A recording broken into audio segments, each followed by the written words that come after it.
Welcome back, ladies and gentlemen, to Blast the Draft, presented by Nodwin Gaming. Today, we're once again back inside of the Pakistani division, where last time we saw these teams play, yes, it was quite a scrappy start at the start, but then later on, they started to gain the momentum and the pace once again inside of the game. I'm going to be a host and caster, Necro John, alongside with me on the panel is going to be Shai Shanu. Scared, you know, today we're back inside of the Pakistani division. You've seen these teams play as well.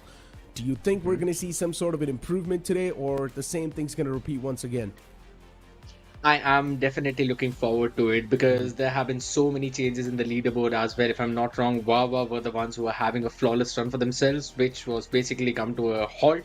And that is something that's very concerning because, again, that's one of the invited teams and you would expect it to be almost flawless in all of those matches. But again, these underdog teams are also showing off their skills. And we're going to have a look at the leaderboard since I was just mentioning that. And Park Boys are the ones who have stolen that top spot.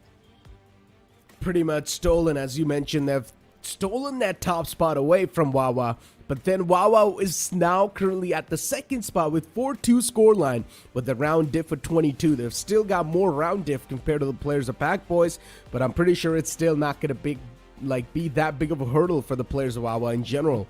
VRN on the 3rd, CM on the 4th, Team Mystic on the 5th, and you've got Paradox on the 6th. Now, if we do move on forward and look at the schedule to find out which team's going to be the one to duke it out off the bat, it's going to be Wawa versus Mystic to kick things off. Definitely looking forward to this one because Wawa would be trying to retain their top spot, while on the other side, Team Mystics still looking for the entry in that top 3. They are waiting to find that first flawless win for themselves as well in the entirety of the BO2, which they were denied even yesterday when we saw them, the day before yesterday, when we saw them face up VRN. So that's a kind of loss they would try to brush off no matter what, and they'll be looking forward for the next matches too. Speak of looking forward, I mean, you've also got Paradox versus Pack Boys and then Team VRN against Come Mid. Now, we saw VRN play in the past, and they actually 2-0'd the likes of Paradox. Now, once again, Paradox have had their own ups and downs inside of the journey. I'm not going to lie. They're not doing too hot in the overall standings as well. But I hope maybe today Paradox can get something in their hands that can be a new ray of hope, a new shine of hope for them. But now, we have spoken about Wawa quite a lot as well. All these players, they're sort of like the invited team inside of the competition. You've got OK, Bullet, Amsuchi, then you've also got Freaky and Executor. Every single player in this team has been doing a great job, but last time when they faced against C-Mid, they got demolished. Absolutely true, because that was an upset no one expected them to have, but C-Mid were playing flawlessly in that one. Nonetheless, we already know the entire performance of Wawa and the reason why they were one of the invited teams, because of the potential that they have and the game sense that they possess every single time. Yes, they could not win out that one, but when they were facing VRN, they were doing some amazing plays, those set plays, and realizing those close corners that need to be checked. That is something that I want to see today. Exactly, but then, how can you forget their opponents are going to be Mystic?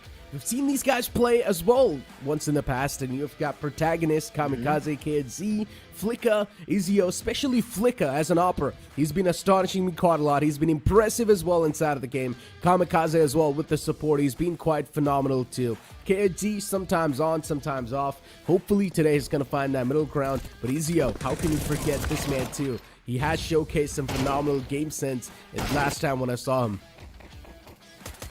I just feel that this team is entirely map dependent, because if you put them on the map of Mirage, they kind of face some jitters, but on the other side, you let them play on Vertigo. This team basically goes on an insane run. I still remember the match where they faced up against Paradox. 13-6 was the scoreline, where they were having such a flawless run. Now that's something that other teams always need to be worried about, and this is the exact map that I was talking about, Vertigo. Again, Team Mystic, if they get a hand on to this one, I am pretty sure they might be able to steal another map away from Wawa, but I want to look forward to how exciting that match is going to be. I mean, Wawa is a tough competitor, and there's a reason why these guys are invited inside of the competition. Yeah, they did lose out against C-Mid. It was a whole big upset, but still, it's not going to be that big of a pain in the foot for Wawa. they're still going to be quite focused up inside of the game. It's not really going to be affecting their mindset whatsoever. They're still on the second spot in the overall standings, and in my opinion, as long as you're inside of the top 3, that's all that matters. You just need to be inside of the Super 6, while you've also got the players of Mystic in front of your screens, and every single player from Mystic, man, these guys are having a great time, especially KG as the IGL, even Flicka. As I mentioned, Flicka has been an impressive person in general, but today I want to see the players of Vava as well do something out of the ordinary. Let's move on and look at the map, Veto. This is going to be the icebreaker, and we need to find out which maps are being picked up and played. Oh my god. I mean, it was pretty obvious that Vertigo is going to be taken away by Vava. They're doing their homework, and on the other side, Mystic not playing on Ancient. I hope so Mystic ban out Mirage as well, because they have been facing some troubles onto that map. But again, we'll have to wait and see. They actually take away Overpass. Inferno was also banned out by Vava. Let's see, we're gonna see a Nuke, I guess. Anubis banned out, so unfortunately for you, Necro, we're not seeing Anubis. Yeah. Well, it's going to be Mirage and Nuke. The classic approach once again inside of the game. Nuke as well is one of the OG maps out there, but still the graphics are something that I'm a huge fan of. But we need to also speak about why Ancient was banned out from here. Now, if you remember, when Wawa faced off against VRN, they completely one-sided dominated that map in Ancient. They just decimated the likes of VRN. So one thing is for sure, that Wawa's Ancient is super strong. And that's why it's understandable why their opponents, which was Mystic right now, they just instantly decided to go for the ban on Ancient. So we're seeing these counter bans, which are quite nice. And we're finally not seeing teams stick to their comfort zone. That is indeed true, and again, very well mentioned, because if I remember, that scoreline was a 13-1, and Bava, just as you mentioned, decimated VRN. On the other side, though, yes, Mystic, again, a team that I personally feel kind of struggles on the map of Mirage, so they themselves moving up and picking it up. I mean, we might be surprised because Seamid was able to take away that map from Vava, so it is possible that Mystic would also have something up their sleeve. So you may never know, but they have to cook quite a few strategies, and specifically talking about those set plays. You need to have those lineups intact in order to go in for any kind of major execute. Once again, Seamid's a whole nother story though. Seamid is one of the experienced teams that's currently out there in Pakistan region. Yeah, it's understandable they did not really get the invite, but still, you've got players like HSV backing you up in that roster, so it's understandable they will pretty much dominate. Seamid did take away the map of Ancient from Wawa, but still, it's Seamid for you. You cannot really compare yourself to Seamid, especially when you're just moving in forward from the open qualifiers. So you need to stick to your comfort zone. You need to go for the counter bans, and that's what the players of Mystic did, which I completely respect.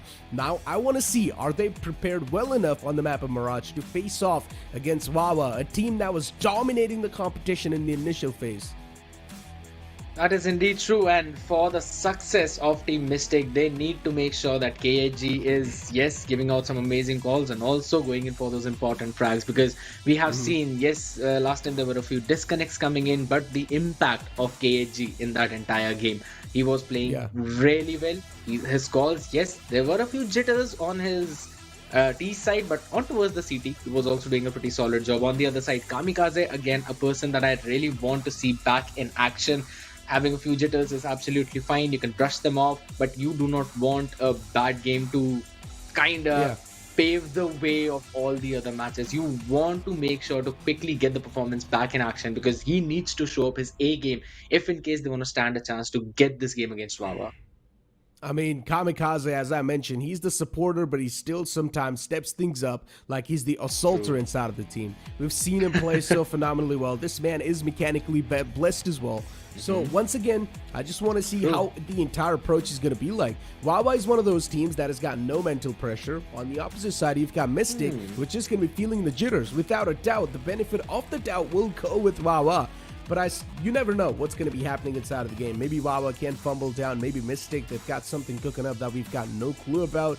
Anything can happen. So many big question marks. But this time, I want to see some better executes as well. Yesterday, from the side of Indian teams, definitely we saw some of those executes on the map of Mirage. We're seeing those stair smoke. We're seeing that jungle smoke. So they were able to cross on over to the site. But then once again, sometimes they were also burning through utilities quite early inside of the game. So in the later phase, they had nothing to cover themselves with. Map control is going to be super important so that you do not burn up excess of those utilities whenever you're going for the execute. Yes, there needs to be some trade in terms of the flashes, in terms of the frags and molotovs that you're going for, because it's Mirage. Like, we always know that there's going to be a smoke or at least a frag down in the sniper's nest to make sure CTs don't have the control in mid. But you also have two other angles to watch out for. One's going to be the connector, and the second one is definitely going to be that gap. So if you're using your utilities in mid, that means you have got a game plan to try and threaten a push in the sniper's nest, or at least in the ladder room, maybe towards the arches, if you've smoked off connector, that is. But if you've smoked off cat, that means you're trying to establish some presence towards the connector to go on for the execute towards that side. Now, these are the map trades that you need to go forward with, which we were not seeing. And I'll be brutally honest, we did not see a lot from Indian teams as well, not just Pakistani teams. So I really want to see an improvement coming in these fronts at least. A lot of speculations are being made, but now it's time to step inside Mirage and find out for ourselves. As Wawa, they start things off on CT and Mystic kick off on T.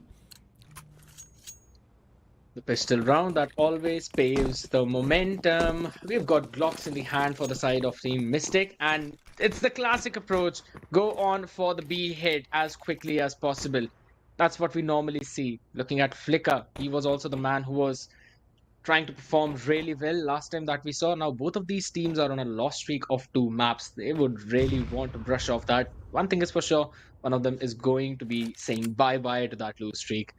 On the other side though, some good presence being shown by the side of Wawa in towards that mid, controlling the archers as well. Everyone on the side of Mystic is directly towards the B apartments. No one from Wawa is pushing any part of the map. They want to wait for the contact, and then they want to try and figure out which hit is it going to be. But the rotation has been called off. A is the side where they're going with. Flicker goes in for his lineup. The utility should land, but at the meantime, that flash was just a second too late. Executioner holding his side. Retas. Oh my goodness, he gets 2 on the back of the flash by Insmudji, and the support is there from the market. But the shots just do not connect. Kamikaze able to take another one down. It's a 4v3 situation. The retake, a fast from that too, is in place as a 1-for-1 trade. Go in yet again. KHG steps up. Insmudji, he can try and find one more, but he will be disallowed. It's all down to Freaky. HP low for both the players, 36 and 47. White peak comes in perfectly. KHG wins the round, and he will get the plant down as well. My goodness, that was pretty rough, I would say, seeing how the rotation was towards the A side, but round went in for mistake. I mean, great way to kick off, right? Just a complete brawl on the side as well. True. And Mystics, they're going to have some big smirks on their faces, that's for sure. Winning the round off the bat against a team like Wawa, who's been dominating the competition in the initial phase. That's definitely going to be a big pressure subsider. And now Executor towards mid, just waiting for someone to walk in his crosshairs. But of course, Khalil's going to hurt as well. Like the approach this time. Even the Deagle gets his position away. A couple of shots taken, mid control established. They've got a lot of visual confirmation now. And all that intel, it's definitely going to be there. They also spotted one more player towards connector. So they know now there's 2 players towards the A site, at least. And Protagonist still just keeps on going for those bursts. The man's quite softened up in the front lines, considering it's just an eco round. Yeah, we're not really going to be expecting a lot from Wawa. They're just trying to play for the information now. Sniper's nest was smoked off, but Executor found a gap in that smoke and was able to grab a little bit of that information. Yes, dinged up a little bit, down to 65 HP, but he's going to be fine. He's got the Deagle, so he would love to have those long-range combats. But Palace being worked up slowly. Some attention was shown mid, so everyone's just moving towards the Palace and Palace. Ali, Kamikaze, he needs to win this fight. I don't think so. He's got an idea. There's a player up close. Oh. Protagonist. With the back of his teammates, they keep on moving up. It's going to be an easy mow down on the side. No one's going to be able to stop them through the smoke as well. Protagonist just goes for a spam, finds that lucky kill. And now all the way just extending towards the CT spawn makes a lot of sense too. You've got the better weaponry, so the confidence is of course going to speak for itself. And yeah, just like that, they've also got the sight control, and it will be successfully done as well. The man's trying to fade away, but he's not going to be allowed to.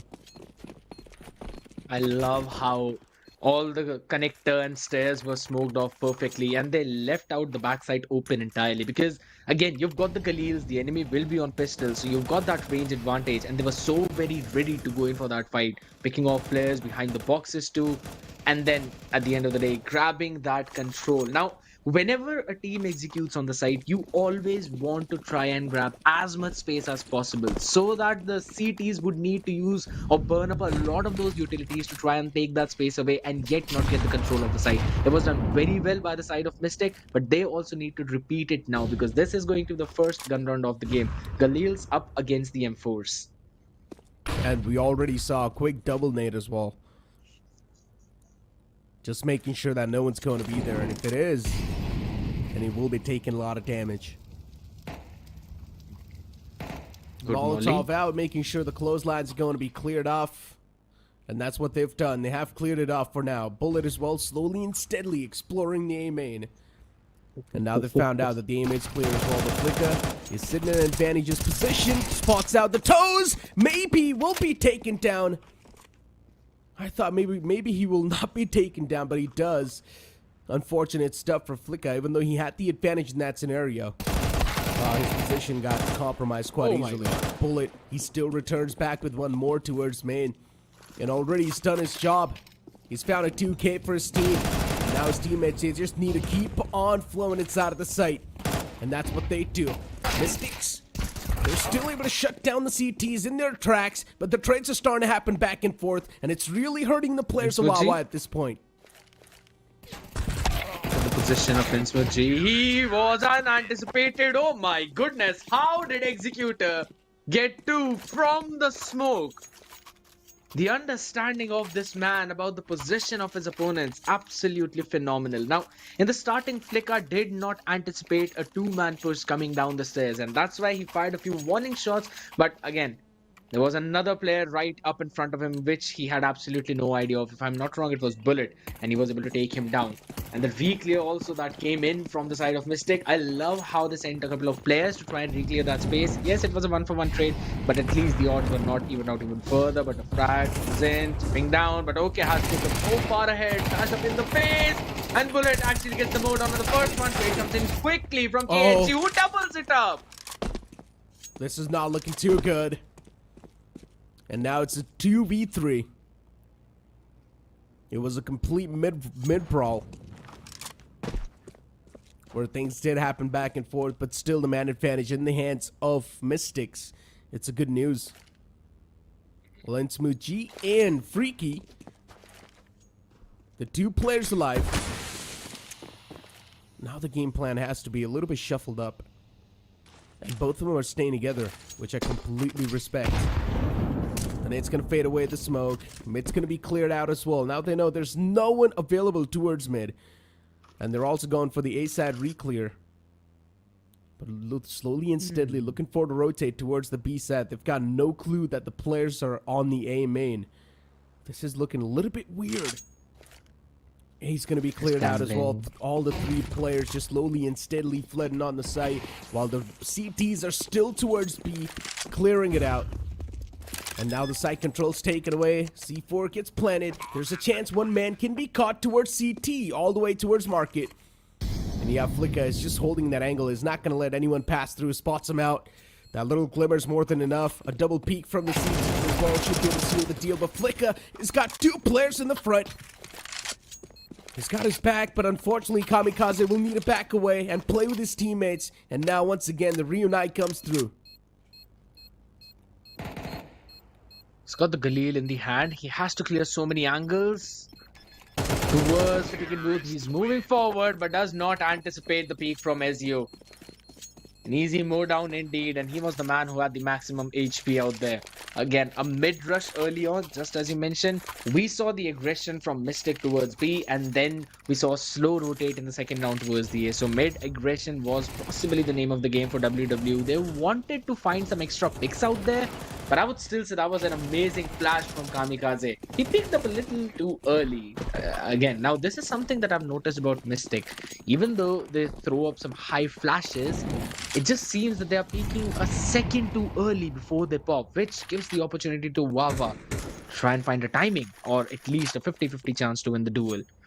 They're on the entirely save now. 3 deagles in their hand could definitely do some damage, stacking up at mid.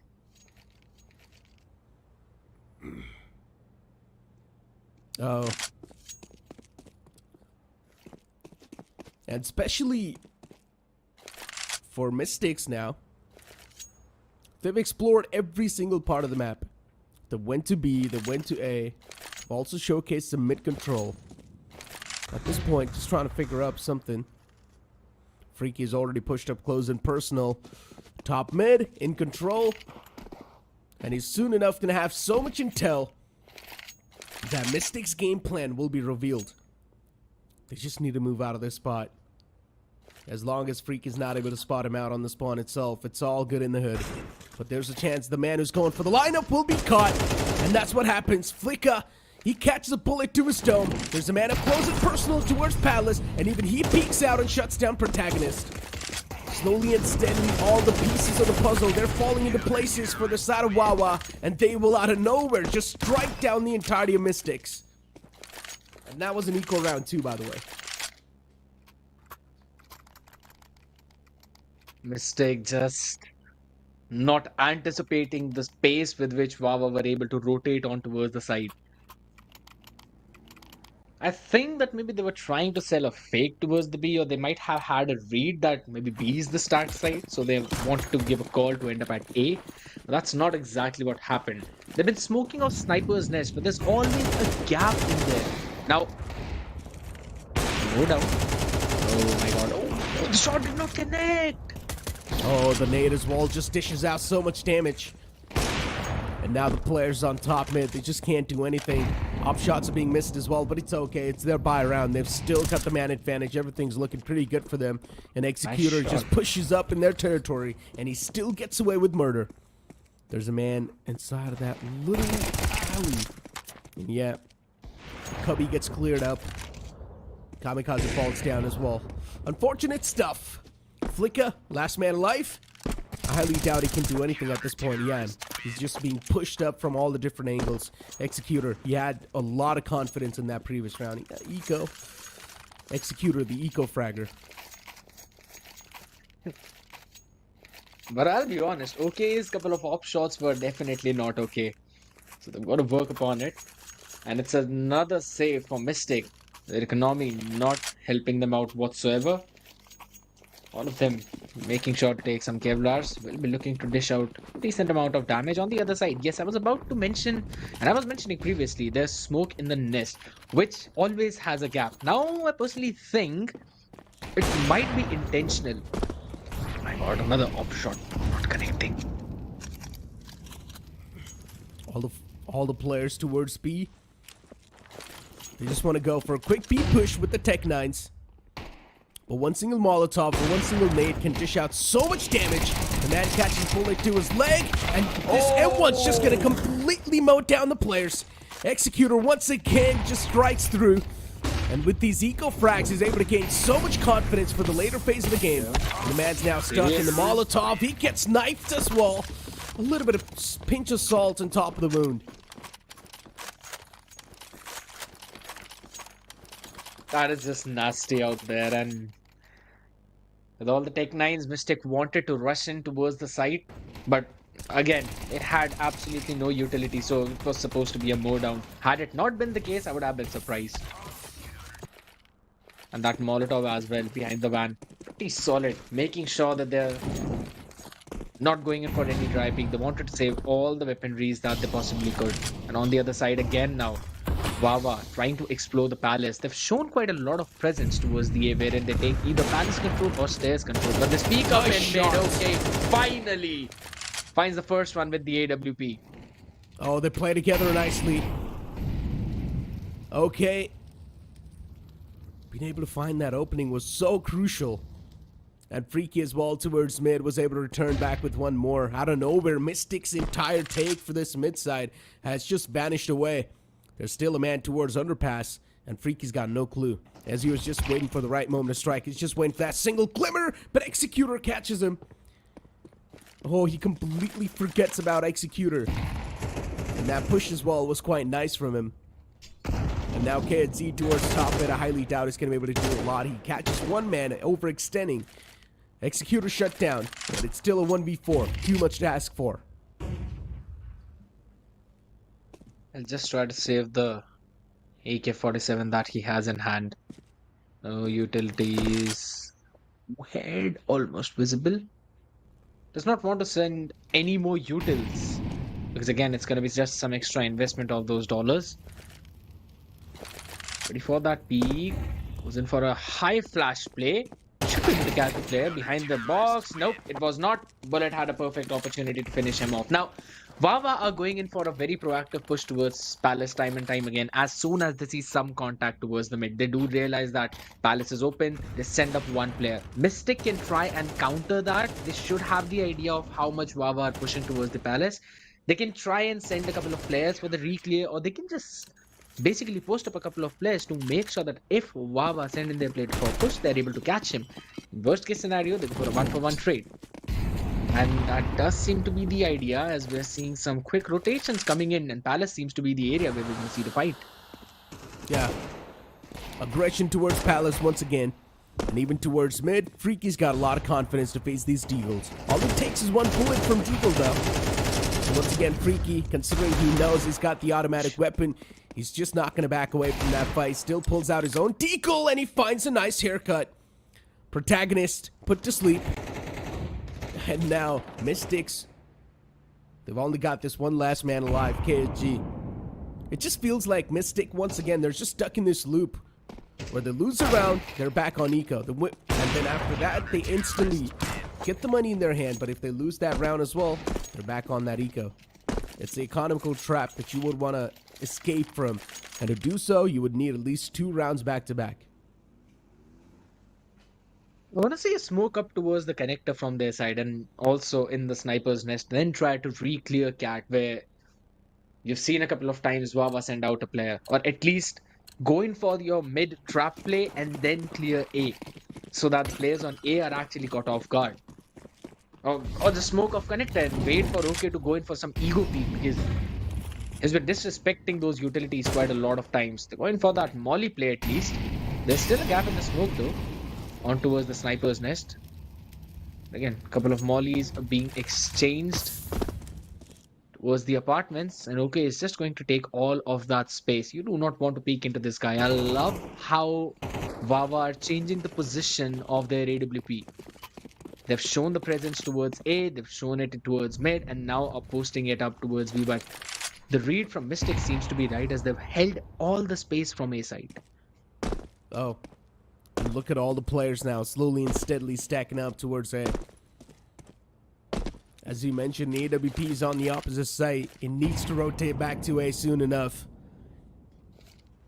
If that doesn't happen, A side will be taken away. Mystics, proper execute should be on the line. A ticket boot smoke as well is on the way. It's going to smoke off CT. A Palace smoke as well to counter things off from the CTs as well. A good Molotov. Nice timing out of that. It's going to delay the push for a while. Mystics have wasted already a lot of time inside of this one. Another Molotov. Unfortunately, it's going to be misplaced a little bit. And now it's going to be smooth sailing towards the side. But still, they're just getting mowed down by Wawa. What a good hold towards A. Beautifully done.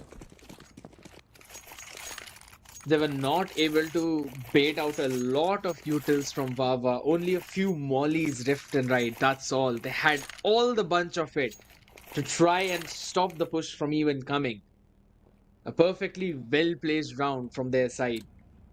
Investing 3 players there, and the high flash from Executor was the one that got everyone on Mystic off guard. Still have the creds going in for the AK buys, but very bare minimum utilities. A few flashes, molly, frag, smoke. Now, one thing I've noticed from Mystic is that they're not going for line of play, but this fight with Stairs, Bullet is going to win it yet again, and Flicker is the man that fell. They're always going aggressive towards A, sometimes towards Palace, sometimes towards main. And the problem is they're able to find so much intel, or they're able to get away with a lot of kills. And that's something the players of Mystics would need to find a cure to. Now the man's pushed up close and personal towards the apps. He finds the kill on the protagonist. Already so many intentions revealed from Mystics. All the game plans now going to start to fall apart. And the players once again looking for to rotate towards A. Flashes out as well. Good flash peek from them as a little bit of team play trying to showcase. But unfortunately, it doesn't really work out that well. The train's going to be there. But look at this. They've got no smokes to block off the sniper. There's a ticket booth, so the players are going to have free line of sights. And everyone's going to be able to activate themselves. The utilities are a big concern, and they just burn through it off the bat. It's the last round of the half. They can barely get together a scrappy buy. And again, the utilities are going to be a lot of concern. Because, I'll be brutally honest, Counter-Strike is all about how well you can use all of the utilities that you have. How many lineups do you know? From how and which position can you sell all those fakes? Mystic are not being able to do that at all. All the util that's coming from them, it's directly straight. And again, they're going to push through directly from that volley. And everyone's going to be chipped down. And it's a more down towards side. But wait a second, 2-for-2 trade. This is not good. Executor once again just activates himself. Yeah, easy cleanup. Executor with the mops just ready on the site. An easy 3K to shut things down. Mystics, no matter what they try to do, it just never worked out. And now Wawa on the T. They will probably just dominate the players of Mystics. They will have a lot more confidence compared to the players of Mystics on how they were approaching the site. Mystics, the problem was, the more patience they showcased, the more intel was given away to Wawa. They should have tried to hit a quick B site or either an A site, but execute should have been quick enough. Should have been quick enough indeed. But again, at the same time now, yes, you would want to go in for a pacey hit towards the side, but you need at least those flashes to land, those smokes to land. But that's not what we were able to see. Mystic now on the CT side should have an idea, stacking towards B, where normally the hit go in pistol round, and that's what's happening. Free key, oh my god, the W key coming in from this guy. A lot of shots missed, even from the man towards the short. And now the side control's already taken away. Executor as well moves in.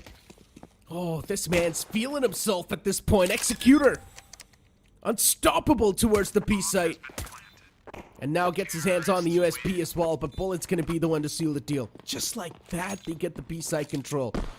I like a little bit of that disciplined approach as well on that pistol round. They move in towards the apartments and then instantly start walking, making sure that they're not going to give any type of foot cues away. But then when they got jump spotted, they instantly started to W key towards the site. What that did was deny the rotation for at least a couple of more seconds and help the players of Wawa get as close as possible without getting spotted. True, and also they were able to send one player off towards Cat, making sure that Arches was also where they could go in from for the execute. Basically a split, working out perfectly for them. And again, that's what they're doing. Executor so much scaled up in such a situation. That is nasty. The entire B-side control being established in the first few seconds of the round. Yeah, just eco frags all across the board. I mean, once again, this gives us time to speak about what exactly happened in the previous round, right? Pistol rounds, as we know, they're one of the most crucial ones to begin with, especially in the second half. And considering Wawa, they've got a big lead itself, this pistol round was really important for Mystic's lifeline inside of the game in general. But Mystic, as soon as they lost that pistol round, now we know Wawa, there's a chance they're probably going to run away with the lead and also the entire game. We do see buys on both the sides where Mystic, they're going to go for the M4s and M1. Even AKs all across the board. Just Freaky, he's got his hands on the MAC-10. So let's see how it's going to look like for Wawa. Executor loves to play around mid, specifically near Cat. For now, they are sending Insmu G taken down just as quickly. And that to Kamikaze was blinded. They're trying to scale up towards connector because, yes, they've got players already in Palace and Palace Alley. Oh, Executor this time just gets one, that's it. But at least he's done his job. Wawa once again being able to win those duels. And they're still just able to explode on the site without a lot of utilities too. And this really starts to concern me. We did not see any jungle smoke, we did not see any ticket boot smoke, but they still walk inside of the site like that, like a free man.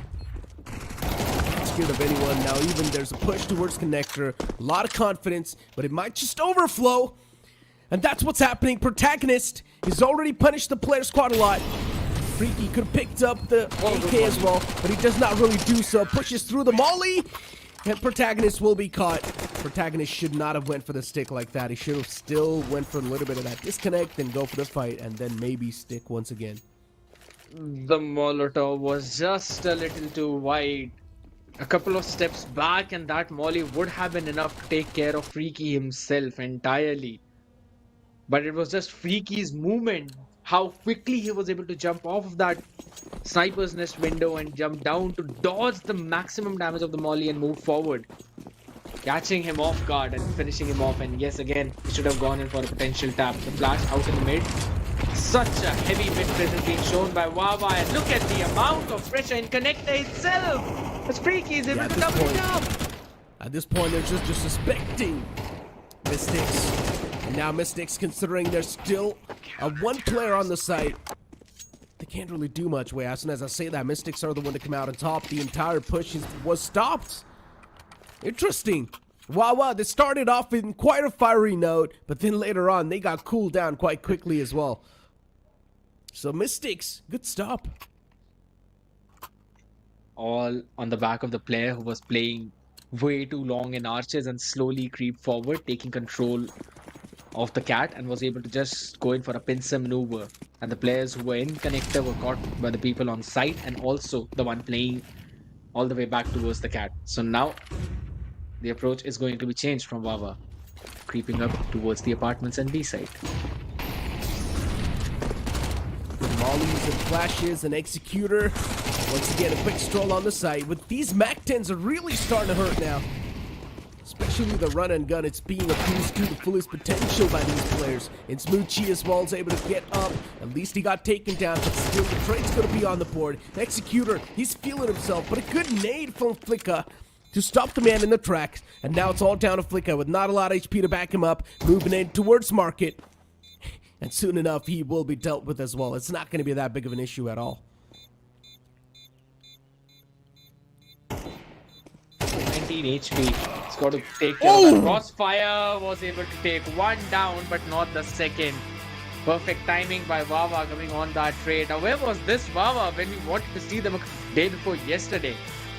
It seemed they were so disconnected, but today, all the executes were just so perfect. The util came on time. They were peeking on the back of the utils thrown by their players, be it flashes or be it smokes.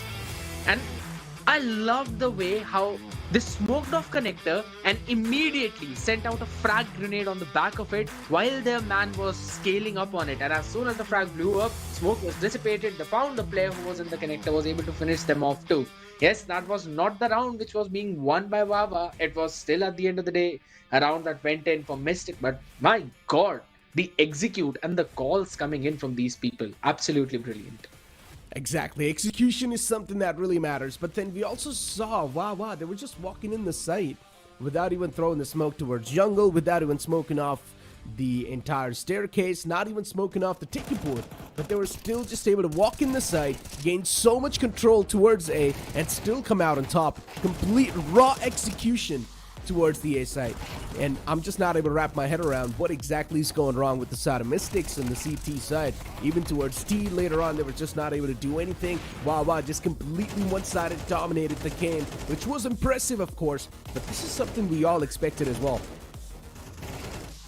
It all comes down to the basic mechanics of the game, because early on when we saw the pistol round and the one that followed up after it, I noticed that they were not smoking off anywhere near ticket booth. They smoked off the entire staircase, the connector, as well as the jungle. Now, I thought that maybe they're going in for some pre-game strategy, but at the end of the day, as the rounds went on forward, they still did not smoke off any part of ticket booth, and that's where they were continuously falling one after the other, because it's just a very long fight. And everyone on the CT side was just able to mow them down. And Executor, this man, standing up for his team, absolutely phenomenal. 23-9 with 118 ADR. Exactly. And then you've got Freaky with 20. and then of course with 115 ADR, but I'm still looking for my boy Executor. I mean, he performed at the top of his performance. He was feeling himself, and this is what you call a star performance as well, with 2.56 KD, and then with the ADR of 118, he of course just toppled off the scoreline in quite a great manner. But then you can see the average kills per map as well, of course 23, because that's the first map they played. Maybe in the second map a Nuke thing can be different, but Executor, the form that he's on currently, that's helping his teammates out so much and move on forward inside of the competition as well. Now, considering it was a complete one-sided affair, Mystics mental, it's not going to be looking that good when they especially move on forward towards Decider, which is going to be the Nuke. But for now, ladies and gentlemen, it's time for us to toss to a short break. Don't go anywhere. We'll be right back.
welcome back, ladies and gentlemen, after that short break. And yes, now it's time to move on forward towards Nuke, which will be the decider map of the series. Wawa, after dominating completely on the map of Mirage, where we thought that maybe things could be down to equal grounds, now the chances and the probabilities of Wawa dominating on the map of Nukes increases even more.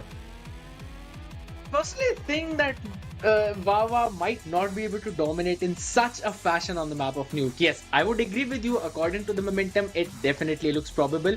But on the other side, this is a map Team Mystic have always kind of struggled on. They face a lot of problems. The record has been telling us exactly the same thing. Nuke, on the other side, is the kind of map I think so fits their playstyle. Wherein, yes, you can try and go in for a few rush plays, but you always have to use up the utilities at those basic angles, which might be able to assist them even further whenever they'll be trying to go for those executes and help them gather more rounds on the T side. I mean, still, look, at this point, we're still firing shot in the dark. Let's be honest. So we never exactly know what's going to be happening inside of the game. But off the bat, we've got this pistol round beginning where Wawa will be starting things off on CT and Mystics on T. That is quite a fiery start as well from the side of Mystics. Looking forward to just explore the side off the bat, but Protagonist gets cut off. His head gets ripped off with the USP. And with that good of an opening, already the players of Wawa, they're going to be feeling themselves. Only 4 players left. They're now trying to move on forward towards ramp. But even towards ramp, there's USP looking forward to find those connections on the head. Bullet backs away, realizes the fact that he's now completely screwed. But unfortunately, he's not able to do so. He gets caught in the mid-track. Even towards door, there's a man available. He catches a lot of hurt upon himself and needs to back away. And that's what he does. But before he does so, he does find the headshot connection towards one of the players in the front. It's a 4-on-2 scenario. The players of Mystics, they're completely crumbling down under that pressure. And the pressure is definitely something that's surmounting on top of them over and over again, slowly and steadily. It's been so long inside of the site and still C4's not gone down. There's 4 players from the side of CTs that are just making sure the C4's not going to go down just yet. I just love the slow pace coming in. Ezio, he was not supposed to win that duel, but eventually he did, and now it looks much more doable until, okay, was just able to shut him down. Executor again, being in that window. Should be able to find a shot or two that might connect. 14 HP on KHG. His teammate is there to support him. I mean, here's the thing. I'll be honest about this one. Yes, it's a pistol round. But on the other side, you really need to have the information before you actually jump into the entire site itself. Because there are so many angles that you need to watch out for. It becomes super difficult. Early on in that round, we just saw Protagonist being taken down like a side character. Okay, with that nasty shot to the skull. Was able to finish him off, and now that has shown the presence that Wawa have, at least on towards the A side. Once again, the main problem, in my opinion, was they did not go that proactive in that round. They should have pushed up a little bit more, in my opinion. Should have gone a little bit too closer to the site. Maybe take control of controlled room as well, if possible, as quick as possible. Not wasting any time in the moment. Instead, they try to go for that slow and steady pace towards the site, and they just got completely screwed up. Now with the shotgun in the hands, it's freaky. It's gonna hurt a lot. Oh my god! And it indeed is hurting. Easy mode down, no issues. Eco round once again in the hands of Wawa. The fact that he was also able to check up over towards that ladder and was able to finish off the player standing up. That's not something we normally see with the shotguns in hand, but freaky. Being a little bit extra freaky out there. And this Mystic were trying to explore some areas on this floor, but just not allowed to do that at all. Taken down from all different directions. But this is going to be the round where I think they should be able to do these things that they want to try. Oh my goodness, no way, freaky!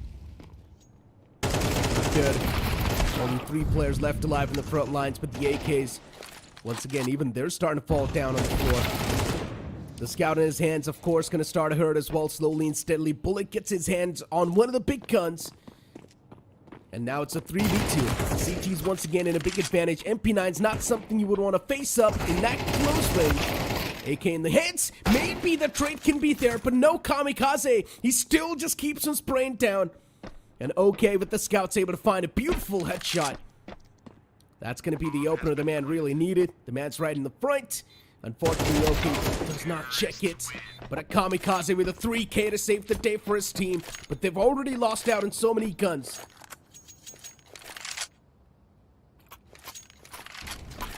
Got the round, but at what cost? That's the main thing. Wawa had the bonus round for themselves and were able to just take away all 4 of the weaponries. That's all they would need to do. It was actually a doable round. But they're gonna have super fun. But their economy, yet again, not looking that awesome. Both the teams being dropped down to almost just a few $100 in their bank account. So this round is going to be one of the most crucial one, and the ramp control needs to be established by Mistake, who actually going for a fine peak, but there's no util on the back of it. Executor finds a perfect timing, but still it's a 1-for-1 trade down to a 3v3. 3v3, a protagonist and Ezio. They're super low. Towards controlled room, you've got Freaky as well. So going for the plant's going to be filled with a lot of risk.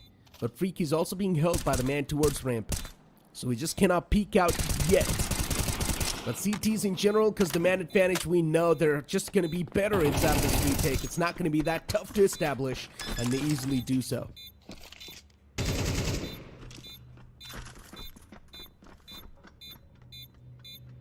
I'm still quite surprised by the went in for a dry wide peak over towards ramp. They had a ton of utilities. Mystica investing into those flashbangs, into those mollies and smokes. Why are they not using it? That's basically my main question. They were lucky that it was just a 1-for-1 trade. Had that spray down been a little better, had executes spray transfer had been just a little bit better, it could have been at least a 2K or maybe even a 3K if he was feeling it. Now these are the kinds of mistake that you do not want to see, but mistake time after time, they're making them again, and Wawa are just capitalizing on the back of it. It's a complete rundown. Yes, it does seem that there could be a little bit of an aim difference, but I'm just not believing that. It's just the fact that they're not using those utils. I mean, in this round, they cannot do so anyways. They've only got pistols on the board. Economy in shambles. 4 deagles on the board. Or all 5 deagles on the board. Let's see. Everyone's going to be hungry for heads now. While on the opposite side, Wawa, they've got all the util in the world. And this time, they're also being quite proactive. They do realize the opponent's low on money, so they're not going to have that good of a weapon. And unfortunately, Kamikaze takes down his own teammate's head. I assume that they're going to be hungry for head, but not that hungry that they would just take down their own teammates. Oh man, rough luck.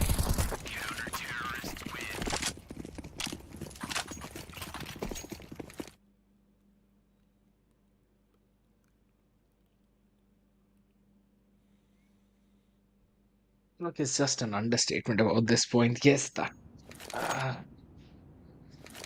Again, mistakes being made, and they're kind of crumbling under the pressure at this point. I was not expecting the best Nuke part? to. They did not even use a lot of utils. We just saw 1 or 2 nades and a couple of flashes, that's it. They still got everything intact. It's just so unfortunate to see. Finally, we're actually seeing a lot of dump coming in outside, but my god, Ensmuji is playing so proactive in the yard. He is so pushed up front, just behind that blue container. He's gonna get one. Oh my god. Yep. That's a big one! Ensmuji with a 2K. The man sneaky like a ninja, but then Flicka still catches him backing away, which is completely okay. He's already done his job. The push is dismantled, and now the player's looking forward to explore towards ramp. Bullet. He's going to be able to catch the man in the front lines, but unfortunately he moves away in the nick of time. His position's compromised as well, but the man towards ramp, even his position's gone. Executor with some valuable intel towards his teammates, but they've got one man sneaking in all the way towards Secret, and this push from Flicka can be important. There was a gap in the defense, and they're trying Big to one. use that in their favor. Oh my god, okay. Getting freaky back in his head is definitely not okay. Wawa literally said, you can do one, we can do one better. You did with the pistol, we are gonna do with the rifle. This is literally overconfidence speaking. That's what True. happens when you've got so much overconfidence that you just want to push up against the enemies and take them down. And while doing so, you turn off your brain and you start making a lot of mistakes. Oh, Executor. The first one tapped away. The second one found as well. At least it's taken down a 1v1. Protagonist will have a free plant, but the man's moving in towards heaven slowly and steadily. He's got the ladder room control. And now Protagonist, as long as he's going to keep his position anonymous, it's all going to be good in the hood. He's towards heaven. Why is he not checking that spot?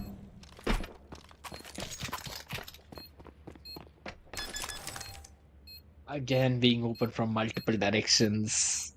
I personally feel a reposition inside the hut would have been a lot better, because he would have had to be worried about the person in front of him and not being open from multiple different angles, because the position he was standing at, he could have been fired on from squeaky, from vents, from heaven.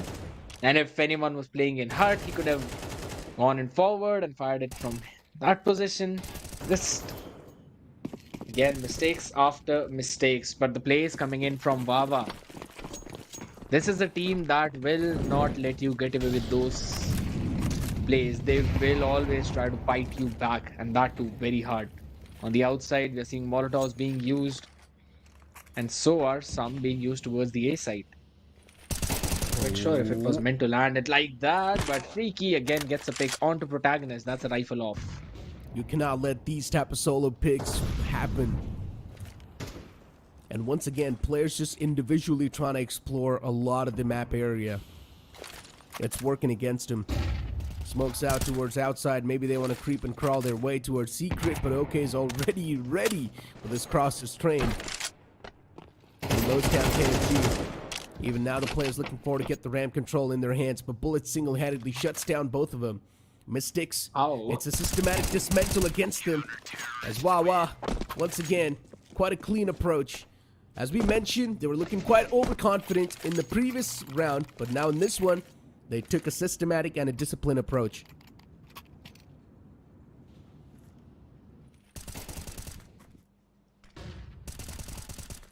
Mystica, they've got no idea at this point. How was Bullet even able to get two in that place? It just seems pretty unreal, I'll be honest. And looking at how 6 and 1 is the situation, and this is supposed to be a D-centric map, even if not heavily centric, at least they should have some kind of advantage. Oh my god, they're gonna jump right from that molly. 1-to-1 trade though, because the smoke was on time to execute this position, not checked. Beautiful! And he doubles it up. Genius. KG, I just can't believe he's still pushed up that close. And that's why the man in the front, he got caught with his hands busy. And now KG, he's got nowhere to go. His position's also compromised, considering the last time he was seen was towards ladder room, and he's still over there. And now they probably also hear the gun being shuffled. So yeah, KG, unfortunate stuff. 8 bullets in the magazine. He needs to make it out, make them all of them count. They need a fresh magazine, and Juice does so as well. And now the last 2 players just trying to back away towards site. They think that he's probably going to come over here. But that's not going to be the case. He's probably just going to go for the save. He's got no other option. Oh no, he's actually going for it. Oh my god. I mean, the C4's dropped over there. If he wants to win this round, he's got no other option than to go for the C4 control. Good nade in the smoke. He's going to make sure the smoke's going to fade away. And there's also a bit of a crossfire going on between them. Extra bullet to the bodies. That's how you make sure the zombies are not getting over. But on the other side, again, I still feel that there needed to be another smoke over towards that corner where Executor was playing. There was no, and he ego peeked into 3 or 4 people and was able to mow down every single one of them. The first one, yes, he was dropping down. But the second and third, that was not how things were supposed to go. But his spray transfer was absolutely immaculate, and now KHG trying to repeat the play that he made in one of the previous rounds. A good fake from KHG, realizing to push up front, but Inferno trying to equalize the odds. Not good. A 4v3. Wawa, finally, the grip now starting to slip. And Flicka towards outside. This man's now starting to cause a lot of problems. As I mentioned, Flicka is also one of the star players that Mystics has. But if he's not able to perform, then Mystics gonna struggle. And now Flicka's taking down only 22 HP. One single bullet of Flicka, this deal will be sealed. Freaky as well is taken down quite low. B sides under execute. 3 players moving in towards B. And the man with a lot of HP, which is going to be okay, he needs to take matters in his own hands, but can't cheat from the back. A bullet to the dome to seal the deal. That was such a great play. Yes, Flicka got 2 out there and also conveyed the position of the last 2 players to his teammates. One was playing towards the secret, the other was on outside. So they knew that no one's going to push up from ramp. All the 3 players quickly moved down the ramp and were able to go in for that bomb plant. And as soon as they were planting C4, they realized that the rotation will come in from secret. So all they needed to check was double doors. That all happened perfectly. Mystic punishing the over-aggression from Wawa. They were just heating up too much and they had to be poured up that ice bucket. Able to do it beautifully. But now they need to be careful as well. Everyone trying to take control of that outside. We've always seen a lot of the players moving in towards the outskirts. And now once again, you've got 3 players moving in towards the outskirts. So, yeah, good trade. 1 for 1. Okay, finding Kamikaze. Still 2 more players to go. Okay. Needs to watch out. As for that peek, we'll catch the player slacking by. Flicka shut down too. Mystics, after winning such a good round in the previous one, now they've messed things up massively. There's a man towards Garage. And Ezio is completely unknown of that fact.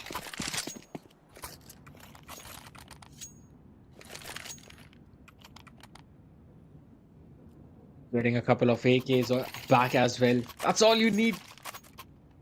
With the AWP in the hands of Bullet. Previously we were seeing okay with the AWP. Now it's Bullet. He's having the time of his life. And I think so he's going to be posted on Heaven or maybe possibly Garage if he wants to play aggressive. Because we've seen Mystics show presence there. Or maybe he could be posted up in towards the ramp where we've seen a lot of aggression time and time again. But it has swapped up the AWP to... Okay, so he's himself has got the AK in his hand. And is he going to peek out of his smoke? Goes in for a flash, but... Alright. Oh my god, that was actually a nice set play. 1-for-1 trade coming in. Inspj is the one who equalizes the odds. And he wants to double it up as well. And he will be able to do so. Good stuff. A 3v4. And now Executor on top of the HUD. It's looking pretty good. Good shot from OK. Nice. Instantly just flicks on top, gets the confirmation. Still 2 more players outside, but those 2 players, they need to play a little bit slow. Why aren't they going for the dry peaks? Oh man. Maybe backing away from that spot would have been the wise option, would have been the more mature option, but they still just go for those dry peaks and get taken off. Or they could have both gone for a double peak at the same time so that it could have been a 1-for-1 trade. Yeah, but still that 1-for-1 trade, it was in the favor of Wawa anyways, and then there would have been 1 single man left to clutch it out. That is true, but that would have been at least better than the one after the other. Again towards control, we're going to see a lot of aggression, and it's just a mowdown at this point. He missed it. Easily able to take all of them down. Flicka. 1 more man in the name of Flicka. And he gets shot in the skull from the back. Beautiful stuff from Wawa once again. A 10-2 half. They're completely smurfing through inside of the series. While Mystics, I'm not exactly sure what can help them at this point. Might as well a couple of prayers from the fans. Maybe not just a couple of more shots. They need to land them. At any cost, and it's again every single time those utils not being used up properly. Now, here's the thing. In the previous map, Mirage, we saw them dumping at least a few of them, but that was directly straight from the line of sight. In the map of Nuke, you need to know those lineups to be able to dump up the utils in those close angles. For now, Wawa doing the exact same thing, slowly creeping ahead, taking control of the ramp possibly, showing aggression there, and yes, they've taken almost all of it. The round's already done. What? I blink and I miss what just happened in front of my screen. The players were pushing in towards ramp, and they somehow just got all the kills. What? Wow. They're just able to snuff out these enemies so easily. Even the observer blinked, I guess, because we were able to see the last few. Yeah. Even the observer was not able to catch the action. It just happened so quick. But yeah, Again, now MP9s and Deagles on the board. Once again, quick nades two towards the smoke. Oh my god. The smoke's gonna fade away, but Freaky, with a quick spray transfer, he gets quite freaky too. Kamikaze, he finally stomps that man in the tracks, but there's a lot of utilities on the way. And Kamikaze, what? He gets a 4K! Oh! Beast! One An more. absolute beast! Kamikaze single-handedly just stopping that push with a deagle in his hands. Gets a 4K, also retrieves an AK in his hands, and now will invite all of his friends to the party and get all those remaining guns left on the floor in their hands too. Oh, this just can't get any better for the players of Mystics, but if they keep on getting solo duels like this, then it can.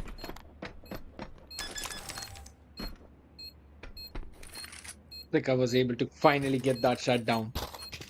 Pushed up from the squeaky behind the hut towards Tetris and was able to get that final shot of lead into the head. And also picks up a Galil. Kamikaze retrieving that AK. That's just Wawa heating up again a little too much. We saw that happen to them in the previous one and even in this one. Pushing up onto their own Molotov. Not the perfect one, and also lining up for Kamikaze. Was able to do such a brilliant job on that.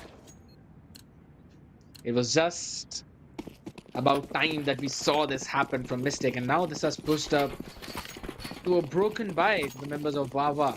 Just having the rifles into their hands, but in the meantime, taking control of the yard.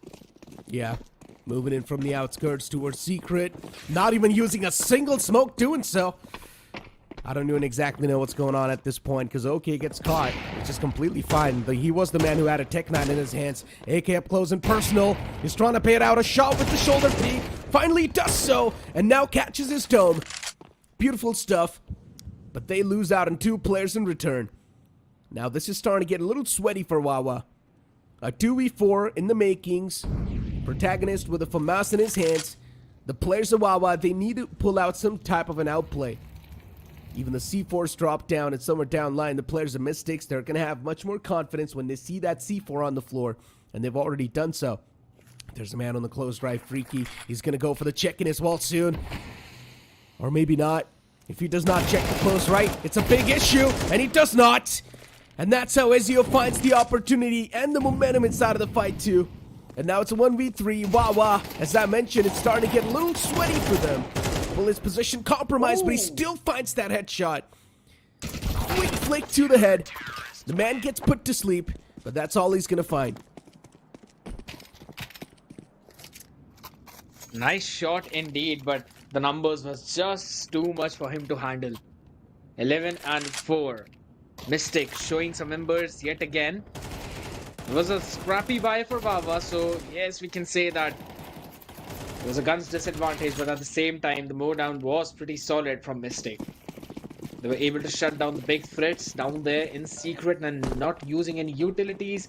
Yeah, that worked out for them once, but I don't think so. It's going to be happening again and again on the other side now. They all want to rush directly from the height in the molly. They'll just fall. Yeah, they just got steamed straight up. And now, yeah, they're pretty much cooked. They can't do anything. But I guess we should let them cook. 2v4. P250's in the hand. One headshot up close and personal. gun retrieved and maybe a clutch. But I guess my theory crafting is not going to work out here. I mean, it was understandable. Just having the pistols in the hand. On the other side, Mystic having some good positions. Over up in heaven rafters. Kamikaze also not heating up. I love how Mystic are respecting the boundaries and they are not over pushing. And they did realize that it's going to be a full-on push and it's going to be another save. Tech 9 in the hand, along with the AK, Hero AK. Out, maybe a comeback's on the way. Good nade though. These utilities from Mystics, they're really finding a lot of value. And all the players from Wawa, they're just pushing together. Which is understandable. But you cannot push together that fast because you're of course going to expect some type of retaliation. And those retaliations are in the name of Molotovs and nades. Initially, all you need to do is make sure that you're not really giving away a lot of foot cues. And make sure your position's anonymous. And try and get as close as possible to the site. And then maybe you can try to make a quick burst.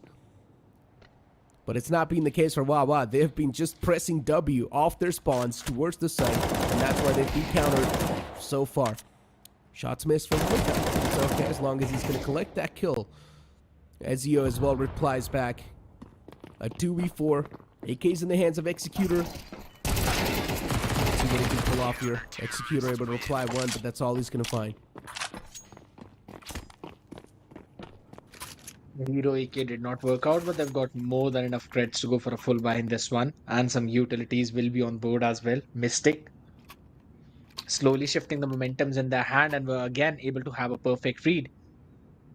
That was a good Molotov towards the control room, and also, I would say, Smoke did miss, but they also had a frag and were able to quickly issue a few more members of the cavalry to try and restack that place with a couple of more members in the crossfire, able to shut down everyone from Wawa perfectly. But towards the outside, they all move forward, and my goodness, hopping so far ahead of the Smoke. Obviously, Ezio is going to find the timing.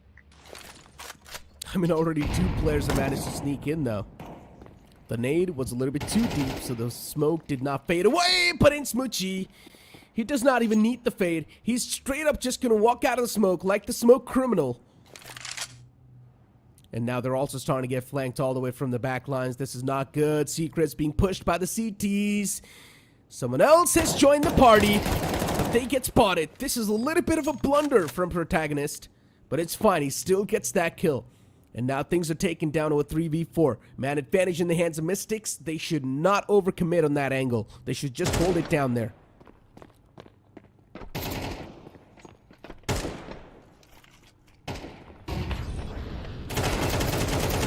Situation now. He needs to win the duel. It was a scrappy one, and Kamikaze was able to finally finish him off. East-side control has been taken, but how do we play in this post plant? Oh, double doors.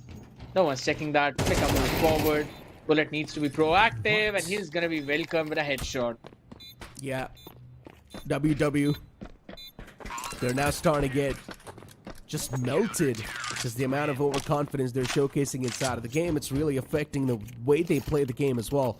Even the cross-hit placement from the man wasn't really that great, and then he just whiffed a lot of shots initially. I still feel like when especially someone's dropping down from vents, you should have the advantage as someone who you're holding it down. Unfortunately, though, he still lost out in that duel, even though he was holding it. But yeah, I mean, 11-7 is the scoreline. WW, all they need are 2 more rounds on the board to seal the deal. But Mystics, they're too stubborn, and they're not going to let those 2 rounds happen that easily. Oh, there's a gap in the smoke. Can be abused, but no way. Insmooji finds the timing. Ezio was not able to win that one out. Does not even lose that HP, but Protagonist can find another one and can try and get a bullet on the back of the head. No, not needed. Flicker is just there where Ezio was. Standing upon that ground, but Executor just outside the door. 44. It is doable. Executor executes Flicker. And with that, the side's going to fall in the hands of WW. Once again, this is something that was really not needed for Executor. But he still comes out on top in that duel. And now Mystics, for them, everything's going to fall apart. The momentum, the confidence, it's going to come down tumbling. And now Protagonist, being the only man left alive in a 1v4, the only thing Protagonist can maybe try to do is go for a save, but he won't be allowed to.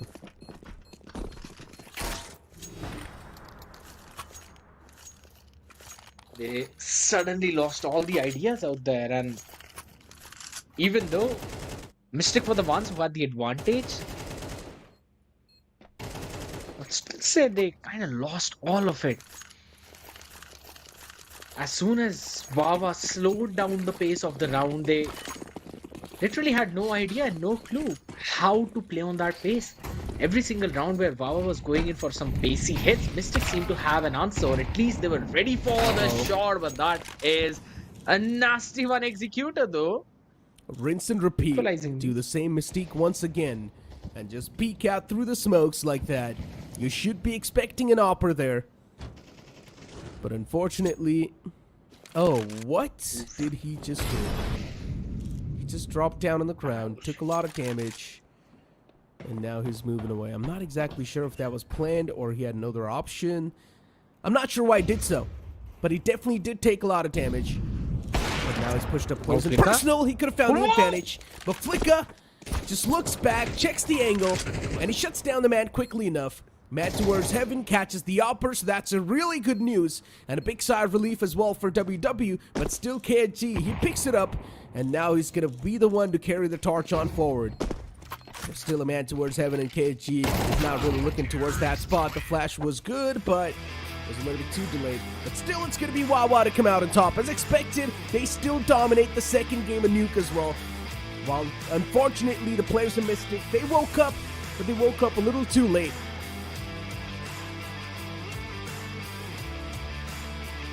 Only had a couple of rounds, and so that leeway was also taken away from them at the end, because yes, 11-3, 11-4, you can say it's not very easy to make a comeback from. It becomes so very difficult because you have to make flawless play after flawless play.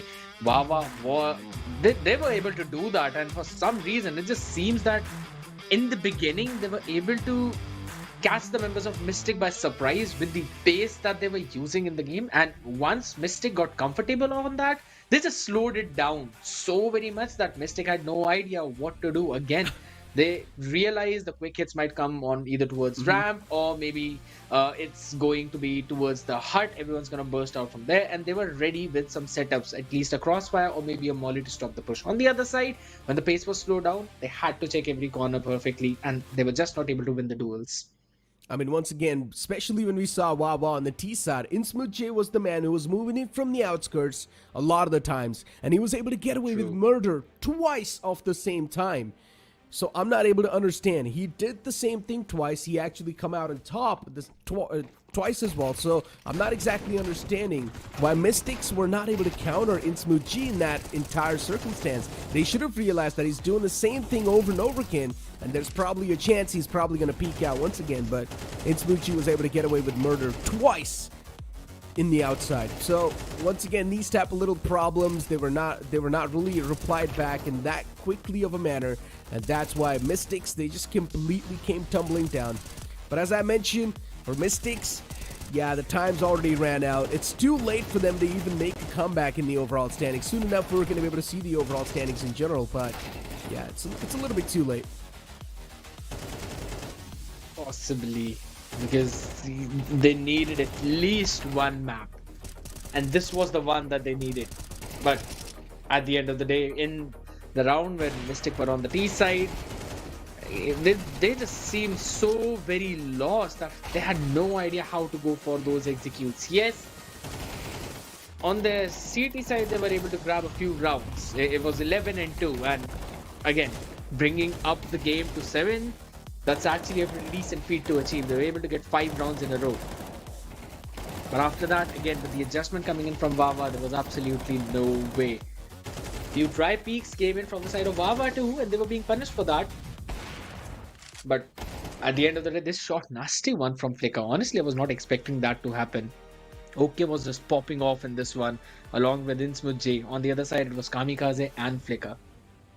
I mean, we've got the scoreboard now, and OK, as you mentioned, he was popping off indeed with 22 kills and 8 deaths with the ADR of 117. But then you've got Kamikaze on the opposite side with 16 kills and 16 deaths and 93 ADR. How can we forget that 4K with the dekill to save the day for his team? And then after that Mystic, they sort of woke up on the map of Nuke. But as I mentioned, they woke up a little too late because the players of WoW, they already had a lot of lead in their hands. They already had 11 rounds on the board. But the MVP of the series, it's going to be Executor. This man was performing so well in both the maps with the average kills per map of 19 and the KD ratio of 1.81 and the ADR of 201. He had above 10 kills in even this one map. So yes, was not as flashy as OK, but was doing a very solid job with all the flashes that he was sending out. And even in the CT side, there was a moment when he almost single-handedly defended the entire push that was coming from the ramp.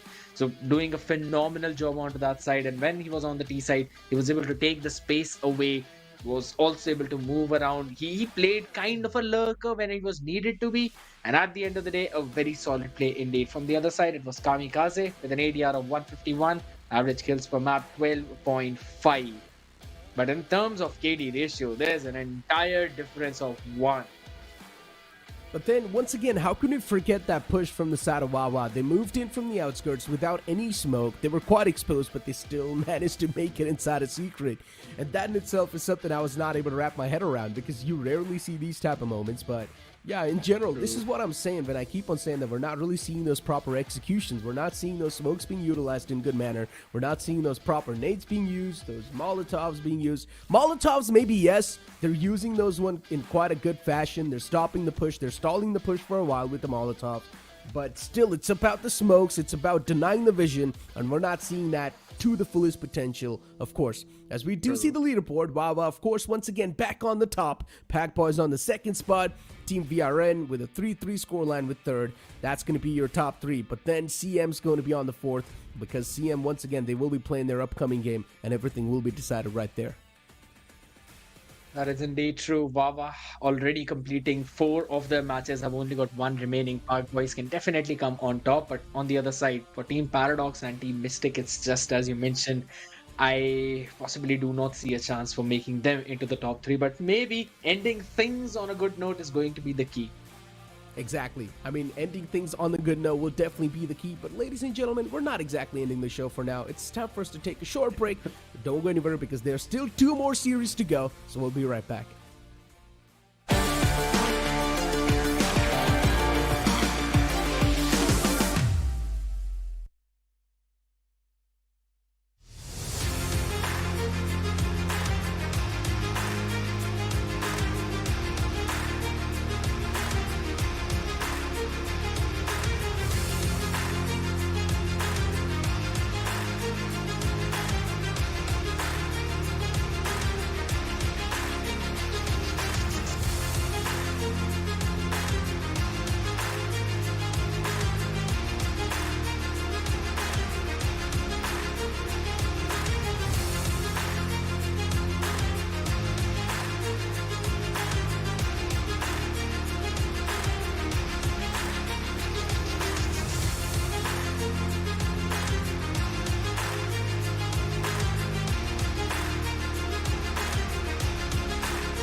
Welcome back, ladies and gentlemen, after that short break. Not exactly a short one, but it was quite a massive one. Not gonna lie, 15 minutes. Yeah, that's a lot. But the upcoming series is also going to be quite an interesting one, considering it's a team that has been struggling once again inside of the series. They're called Paradox, and we know what happened to Paradox when the last time we saw them inside of the Pakistan division. They faced off against VRN. They got absolutely decimated by the likes of VRN. But now Paradox, they're going up against Pac Boys, and Pac Boys is one of the strong teams that the Pakistan region has to offer. I'm looking forward to this matchup because, again, PKB, they were the ones who were up against Team Mystic previously, and even the day before yesterday, they were in a winning streak, 2-0. But when we are talking about Paradox, now this team is the one that's been struggling for a form a little bit, because when they were up against Mystic, they went in 1-1 against Wawa. They could not even take even a single map. And on the other side, against PRN, they faced the same thing. I mean, we've got the lineup of Paradox in front of us, and especially Ayan, Acromans. You've also got Smashporn, Alone Guy, and Cheyenne. Now, we're seeing a new man stand in this time. It's going to be Smashporn. Unfortunately, the previous player, I'm not exactly sure what happened to him, but hopefully he's going to be back up in the future matches. But for now, inside of this series, we're going to have a stand-in the name of Smashporn. Looking forward to see how he is going to perform on this roster, because if I'm not wrong, they have been practicing with him a little bit in the scrims at least, so should be able to bring in those executes that they normally bring in with their main 5 roster. And of course, this new edition can definitely pave a way in the way that no one might expect. Normally, we do see Paradox facing some struggles, but at the end of the day, I want to see a good performance coming in from their side. Pretty much. I mean, especially you can see in these highlights as well. Of course, Paradox, they do have the firepower, but unfortunately, it's all about the team play. It's a team game. But then, you speak about a team, you've got another team in front of us. It's going to be the players of Pac Boys. Dynamite, Bloody, Sharpshooter, Angel Wow, and then you've also got Skoffic. We've seen these players play in the past. Dynamite especially, he's a person just waiting to blow up on the map. And we have seen him pop up in quite an incredible fashion too. The last time we saw this man play was on the map of Ancient, of course, and Dynamite, he showcased some heroic moments. This team is the one that has basically played on so many maps: Mirage, Nuke, Inferno, and if I'm not wrong, even Ancient. They have played on so many multiple maps, and I think so their map pool is pretty vast. But at the same time, Mirage is the one that kind of needs a little bit more brush up. On the other side, if you talk about their Nuke, it kind of looks flawless. They haven't possibly lost even a single Nuke map, so I think so it would be understandable if Paradox are able to take it away, but Pac Boys definitely are having a time of their life specifically on that map, so I'm looking forward to what's the veto going to look like. I mean, hey, you asked for the map veto and it's going to be right in front of us. Let's move on and look at the map veto and find out what the ban's going to be. As you mentioned, Ancient is something that the players of Paradox, of course, they have been struggling, especially Pac Boys. They've been looking quite nice, and that's why you see Paradox instantly ban out the map of Ancient. They know if Pac Boys are going to be the one to pick up Ancient, it's going to be a big problem for them. Nuke as well being taken out by Paradox. Once again, another strong map for Pac Boys is not going to be played inside of the series. That means the decider are going to be the basic ones, Mirage, and the last map's going to be Inferno. These are the two solid maps if we are looking from the perspective of Pac Boys, because Mirage and Inferno were the previous maps in which they went up against Team Mystic, and they won both of them in a 13-9 fashion. And on the other side, for Paradox, I do feel they kind of struggle on the map of Mirage specifically. Executes do look a little bit shaky. You need those lineups time and time again. We have been talking about that, but we'll just have to wait and see possibly for the result.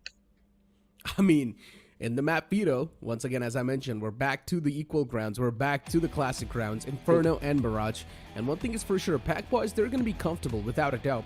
But it's all down to Paradox and how they're going to be performing. Because Paradox, they are sticking to that comfort zone. They banned out Ancient instantly because they knew Ancient is sort of like that strong suit for the players of Pac Boys. So they just do not really want to play that map anymore. But as I mentioned, when it comes to going for the team play, Pac Boys, they're miles ahead of Paradox. But here we go, ladies and gentlemen. The first game of the series begins now, as Paradox, they start things off on CT and Pac Boys on T. All 5 Glocks in the hand, and it seems to be an A rush out of the ordinary. A quick Palace alley control. They're going in for the execute. I mean, I especially want to see how Smashborn is going to be playing. He's the stand-in. It's just going to be first time to play inside of the competition. Probably a bit of pressure onto him will definitely be there at Smashborn. He also caught a bit of a dink onto his head, so he needs to play a little bit more safe.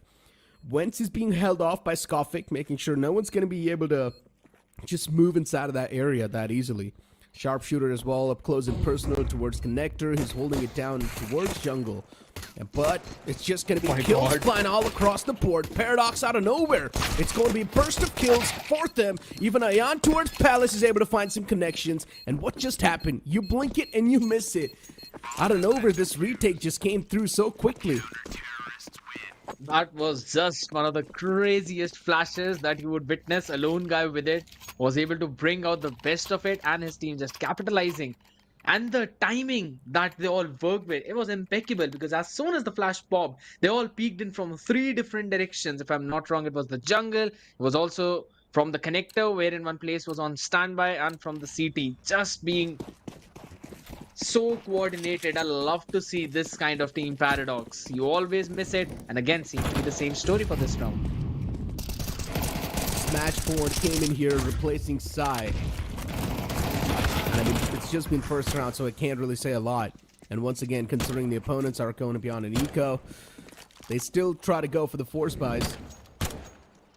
But it just did not really work out that well. Galil in the hands of Sharpshooter is not going to be able to do anything. Just play in the back, hold it off, try and get as many kills as possible, do some damage on the opponent's economy. That's all he can desire. And he's also towards main. His position's compromised. He gets spotted out, moving in slowly and steadily towards Tetris. And it's also known. You can see the man just backing away towards Palace too. And there's going to be a peek from Palace soon enough. That's going to shut down Sharpshooter.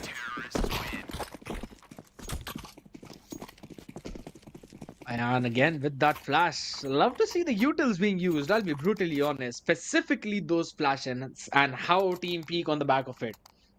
Paradox have done it twice in a row now, and if they keep this going on, I will be pretty worried about Park Boys. Because their 2 quick rushes from the Palace alley have not been working out for them, so they might switch things up, maybe go towards the B. And that probably is going to be the case. They want to try and work up towards mid as well. Going in for a very default play. Just waits for the cross, and the man just straight up walks in his crosshairs. Maybe this time an eco round can be won by Pack Boys, by PB. I mean, 2 kills off the bat, just flying in their court. And out of nowhere, there's a possibility that PB can actually come out on top. This is massive. The players are now starting to move towards the B side. There's still a man towards short. And if he doesn't get cleared, he will of course mode the entire push down. The man towards short finds one with the Khalil. There's another man towards bench. But unfortunately, Ackerman now is just isolated all by himself in that same spot. Considering the opponents do not have the better weaponry, they just don't stand a chance against the automatic weapons. That was a very good peak coming in from Ackerman.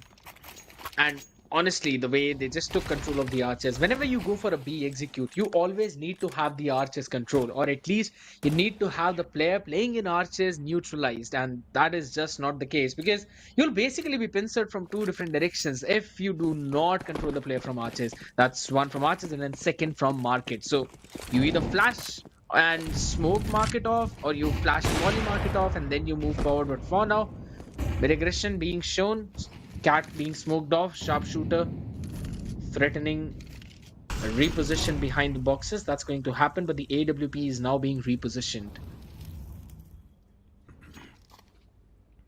With the M1 moving in towards the apartments.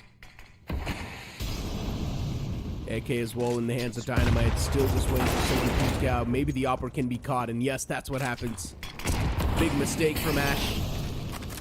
The op as well taken down completely. The winning potential now, not inside of the game. Angelo's gonna get caught with the C4. What a big blunder that was. Even though they get the site control, it's gonna be of no use because the C4 is all the way in the back in the hands of Ayan. And he's still just hunkering down. With only 5 bullets, he still finds Sharp. Once again, even towards T-spawn, he's got so much control to play with. There's a couple of players moving in from the back, from the main itself. What? But Ayan, he still somehow wins the fight towards the B site. What? Nah, no way that should have been allowed. He's holding the spawn down like he's the owner of that area. And once again, peeking out towards top mid. Skofik spots Ayan, just instantly backs away, even though they know Ayan's quite low. But Ayan's just feeling himself at this point. And now Skofik is probably going to go for the nest control. He has already got it. But this peek is going to be interesting. Nice off angle. That indeed was very nice off angle. I did not anticipate that kind of reposition coming in. But jeez, Ayan. He was the only man standing out there in the spawn of terrorists. And even after that, you just could not pick up the bomb until and unless there was some kind of threat from mid. That was again being provided by Skofik out there. He just wanted at least a couple of players from his team to win those duels.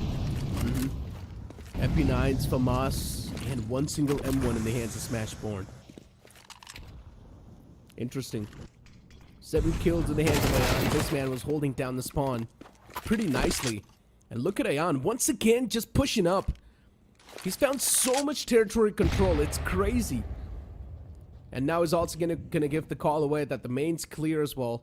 There's another man moving in all the way from the underpass. And Sharpshooter should be able to find Ayan right here. But maybe not. Oh no, he gives his position away. He could have had the surprise element. And now there's 2 players moving in towards the same spot. Ayan's already managed to back away from that spot, so that's the good news for him. But the amount of valuable intel they also have managed to gather, it's quite crazy.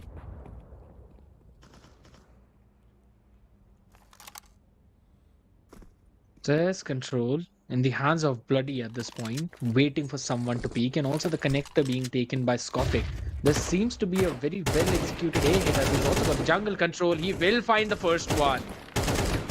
He does. Skofik, at least able to shut down the man who's feeling himself. Shayan taken down from the game. Towards ticket booth, there's 2 players. So that needs to be smoked off. Without any type of utilities, they still do get the plant down. The smoke's quite late. I'm not exactly sure what the game plan was. We did not see any type of execution in that previous round, but they still somehow get their hands on the site. Maybe a bit of a fake towards the B apartments, but even you cannot really call that a fake. Yeah, I mean, just easily they were able to walk in the site, take it over from the CTs, and now PB. For them, they're just going to start to line up the bodies of the opponents. One more man to go on the front lines. He does get away with one, but that's all he's going to find. Let's see, he was able to keep his life. Yeah, he's probably going to die. There was just some good spam coming in from Park Boys. Able to take him down low enough so that the bomb's detonation radius will be just enough to finish him off. The way how we saw him lurk up so far ahead, Skofik controlling the entire of the connector and then having control of the jungle, that is just unreal. The player posted up in the sniper's nest was just not able to grab that information. And again, Ayan was able to push the underpass, but they also need to control the mid. They can't let these lurks happen, but what? Well, off the bat, 2 picks. I mean, once again, the opponents aren't an eco, so you cannot really expect them to perform to the fullest. But now they have managed to retrieve 1 gun in their hands, and this can be massive. It's a 3v4, it is doable, but the Deagles, they need to find a lot of connection, but Angelo, this man's already sneaked in quite deep. All the way from the market, he sneaked in towards CT spawn, and now is also just pinning down the jungle area.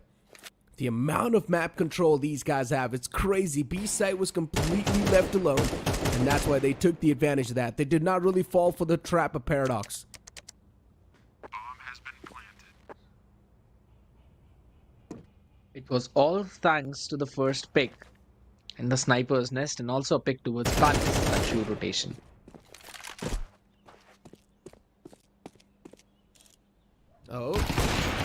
close. This is that shot. Pulls out the Tech 9. Will come out on top.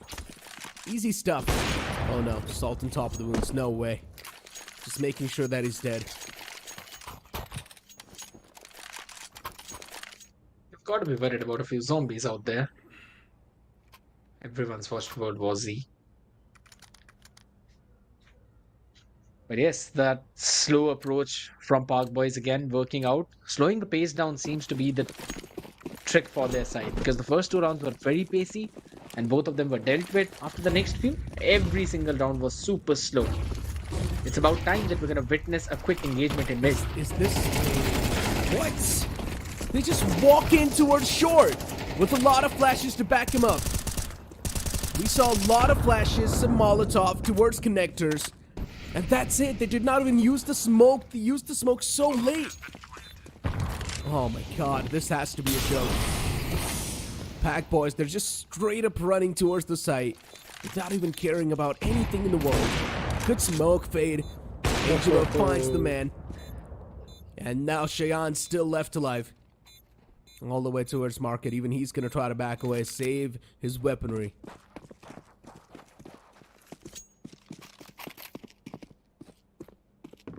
And now they change the pace yet again, but over towards mid, not towards the side exactly.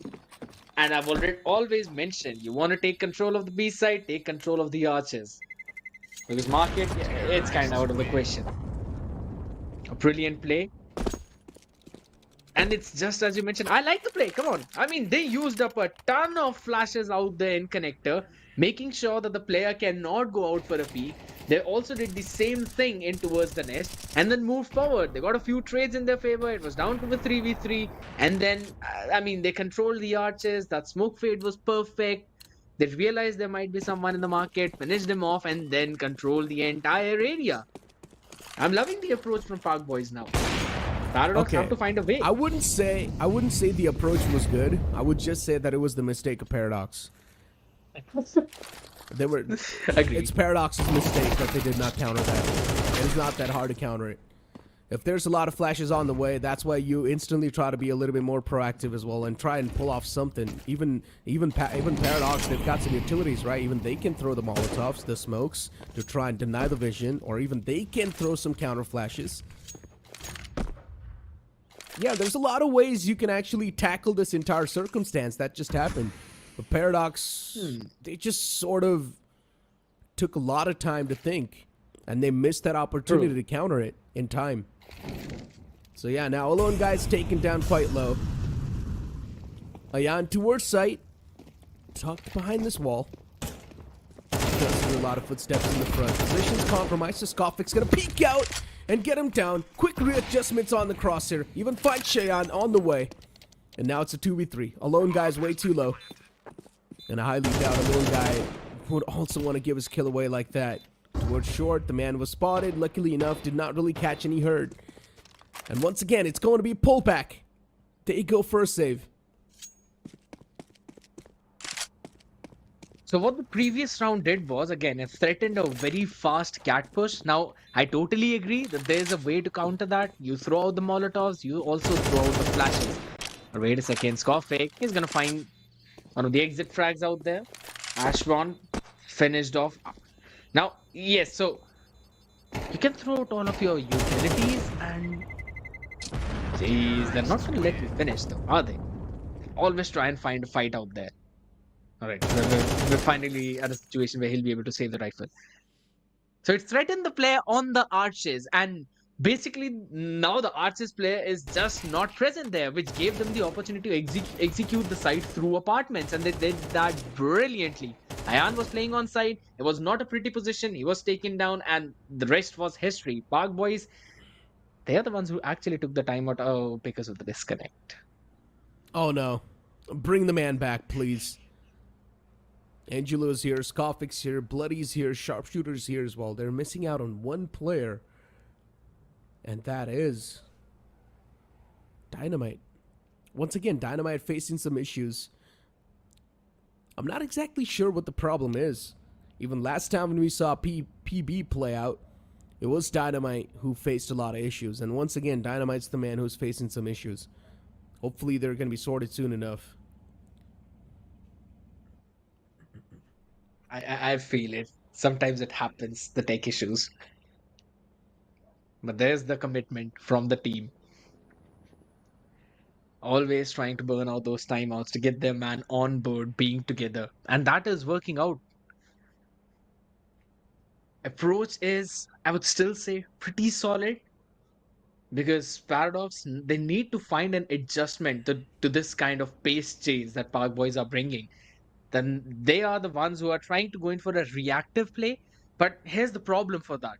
If it's a very pacey hit and the site is not a stacked one, you will not be able to react on time. And if it's a slow hit, then there's seldom a few ways for you to find out where the hit is actually going to be because you are expecting a fast paced hit. So that's where Paradox are basically now in a paradox of their own, a dilemma which they've got to work up against. And Angelio also has got the AWP, so that's also a worrisome thing. Yeah, MP9's on the other side, a Famis.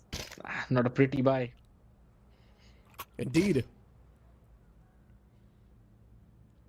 A lone guy with an AK, but then you've got Smashborn with the MP9, as you mentioned.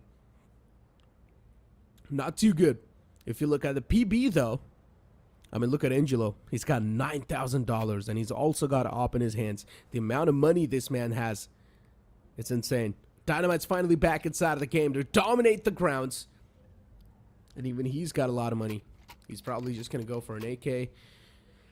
Dynamite is the main key to the success of PB. And Ayan, I mean, off the bat, we saw Ayan go really aggressive inside of the game, but then later on, the aggression's toned down a little bit now. I want to see Ayan back on that aggressive footing. I want to see him go up close and personal and challenge those duels on the aim fight. He's also being somewhat of an initiator of the team where he throws out those flashes for his team to peek on the back of it. So we want to have that. Mid aggression this time from the side of Paradox. I like to see that happen, and they're also making sure to throw out a molly, and oh my god, another fast execute. Ooh, what a shot from Angelo. A slap to the face. Ayan falls down. Another Molotov. It's going to flush out the player from his comfort zone. Ackerman gets taken down as well. Angelo with the op. This man is just pulling off some incredible stuff. He's pushing up close. He's connecting those shots. Coming out on top in the duels. And now out of nowhere, it's a 2v4. The complete defensive Paradox. It just comes crumbling down. A fast push from PB was not expected. And they just get astonished.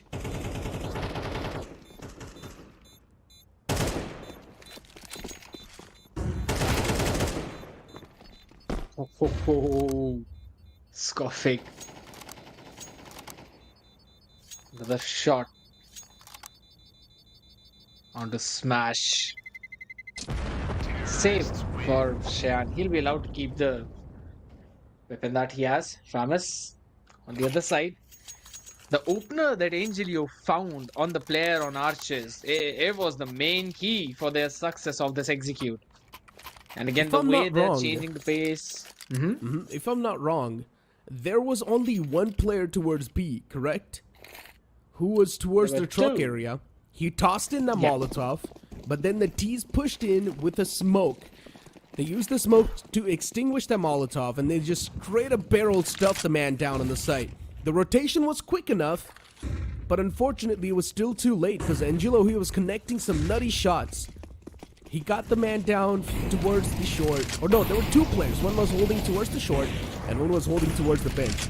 The man towards the bench, he was shrouded in the smoke. The man towards the shot got taken down by Angelo. Before now it's out of this round. Once again, it's a quick take. Smokes towards jungles, towards CT. And just like that, they move in. Only two smoke with the backup of a couple of flash. They're able to get the hands on the site.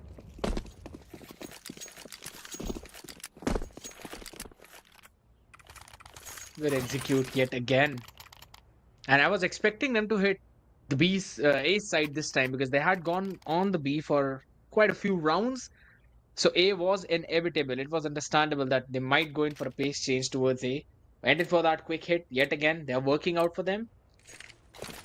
They're catching everyone on the side of Paradox with a surprise. Now, whenever a team has AWP in the hand, we expect them to play slow because they want to play in for the picks. But Park Boys, they are deciding that they want to go in on their own pace, and that's what Bloody wants to do. Oh, the man's up close and personal. And of course, MP9 will come out on top. It'll prevail. Moving towards underpass. The push has already happened. No! Ackerman messes up. This is such a massive mess up from Ackerman. And this is what happens when the nerve starts hitting you. Ackerman's got no other option than to back away. He could have had a surprising effect inside of this round. But unfortunately, he gave his position away with that burst of the MP9. Two players speaking out at the same time. Beautiful coordination. Paradox finally some signs of improvement inside of the round. But Skofik with a 2K beautifully just completely stun locks the players of Paradox. And now the entire retake's crumbling down. It's a 1v1. Angelo with not a lot of HP, but the time's ticking away. So Angelo's got the advantage anyways. He's going to be the one to win the round for his team. And that's it. He's got to save the weapon. Run, boy, run. Oh, last second. He was taken down. Unfortunate for him, but they've got a lot of money in the bank. So it's not going to be a problem either ways. But fast retake, that was on play. You needed your player in the apartments to win that duel, but that was just not allowed. Park Boys are having the field day. I wanted to mention how Mirage would not exactly be the perfect map for Team Paradox, but this is the kind of mow down that I was not expecting. Skofik is disrespecting the smoke. Looking to do so. Inside of the smoke. He's just waiting for at least some sound cues. And as soon as he finds the sound cues, he will have a general idea on where exactly the enemy is going to be. Dynamite, he's found the timing on this push. But unfortunately, he's being sensed by Cheyenne. Trades did happen quickly enough on the board, but even Smashborn towards Sandwich gets taken down. A 3v3 effect on the game, but now Bloody as well catches another man towards Connector. This is the problem that I've been speaking about. It's a domino effect. As soon as you find the first one, the second one peeks out right after. There's no discipline. There's no proper team coordination. These guys need to play together. And the communication should be on the point. But Ayan, he's found the opener on the site. This can be a big ray of hope for them to try and make something happen. There's also a smoke just completely blocking off the CT spawn, which I absolutely love. Another smoke in the front. He's going for the stick towards the defuse. But Angelo, this man's up. He's been able to connect some inhuman shots. And this is him on the T side. You can only fathom what he's going to do on the CT. That's the kind of performance he's brought on the table. But we've had so many games out there thinking that maybe this is it. Maybe the team who's got the lead is going to win. But we've always been proven wrong. So it is possible that Paradox might be able to get a few extra rounds as well now, since Park Boys were able to do so. But at the same time, I love how Park Boys were working again like a well-oiled machine, because they sent in a few players in towards the stairs, and they had sent a player towards the palace as well, only for the rest of them to try and make way from the connector. They took the mid control, and I've been mentioning mid control is almost always crucial on a map like Mirage. You want to know what's happening in the mid to figure out what the T's are up to. And that's not what was done by Paradox, only because of the fact how they were brutally shut down in the starting 4th or 5th round of the game. And it was all on the back of that fast push in the mid, wherein, yes, there needed to be a few extra flashes from Paradox to shut down that push, but that was just not the case. It took too long for them to adjust. And that, after that, it just paved the way for Park Boys, because they could not anticipate what was happening. They had to be ready for those fast hits. And at the end of the day, it was just Park Boys team rolling, winning out on all of their gun duels as well. And in the last round, they worked up their way in towards the mid, catching a couple of players from connector, getting that pincer on towards the side, going in for a beautiful A split. Okay, if I'm not wrong, In the first couple of rounds, we saw Paradox be really proactive and aggressive. I'm especially speaking of Cheyenne. He was always the man to push up, get those kills, and back away. And somewhere down the line, Pack Boys realized that, and they were like, okay, the CTs are being a little bit more aggressive. How about we counter them with being even more aggressive? And then they started making those confirmed hits on the site. It was a quick burst towards any of the sites. They were not really wasting a lot of the time in general in making a lot of those decisions. They were just straight up going for those hits. And that's why Paradox could not be aggressive anymore. Because if they try to do so, there's probably going to be a lot of players being aggressive on the same time as well. So it's really tough to counter aggression with aggression. But for now, Dyna been able to find 2 with the USP. He's already done his job, but I'm not exactly sure how much of this extension's going to work out. That's why Cheyenne backs away. It's now a 3v3. Dual Berettas in the hands of Skofik. He can definitely make something happen. The man's quite low as well. And it's just going to be a complete span. He sprayed through with the dual Berettas.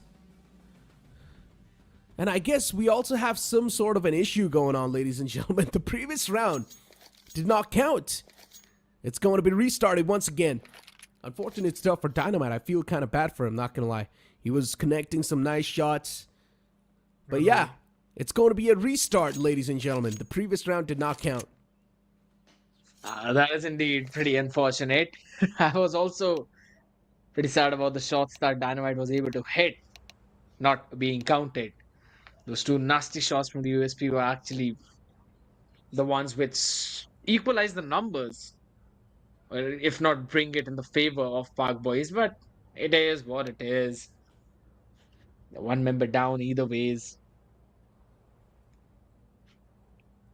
I've told you, dude. Tech pauses and the tech issues are the most consistent thing that you can see. But there's always a solution to everything. Just like how there's always a solution to the fast, pacey hits coming in from a team. And that is to throw down early utils to stop that fast push. And that is something we did not see from Paradox. Only until in the later part of their own half, we saw that to happen. So now, again, as they will be on the side of T's, they should be going in for a few of those set plays. I really hope they would have practiced a few of them at least, just like how Park Boys were able to do. I'm hoping for Paradox too. I mean, that's the kind of map Mirage is. Rather than going in for some rushed up executes, playing on the back of your own teammates' utils. We already saw how Ayan's flashes have been on point. I'm expecting him to use a bit more onto us during the site executes.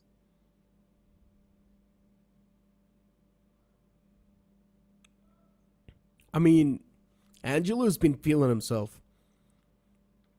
I haven't seen him miss a shot so far.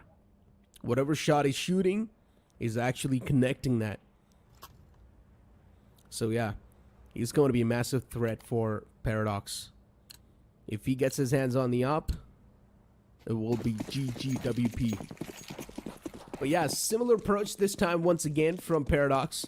All the players moving towards A. Summer Town Line Dynamite's probably going to see this coming through. And he's also being quite aggressive towards Palace. He's managed to squeeze in, but he's not going to be allowed to get away. He misses all the shots, and Alone Guy's the one to come out on top. All the players instantly looking forward to rotate towards the A site, and Glock's, of course, something that's going to help him in the run and gun, too. Sharpshooter, beautiful shot towards the first man. Cheyenne put to sleep. There's 2 more players looking forward to extend, but a flash is going to blind the player in the front, which is going to be Ayan, and that's also going to revoke a lot of the possibilities to make this entire comeback possible. And already the site execute, the site retakes happening, and it's done. If I'm not wrong, it was possibly a team flash that basically blinded the players of Paradox themselves. Oh. Because I did not see any kind of flash assist from the feed. And if that was not the case, yeah. That's what I was trying to find as well. I did not see anyone toss a flash as well from Paradox. So it was I was just not able to understand how he exactly got blind. So yeah, there's a chance it might just be a team flash. We don't know. That was so unfortunate. That was so unfortunate. They wanted to push up towards CT, but that was not how things rolled. But another fast hit from the Palace this time. Oh, once again, they're going to get the site control in the hands. Tech Knights, M1 on the site. Ayan able to get his hands onto that gun. But magazine's going to be a big issue. He's running out of bullets as well. Ayan shot down while he was trying to go for the plant. And now the man inside of the smoke. They're also looking for a knife him, and they do. Salt on top of the wounds. Angelio was right in front of the man while he was planting the C4. No one checked him. That is just a massive mistake from Paradox. They went in to take control of the site, but no one covered for their planter. He literally stalled him for a couple of seconds to see what was happening and then shot him. But nonetheless, got to brush it off. Sharp, able to get one, traded quickly by Shayan, and mid is where we were seeing aggression and over towards the apartments as well. Good Molotov. Gonna stall them for a bit more. Angelo, what is he doing? Oh my god, he's just running and gunning with the M1. Oh, runs out of bullets as well in the magazine. Misses all the shots. Oh, that was hard to watch. And then for Ackerman, he's just gonna find a quick two-piece. A good way to return on the board once again. Paradox, it's a 3-11 scoreline. They're losing with quite a big margin. The man's already squeezed in. He misses that shot too. Sharpshooter. He's not gonna forgive himself after what just happened to him. We saw so many whiffs back to back. Maybe he's just not a sharp opper, because that's the job of Angelio.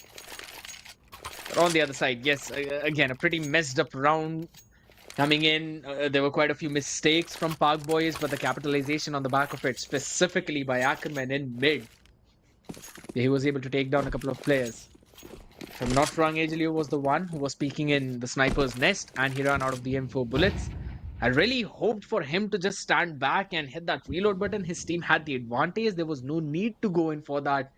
Another aggressive peek with a pistol, but that's how things happened. Oh, and you talk about aggression. And oh, it's to its finest. Ayan, even though he had his hands on the op, one single headshot just seals the deal onto him. And now once again, the op's going to be in the hands of the young prodigy himself, Angelo. Let's see what he's going to be able to pull off this time. One single op in the hand, the rest, every single player, they've got their hands on the pistols. And now he just needs to go huge. He's going to be the win condition, but Angelo this time, he gets shut down. Once again, Paradox able to gain their control back on the site. But the plant still not happened. He needs to recover the C4, go for the plant, and then only there's a chance Paradox can come out on top. But if they do go for the save inside of this round too, it's going to be match point for PB.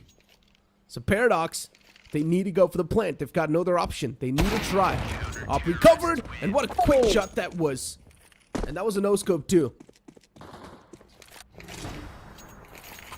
Had that been a no-scope headshot, we would have called it the skull cut. But it was just a normal body shot. But yes, indeed, a no-scope.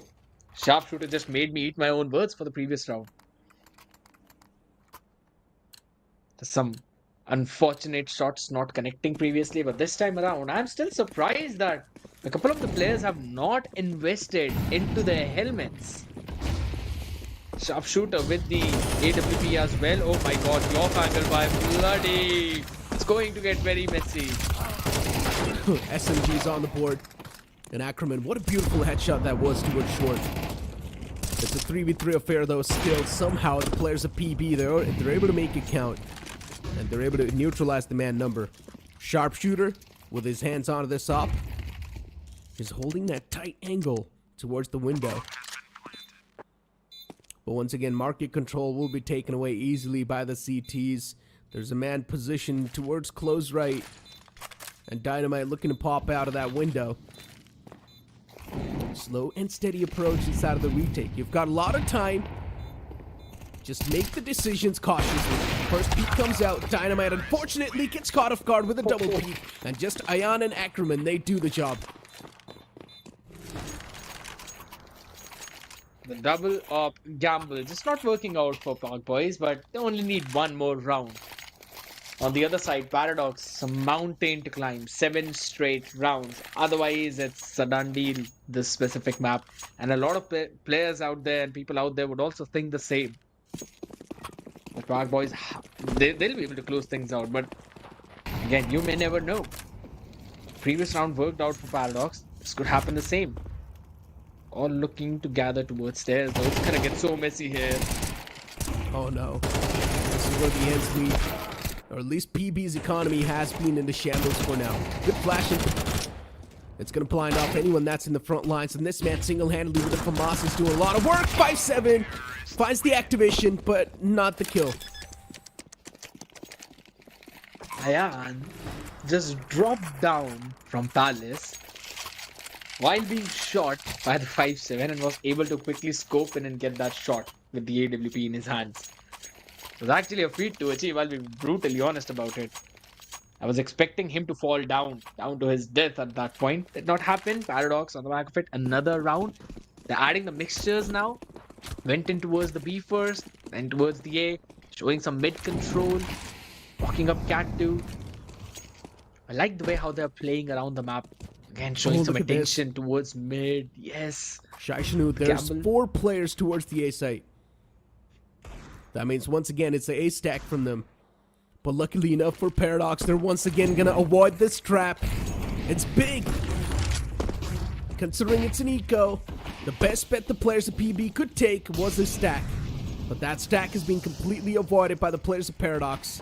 And Ackerman has already found himself quite deep inside of the site. Once again, the op looking to find a couple of body shots as well. Not able to connect anything though. And now it's also starting to be a bit of a problem for Ayan. The more shots you missed, the more confidence you lose. That's how the op works. Off pick with the lurk.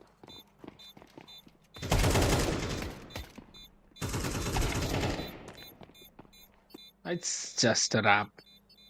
Smash. Being able to shut everyone down there. It's a good hold on towards the side by Paradox. Might lose a couple of guns in the process. Yep. Yeah, they only did. tried to go for the save and he could not. That's a USP lost. Such a big economical damage, you know that? Humongous indeed. I mean, Ackerman is definitely going to struggle. He did lose the info. But on the other side again, if you look at the brighter side for the side of Team Paradox, they've had the rounds rolling for them. For the previous 2 or 3 rounds, they've been having some good runs. They're not running into any kind of stack from Park Boys. And I'll be honest, it's all a 50-50 gamble every single time, because when they run towards the A, the stack is towards B. If they go towards B, the stack is towards the A. There are no fakes being sold out on the back of it. Just a few utils being used up in mid to kind of threaten what happened in one of the previous round. But if you really dig deep into it, there are no as such fake hits towards any kind of side. You know which side is going to get hit by the amount of utils that are being dumped there. So I think so if Park Boys really want, they can try and play on the back of that information. And it has all been going downhill since the investment of the double AWP.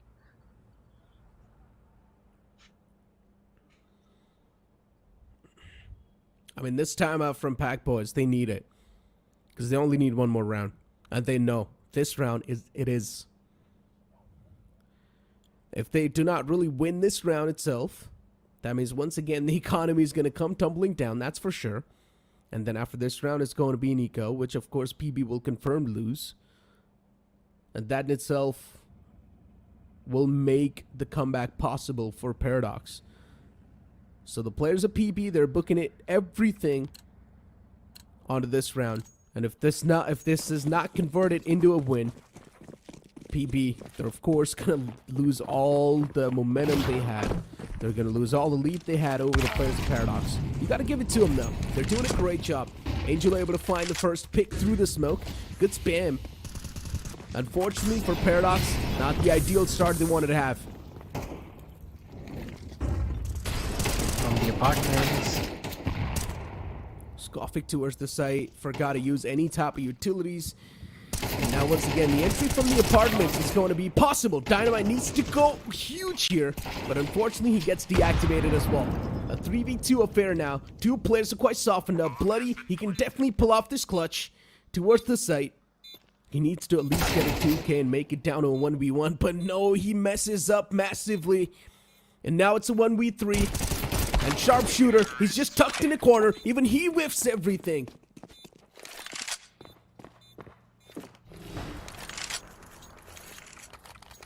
Not exactly the kind of play you would want if you're a fan of Park Boys, but Paradox, this is the exact round that they needed. Few openers being found for Park Boys, but they were not able to capitalize on the back of it. Then they are not being able to stop these B hits from coming. And when they go in for any gamble stack towards the B, it's always a hit towards the A, but this time the gamble might work. Oh, here we go. Ackerman. Once again, it's just a lot of confidence peeking for him. The man's already on the site. Dual Berettas to the face. It's going to be a massive barrel stuff. Scoffing just sprays around like a Rambo. And he still gets another one. Deagle towards jungle, just hungry for heads, looking to find some skull connections. But unfortunately, even that gets denied. Two players are quite low. One single Deagle shot to each will shut him down. This clutch is possible. But Sharpshooter, he needs to be sharp, just like his name. Cannot afford to miss a single shot, and the man still just goes for the peek and gets the easy kill confirmed. I was just about to say that he needs to win the duel against the lone guy. The first one is the most crucial one. And that literally was the only one he needed a perfect headshot on. Apart from that, just a couple of body shots would have worked out on the remaining two players, but that's not what happened. A lone guy playing proactive yet again. Made a risky gamble, but at least it worked out. He had trust in the teammates on the back of it again. A B hit seems to be coming on the way. Some mid attention is going to be made. Angelio with the AWP in mid will not be able to find any opening. I said it way too early. Oh my god! I apologize. Angelo, a quick 2k on the board. The entire mid area is now evacuated by the terrorists. And Paradox, they decide to move back. And now the players are starting to stack in towards the B site. Or not exactly the B side, towards the apartments area. There's a man pushed up close and personal right next to him. And Cheyenne, I highly doubt is probably going to go for the check on the clotheslines as well. Skoffic's probably going to find the big advantage. But he's still going for that slow and steady approach. And yes, the check does not come through. Finds the first, gets the second one almost. A lone guy returns back in a good fashion. Two flashes, Dynamite completely blinded, but he gets to both of them just like that.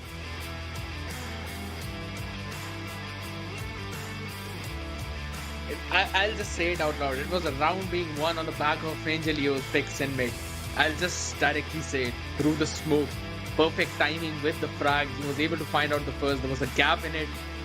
And being able to utilize that perfectly. And the second one, if I'm not wrong, he only saw a pixel of the place for a fraction of a second. And he was able to figure out and pinpoint the exact location of the player. And was able to hit that nasty shot. That is mind-blowing.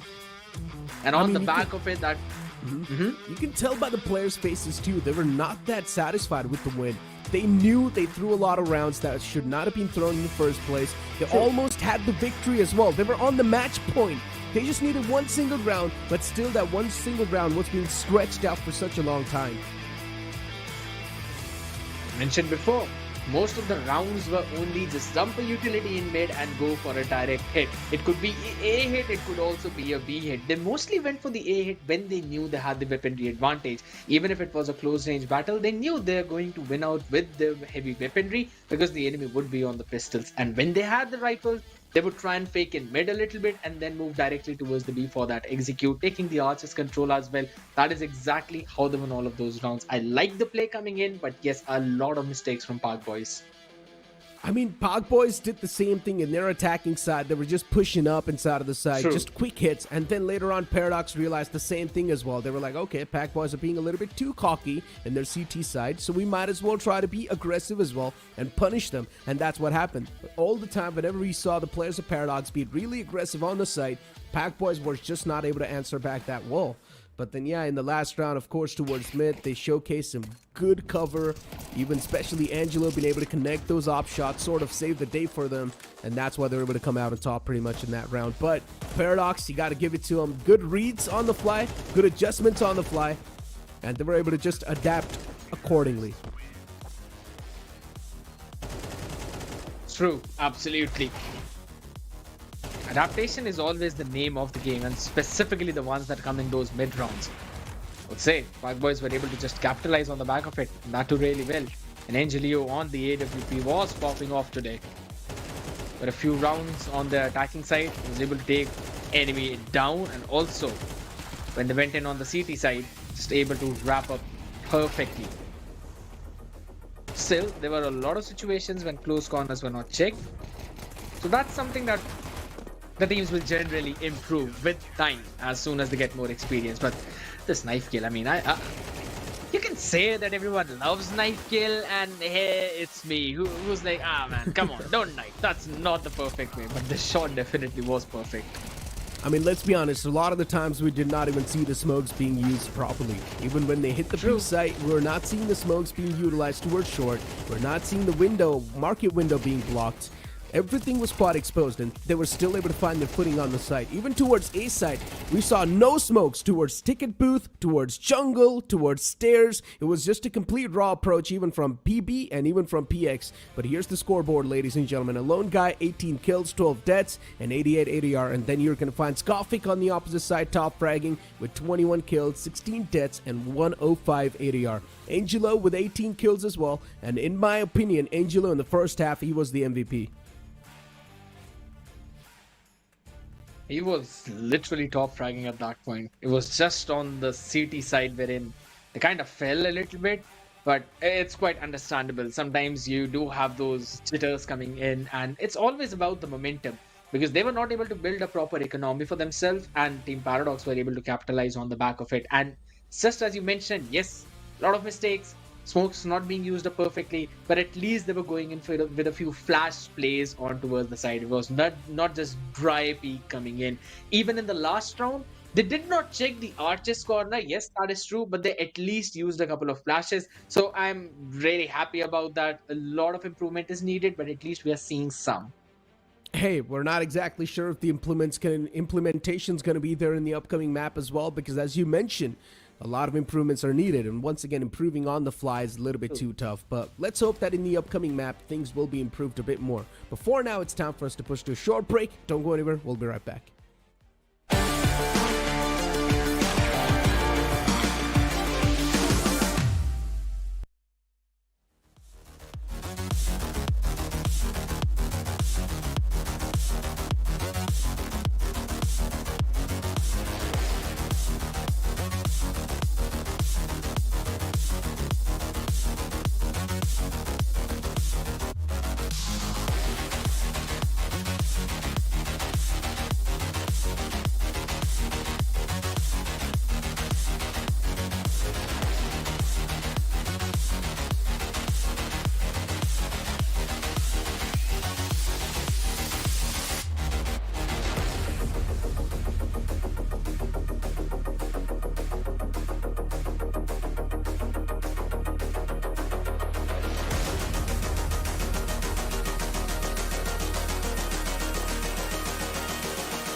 After the map of Mirage, now it's time for Inferno. And considering how Paradox has been playing, their winning chance on Inferno as well, they seem quite slim. Unfortunately for the side of PB though, we saw quite a lot of those chokes. Unfortunately, that led to a potential comeback that we could have seen from the side of Paradox.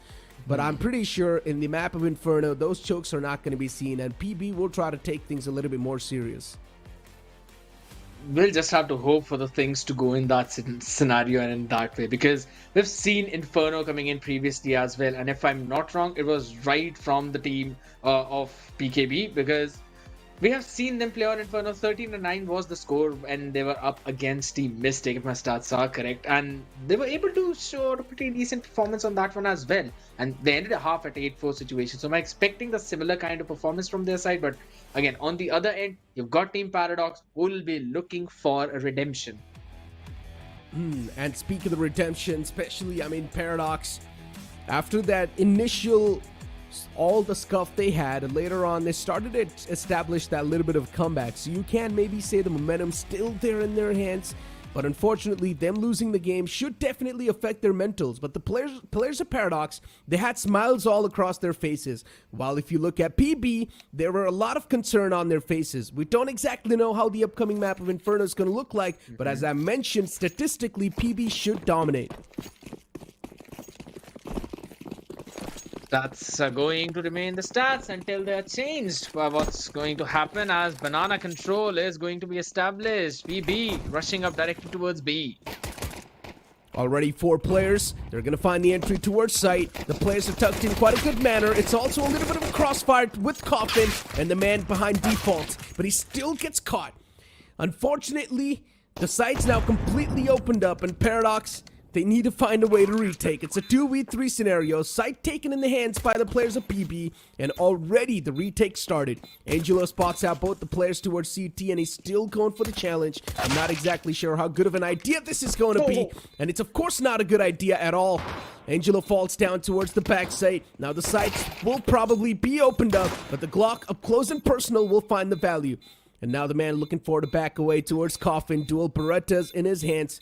Will of course cause a bit more issues as well. And finally the peek comes through, and Skofik, he finds the line of sight. I was hoping the dual Berettas to find a little bit of an extra success, but again, it's Glock shining up. How can a gun that you have mentioned not perform in the range like that? And it was a pretty good strafe as well coming in on the side of Park Boys.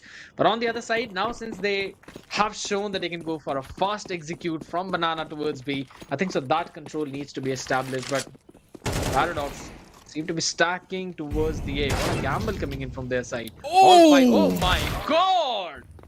Yeah, well, all you need is one single bullet with the Deagle as well. And he finds that connection.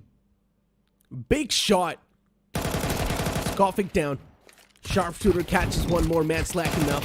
Another man towards the apartments. Oh, he missed a lot of shots in the balcony itself, and even he falls down. Second mid was up for takings for the CT, and now even the man in the front lines, he gets his hands on the Galil. That's a big gun recovered.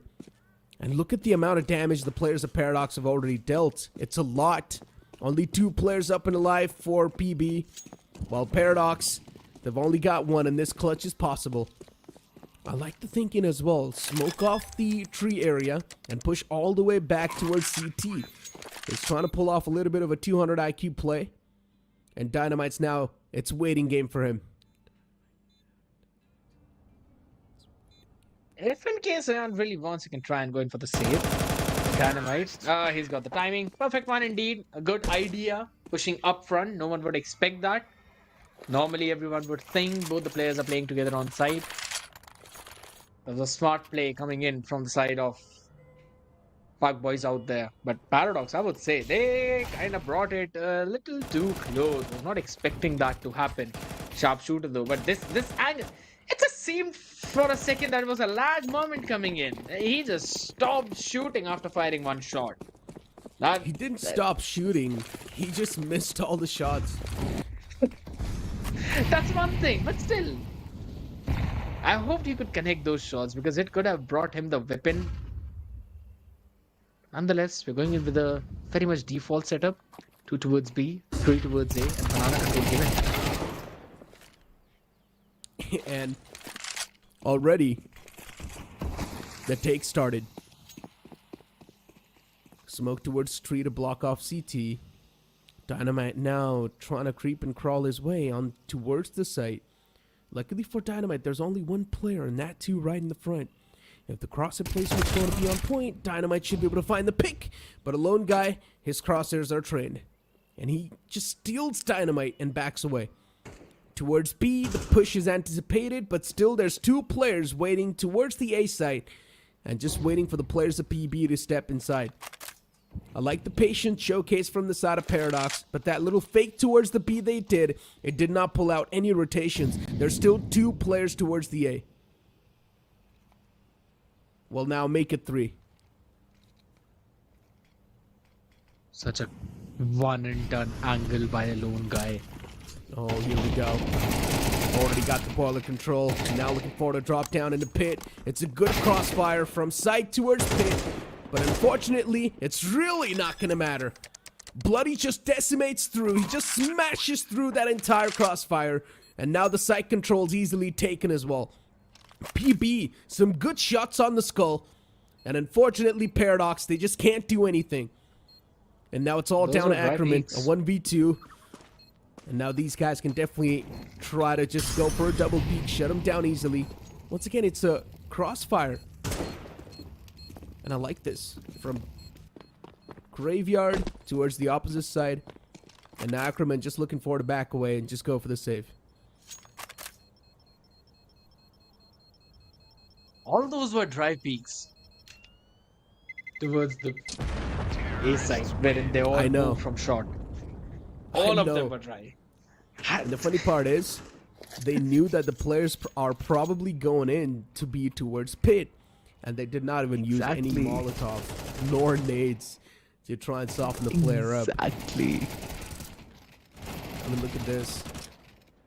We didn't see a single piece of utility fly in. Did we see any flashes? I don't think so. Nope. Nope.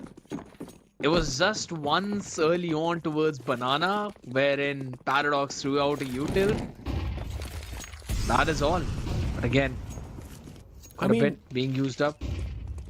It's a fight without any rules. It's like a street fight. Usually in like proper boxing tournaments or fighting tournaments, you see some rules, right? But this is a tournament too. But over here, the players are playing as if there's no rules applicable and they can just do whatever they want. And they are actually doing so and coming out on top somehow. Because there's no punish on the other side. Exactly. That is the main problem coming in. Ackerman only one with the Hero M4 out there in his hand. A crossfire towards A, but that's not where the hit is going. Again, the banana control, and everyone will be taking the side control. And towards the side, there's only one man stuck. And even he gets just taken down easily. Once again, I still want to focus on the previous round, considering this round was a complete eco. Now, of course, using the utilities on the fly at the last second is next to impossible. That's why in proper games, or not exactly in proper games, in different regions, for example, the regions that are much more advanced when it comes to the Counter-Strike, is that they keep on re-smoking the same angles. You've got at least 2 or 3 players on the same site. And those players just keep on re-smoking those same angles, and they keep on re-clearing the same angles, just to assure that the control's not taken away. But the re-smoke, the intel was just not seen. And that's why Paradox is just falling down. They're just crumbling apart.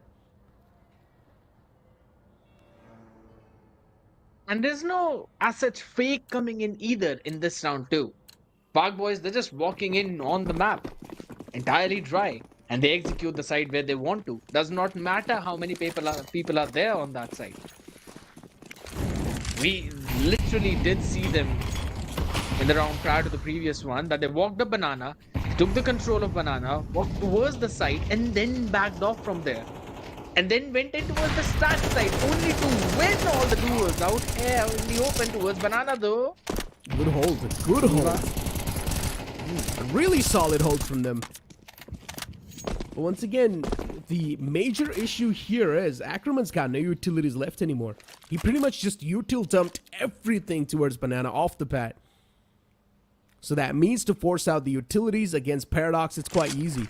All you need to do is just fake a hit towards one site, and the utilities will easily be forced out. And that's an issue. Good Molotov this time. It's going to stall the push for a bit more longer. Skopik able to find that. Molotov towards Pit as well in the back line. It's going to evacuate. It's going to force the players to evacuate Pit.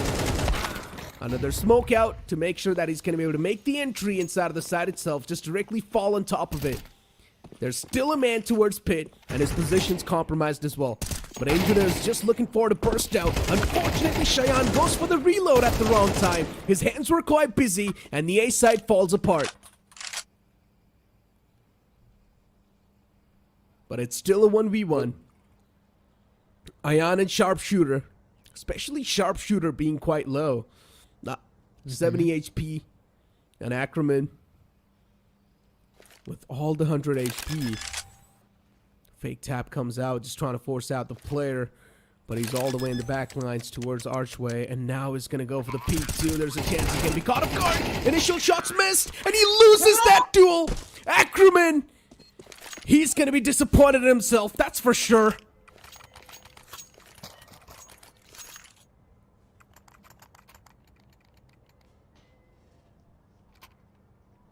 Sink in first.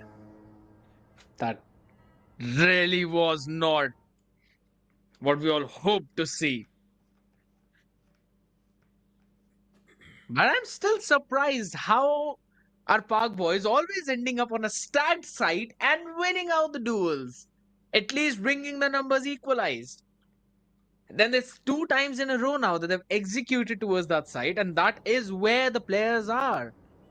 Both the times you see 3 people stacking up towards A, of which one is either playing in headshot or towards the pit, and the other 2 are both playing in close cubby on site. And they are always in the line of fire. And that's the main reason why we saw in one of the previous few rounds and then the last round as well that they got a couple of picks, but oh my goodness, that's mid-brawl. Blunder. Absolute blunder. But this push from Banana is good. It gives them a lot of control that they need. But this is not good. He went for the peek even though he knows that the smoke's being spammed while he should have just tucked in that cubby. So yeah. And because of that, once again, the man advantage now in the hands of Paradox. Or in the hands of PB. That slow and steady push towards Boiler as well. Cheyenne's completely ignored, and that's why he gets away with Engineer. But that's all he's going to find. Up close and personal. Good double peek from them. Sharpshooter. He knows there's another man towards Boiler, but he doesn't know exactly where. He does hear those gunshots, and now Sharpshooter looking for to push up close and personal, slowly and steadily. The resmoke comes in. He's taking the fight towards Library, but he also look at towards his back lines. He finds the kill, isolates that one. 4 bullets in the mag. He needs to make every single shot count, and a lone guy, he strikes him down. 3rd round finally from Paradox. Park boys were getting away with daylight murder, and this time they were punished for it. And their aggression towards the Banana as well was stopped in perfectly. I would still say it. I wanted to mention how Banana control needs to be established for the team to go in and stack towards the A side. Because once you've got the Banana control, you know that there's no one coming to hit that part of the map. There's only just one way for you to hit. Until and unless, of course, you take the Arch's control entirely and move from the CT. But again, Banana push coming in from PB. And Ashbourne gets away with one.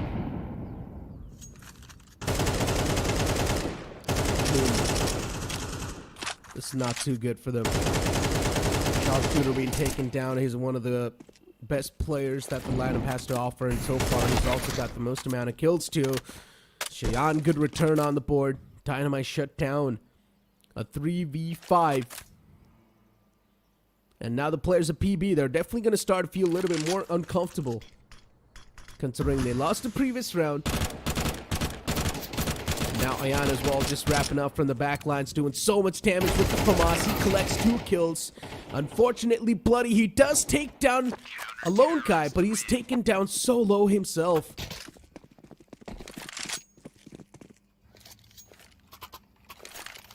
Another good wraparound coming in. Paradox now finally adjusting to the play of Park Boys.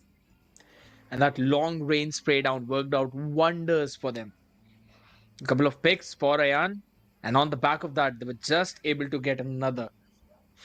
Paradox themselves, they actually going for a timeout. Now, this is something I was not expecting. Maybe a lone guy just trying to come in for a reconnect. He's the only one who's got absolutely no weaponries in their hand. But on the other side, though, now Park Boys need to do something different. Now, this is a map which is heavily CT centric. We've already seen Park Boys take 5 rounds. I think so that's much more than sufficient for them, specifically on the T side. But on the side of Team Paradox, they really need at least 7 in their arsenal to maybe make something happen. And not letting the opponent take the banana control is going to be the name of the game. Just stop their push towards the sandbags. It's absolutely fine. Let them stay there, but still maintain the control of that one choke point. That's what they need to do every single time. And if there's some heavy presence towards banana, they can always ask for some reinforcements. Specifically, the player who's playing towards the archers can run down the speedway to support the side from triangle.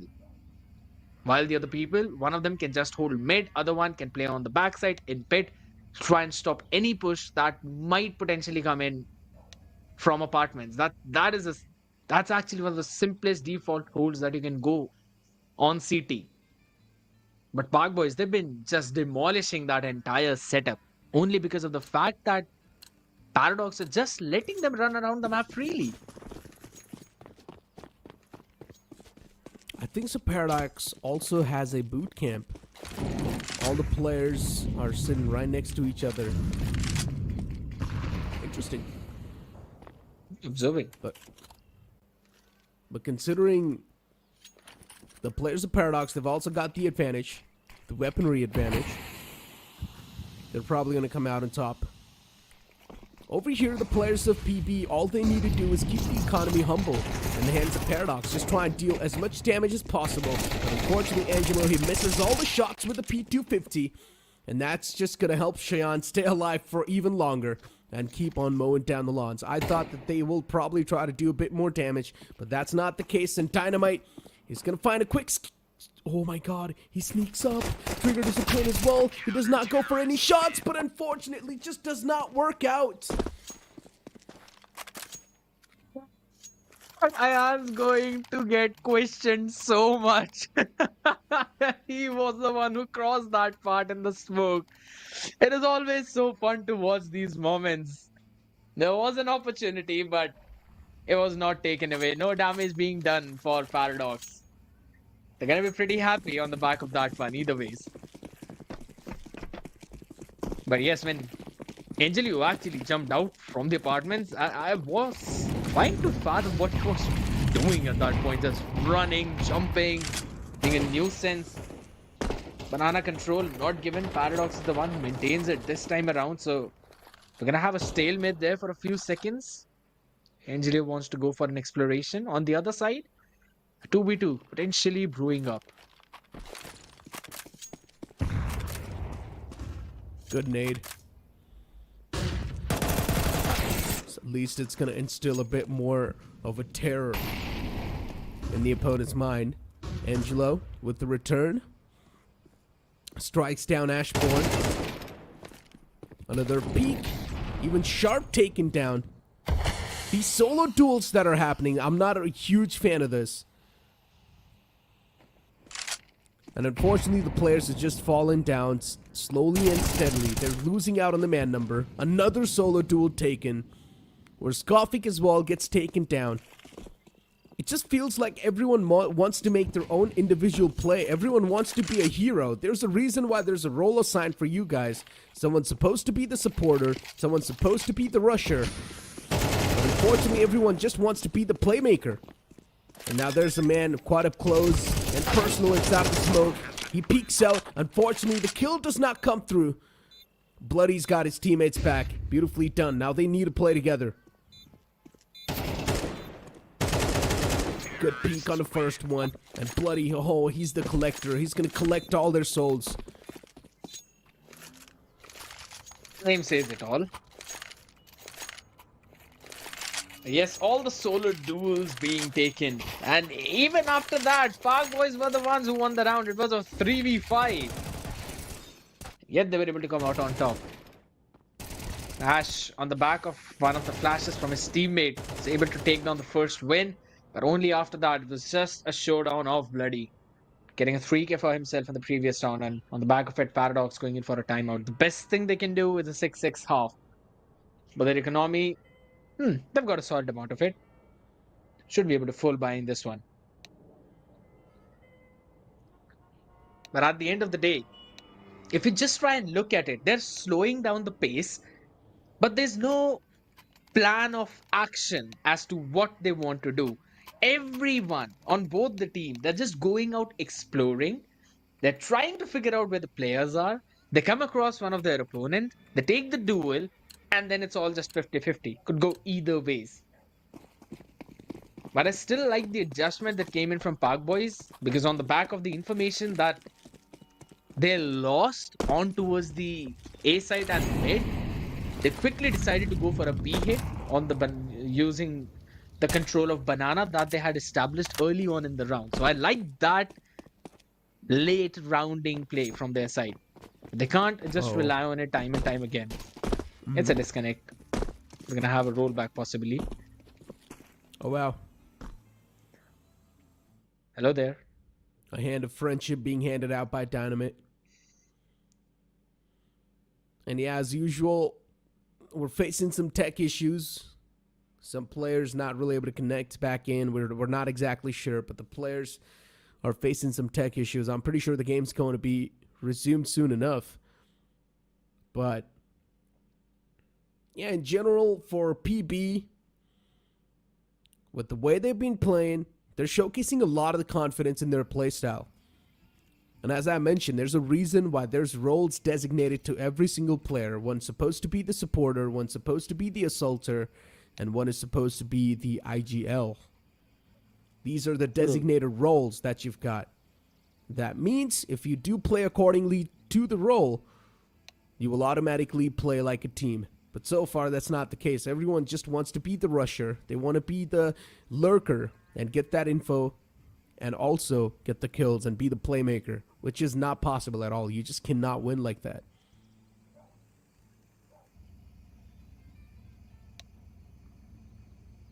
I mean, it's always down to a situation where it's a 50-50. You could win a duel or you're going to lose it. In the previous few duels, we were seeing Paradox winning that out, Park Boys not so much, and the few rounds went in for Paradox. And also the adjustment from their side, they were also able to establish that banana control. It always relies down to that. We've mentioned this point time and time again, that if on the T side you want to properly execute, you need to have banana control. And only after that will you be able to threaten a B push that gets one player away from the A. Especially the one who normally plays in arches. He will play around tree or maybe towards speedway based on the next contact. And then you can go for an execute, maybe a flood down directly from apartments with the smokes, nades, mollies, with the lineups. The lineups are extremely important, and I'm not seeing even a single one of them.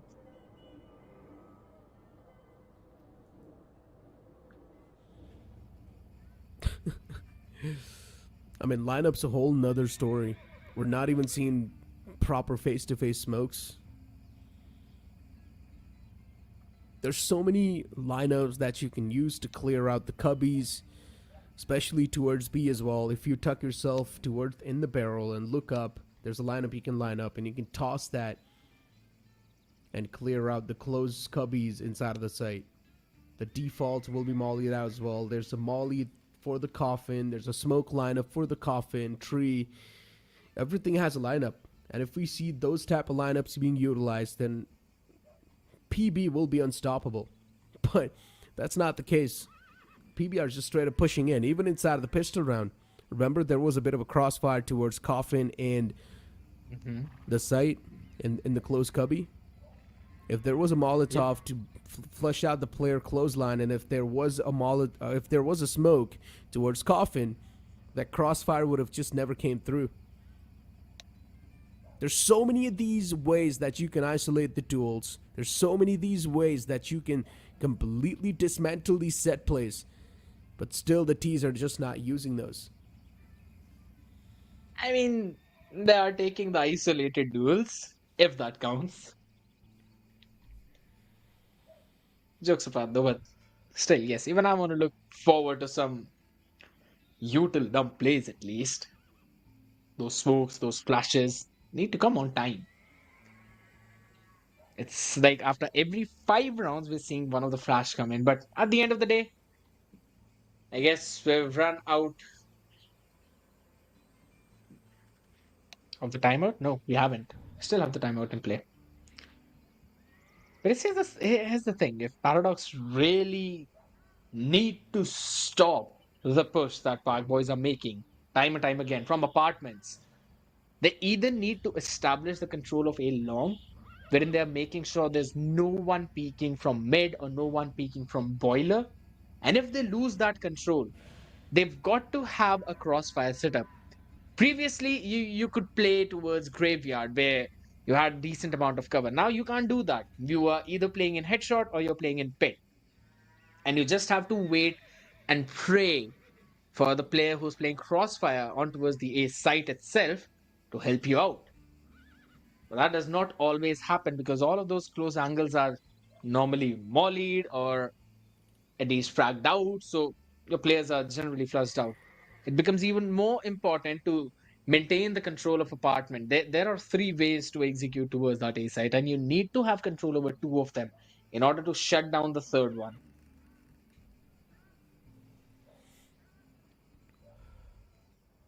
Is it just me? Or Dynamite's cam feed has been stuck? Yeah, it has been. I mean, he's the one who is inside of the game, but someone else is disconnected. And it's Ashbourne who's not inside of the game for now. The stand-in. Maybe he's facing some sort of a tech issues, I'm not sure. But as I mentioned, all the players, or everyone is sitting on the same boot camp. They're sitting right next to each other, so I'm not exactly sure what the problem is. It should be fixed up soon enough, and I guess Ashbourne is ready as well. He's put on the headphones. He's got a smile on his face as well. That means he's probably connecting back inside of the game soon. And you always love to see the smiles on the faces of players. It's important to have a good mood out there. Even though you're not winning the rounds, even though there are a few troubles here and there are a few jitters, it can always be brushed off with a healthy environment, with a good environment. And that's what you see on the side of being Paradox. Everyone just being super happy. And yes, I like those blue LED lights in the background. Guess I'm gonna have a few of them in myself too. I'm not sure how big of a fan I am of that. I don't like to game in complete darkness, you know? I like to have light around me. Complete darkness, I feel like my eyes are too strained. It's not good for your eyes. That is true. Well, but the man's techie joined in, horse. and the tech pause is going to be ending soon. Ashbourne's back inside of the game, and he's also got his hands on the up. Well, I guess Angelo is now going to have a bit of a competition inside of the game soon. Good to see that. Dynamite as well. Now back in. Still on just a Glock. Safe from him now. He's going to have the Galil back in hands. And now we're going to move forward. After a while. Finally back in action. No attention towards Banana from BB, but what an aggressive push-up from Smash. No casualties on any of the sides, so that's a good news. Good Molotov. Arch is smoked off. The players have already got the boiler control. The man inside the pit, he's going to have so much to worry about. Good evacuation, good Molotov as well, but he still pushes out of the Molotov. Flashes as well to back it off, but Cheyenne now inside of the close pit. but he gets bought out too. Unfortunate stuff. Alone guy and Ayan working together, getting that 2K towards the site. And now the players of PB, this entire push is starting to fall apart. Not that coordinated. One more man to go in the name of Dynamite. But I highly doubt it's going to be able to pull off anything.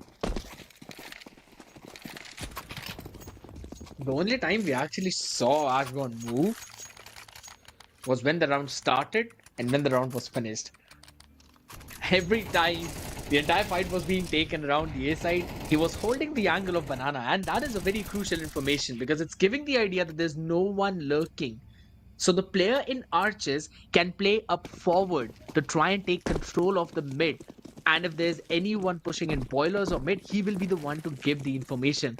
A very well-oriented play this time from Team Paradox, and they were able to hold that crossfire perfectly. Even though we saw a few flashes being used from Bug Boys, it did not work out well, and they are still on their eco. So this is a very good chance to bring this down to just the 1-1. Oh, it's a burst through the smoke. But the pistols still do find the kill. Equal casualties on both the sides, but the man's got his hands on the AK. Scoffy gets spotted and snuffed out. And now the man towards Graveyard, he's already made the climb. Good kill from the apartments. That's going to open the side up completely, and it's going to fall in the hands of the terrorists. Oh, Bloody C4. looking forward to overextend a little bit, but unfortunately the C-Force towards Banana. Such a big blunder that was. PB, they're going to regret this one, that's for sure. Not the prettiest shots out there, but at least they were able to hold that space. And now, since just as you mentioned, you can take the side control, but as long as the C4 has not its way on the side, it does not matter. Still got to hold a few spaces towards the scooter. Sharpshooter's gonna jump down. No noise cue given, but Alone Guy is vigilant. He is looking in that direction because he knows a push might be possible. On the left now, sees the pixel of the place, and the wrap-up is perfect. All of that, almost getting so close to win the round, but then the C4 is all the way back towards the entrance of Banana, or maybe in mid. But you get the point.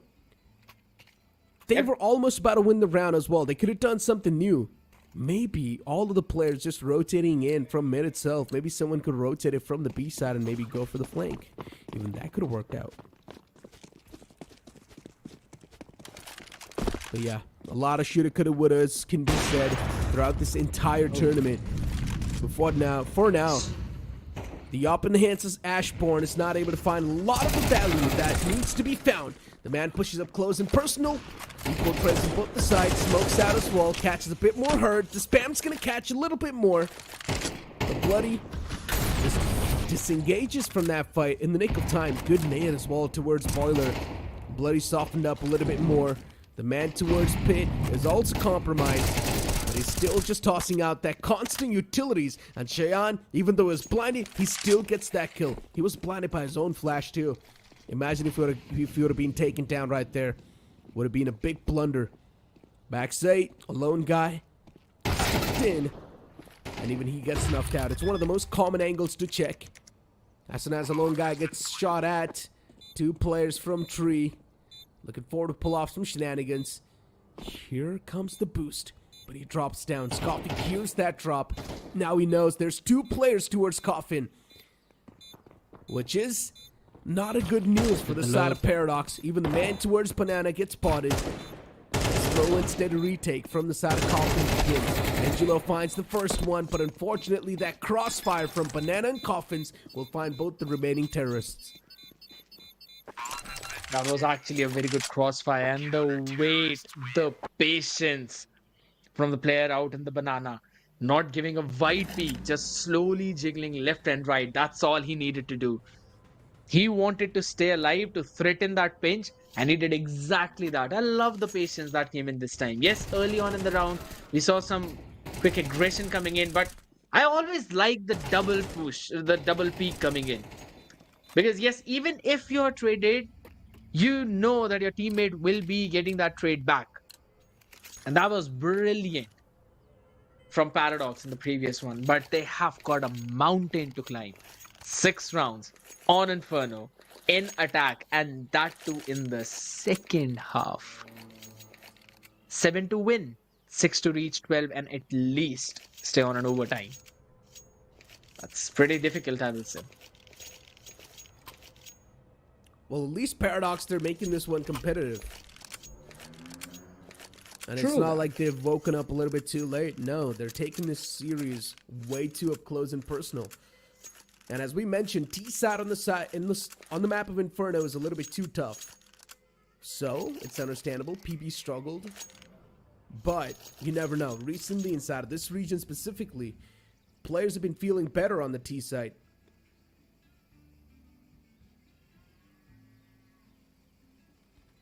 I've always told you, right? Because the stats that are in NA region, EMEA region, they're entirely opposite from what they are in the Pacific region and the South Asian region.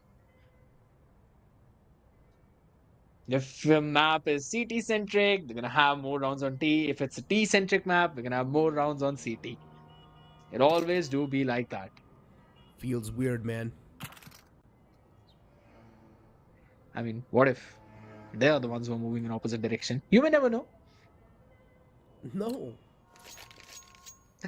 Usually, a map is decided if it's either a CT-sided or a T-sided by the layout. And Yep. how much advantage can certain side have when it comes to the map layouts? Either positioning themselves or tucking themselves in the corner, how many angles they have to hide, or how many angles can be abused, or how many crossfires potentially can be brought up. And that's why people usually come up with this conclusion that, yeah, the map is either a CT-sided or a T-sided map. But considering this time we're seeing quite a slow and steady approach from Paradox. This is so unorthodox. You do not really see such slow and steady approach from a team like Paradox. Usually they're the one to press the W, just making it out of the side as quick as possible. But there's a smoke that's just denying the complete vision. A re-smoke, if it is going to be there, it will be even better. But the flashes and the push comes through. They've already found their entrance towards the site. There's a man just trapped in the backside as well, but he's still not able to find any of the headshot connections. But as soon as I say that, bloody, he finds a 2K. Solid stuff. The man towards the backside, he still does not go down, but a quick rotate from the side of PB. An angle that normally always is checked was left unchecked by Paradox, and for some reason they were all just running and jumping, going towards the CT, towards the coffins. And I'm not quite sure why they did not actually take control of the site, because they did a perfect execute. They smoked off the tree as well, so no one was able to watch from that angle. They did not even have to care about the boost either. If I'm not wrong, the smoke was perfectly covering that spot too. But they just took way too long to try and execute the site entirely. That bloody who was just playing in the backside was able to flush all of them out with the cover of Angel Leo. The crossfire worked perfectly, and then the smoke faded off the tree. They were taken down.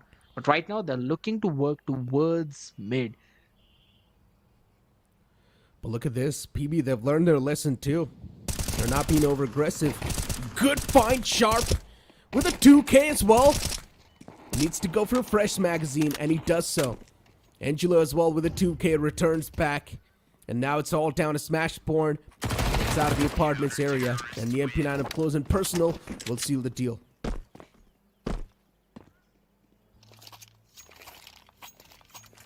Just an MP9 in his hand. And that's where you want to play with the MP9. In the apartments, close. Not a long range fight. 3 MP9s being carried forward. A couple of M4s. It's still a pretty solid round. On the other side, you're going to see a couple of Galils, 3 AKs. In terms of utilities, it's decent, but I still have got no idea if it would be enough if they want to go for a fake execute, or if the first layer of execute is stopped. Molly's being used up. Utility pour towards Banana. The push was stalled. I don't understand why Dyna pushed up though. He should have just waited for his opportunity to strike. Bloody, he realizes the fact that the man in the back is quite softened up. So when he goes for that confidence peak, he should be able to get his hands on that AK as well. And that's what he does. Good re-smoke. Making sure that the players from the opposite side will not be able to walk in. A 4-on-4 scenario, but still in the favor of PB, considering the weaponries are better on the side of Paradox. He looks away at the wrong time. Unfortunate stuff. His teammate was going to flash for him, but he just looks away at the wrong time in general. The timing on that entire set play was wrong. Because of that, the entire site's now going to fall in the hands of Paradox. First man gets spotted though. Sharpshooter. He's done his job. The site's empty. There's 2 players towards pit. One man's holding the graveyard area. And the second one's looking forward at the arches in the library. A lone guy finds that connection. Sharpshooter, it's all down to him. Good Molotov. He saved it for the late usage too. But he runs out of bullets on that M1. And now pulls out the USP. And he just can't get a lot done. It was a close one. It was a very close one. That was a pretty fun round to watch, I would not lie. Early on, yes. There was an aggressive push by Dynamite, but then good recovery. And this one last fight. Amazing molly coming in. That was a pretty unfortunate time to turn in the apartments too, yes. He wanted to go in for the re-clear on the back of the flash of his teammate, and as soon as he turned out, Paradox decided to show up.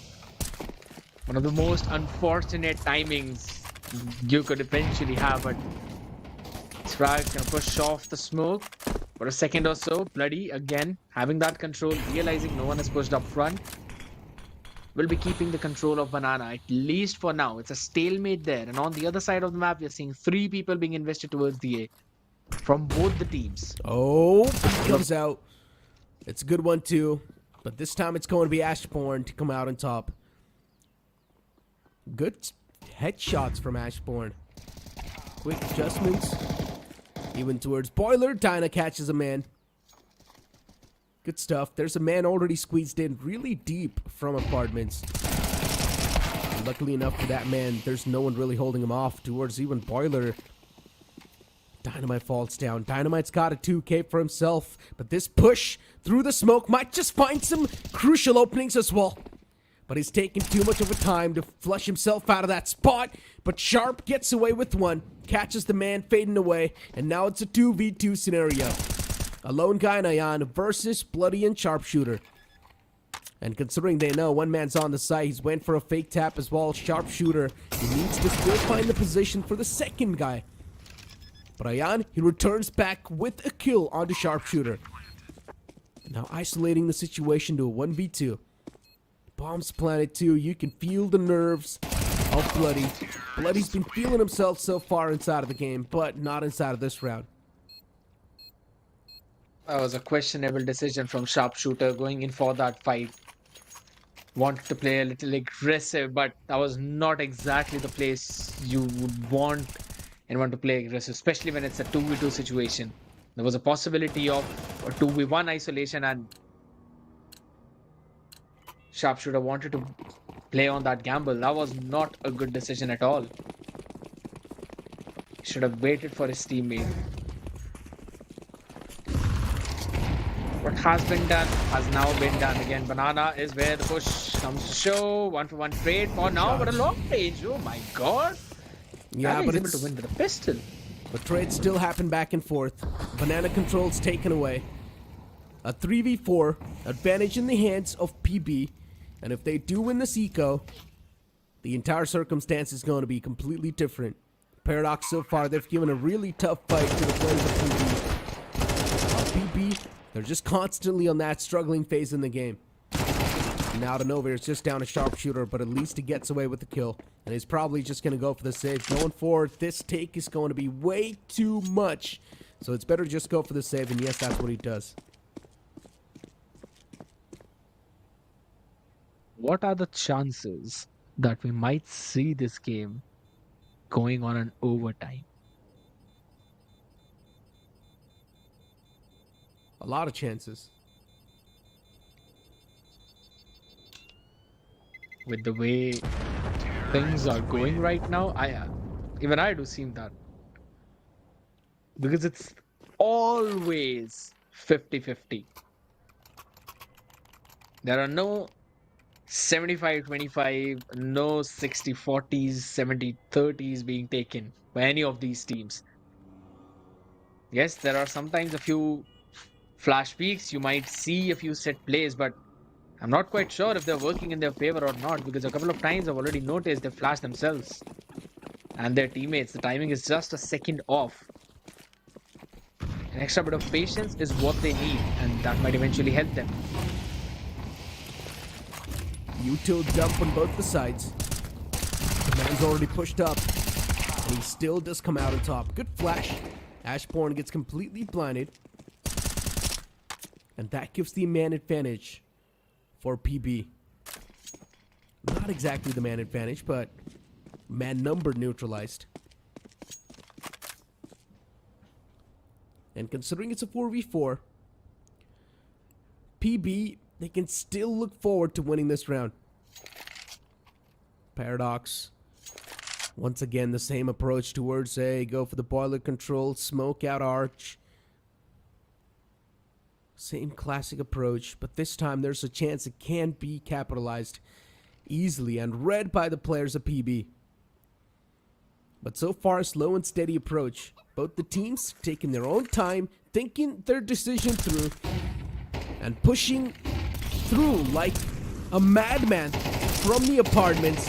Make sure that you have a death wish.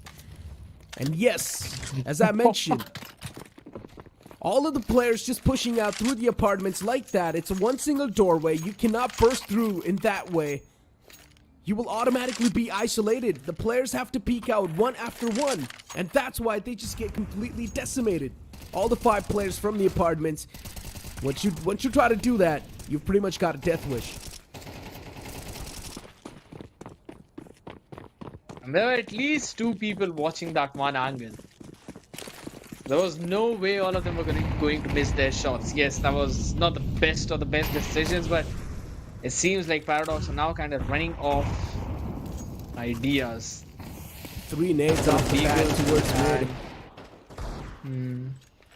Just making sure that if the T's are going to be aggressive, those 3 nades will at least find a lot of kills. But unfortunately, the T's this time, they were being a little bit more safe.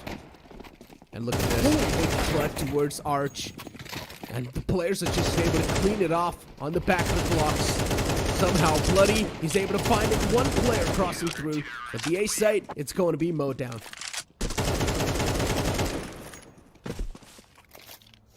I like the way how they went in for that pop flash play and followed it up with a little bit more. But at the same time, even a better decision making by Park Boys, because they gave up on that space towards the arches and the player was playing way too far back and was ready with that spray down, the perfect mow down coming in. Because you normally, whenever are on an eco, you're not going to go for a split push. All of them are going to stick together like a pack. And that was the information that was also gained by the lurker coming in from Park Boys. They were able to understand the situation, but right now again, mid aggression, dynamite. Dynamite and Ashbourne. And these guys are able to do a lot of work. But now it's a 3v3. We'll make that a 2v3. PB out of nowhere. Once again, they swing back in the advantage. And even another good shot from Skofik. Oh, he's starting to hit some insane shots at this point. Another spray, and he finds Ackerman too. Alright, Skofik, this man's woken up from the slumbers. Did I jinx the overtime?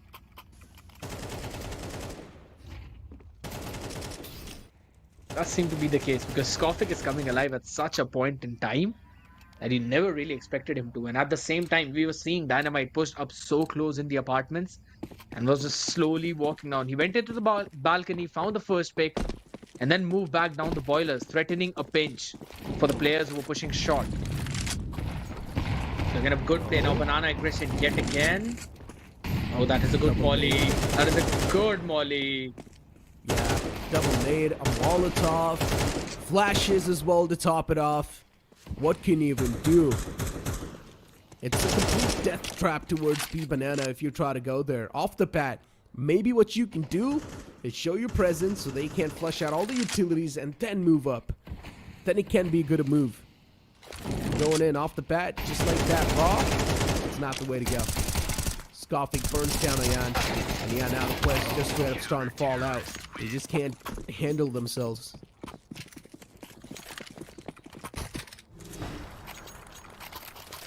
So 9 and 12. I had a thought in mind where I thought maybe either it's going to go an overtime or we might see a 13-9.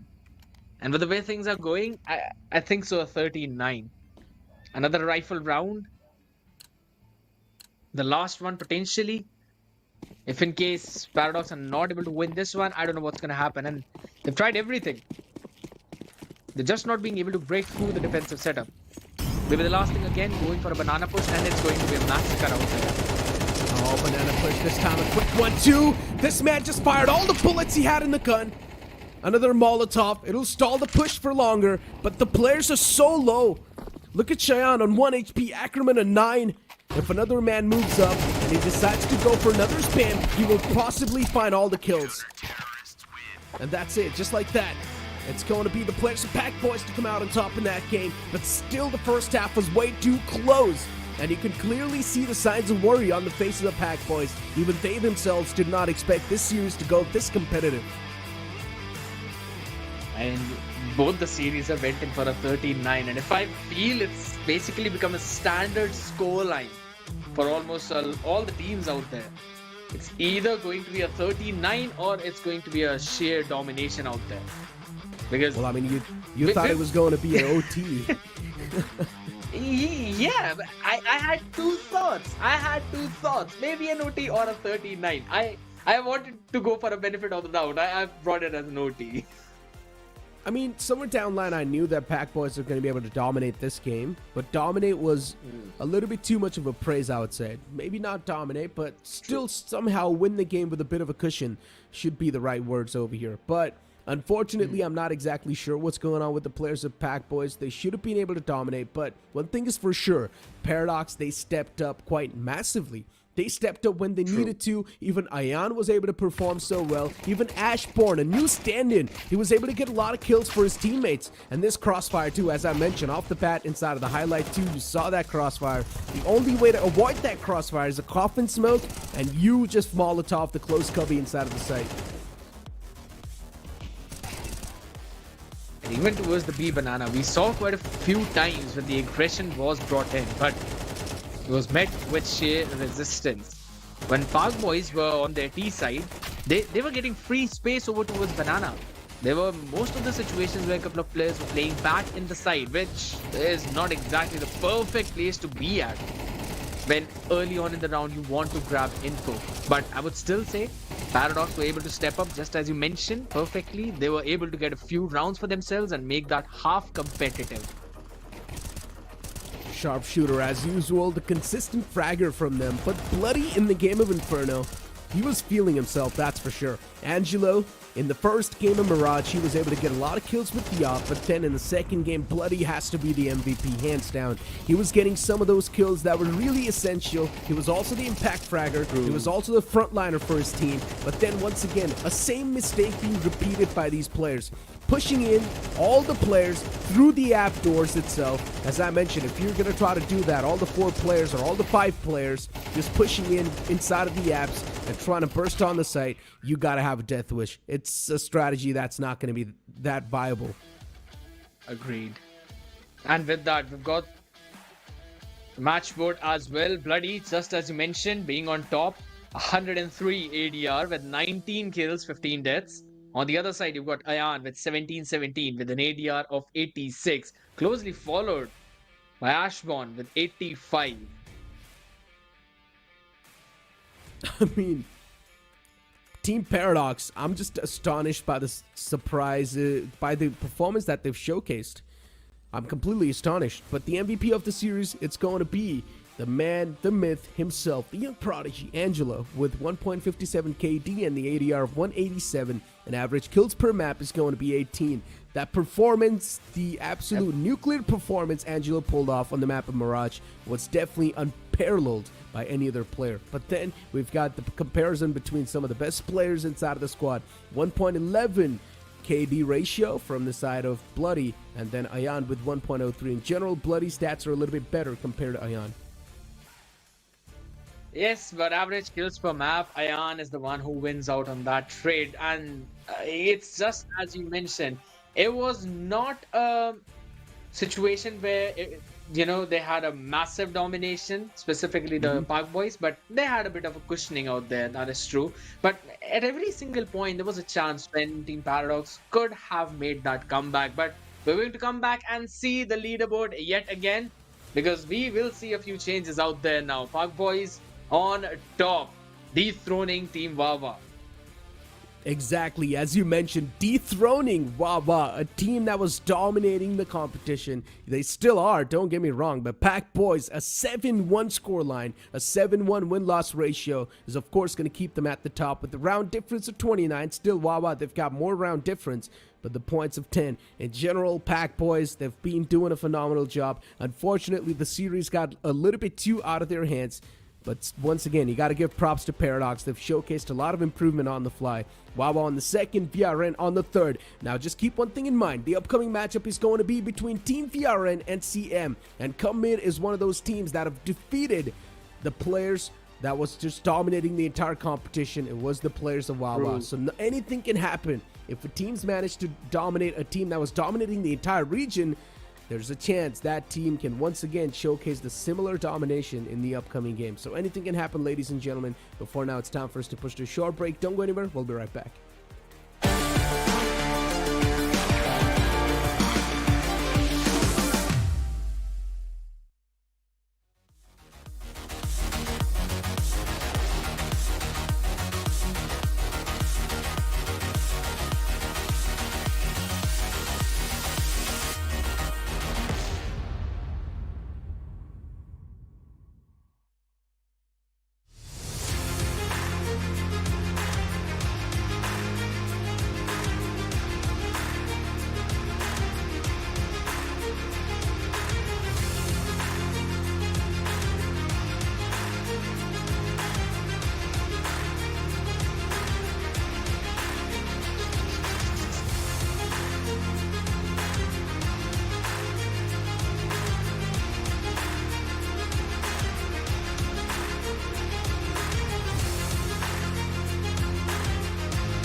Welcome back, ladies and gentlemen, and yes, new set of teams will be duking it out once again for the upcoming series. Come Mid is one of those teams that has definitely astonished us by taking down one of the best teams that Pakistan Division had to offer, which was Wawa, but now Come Mid, they're going to be facing against VRN, another team that is up and coming, that has came in from the open qualifiers, but these guys have been showcasing a lot of potential.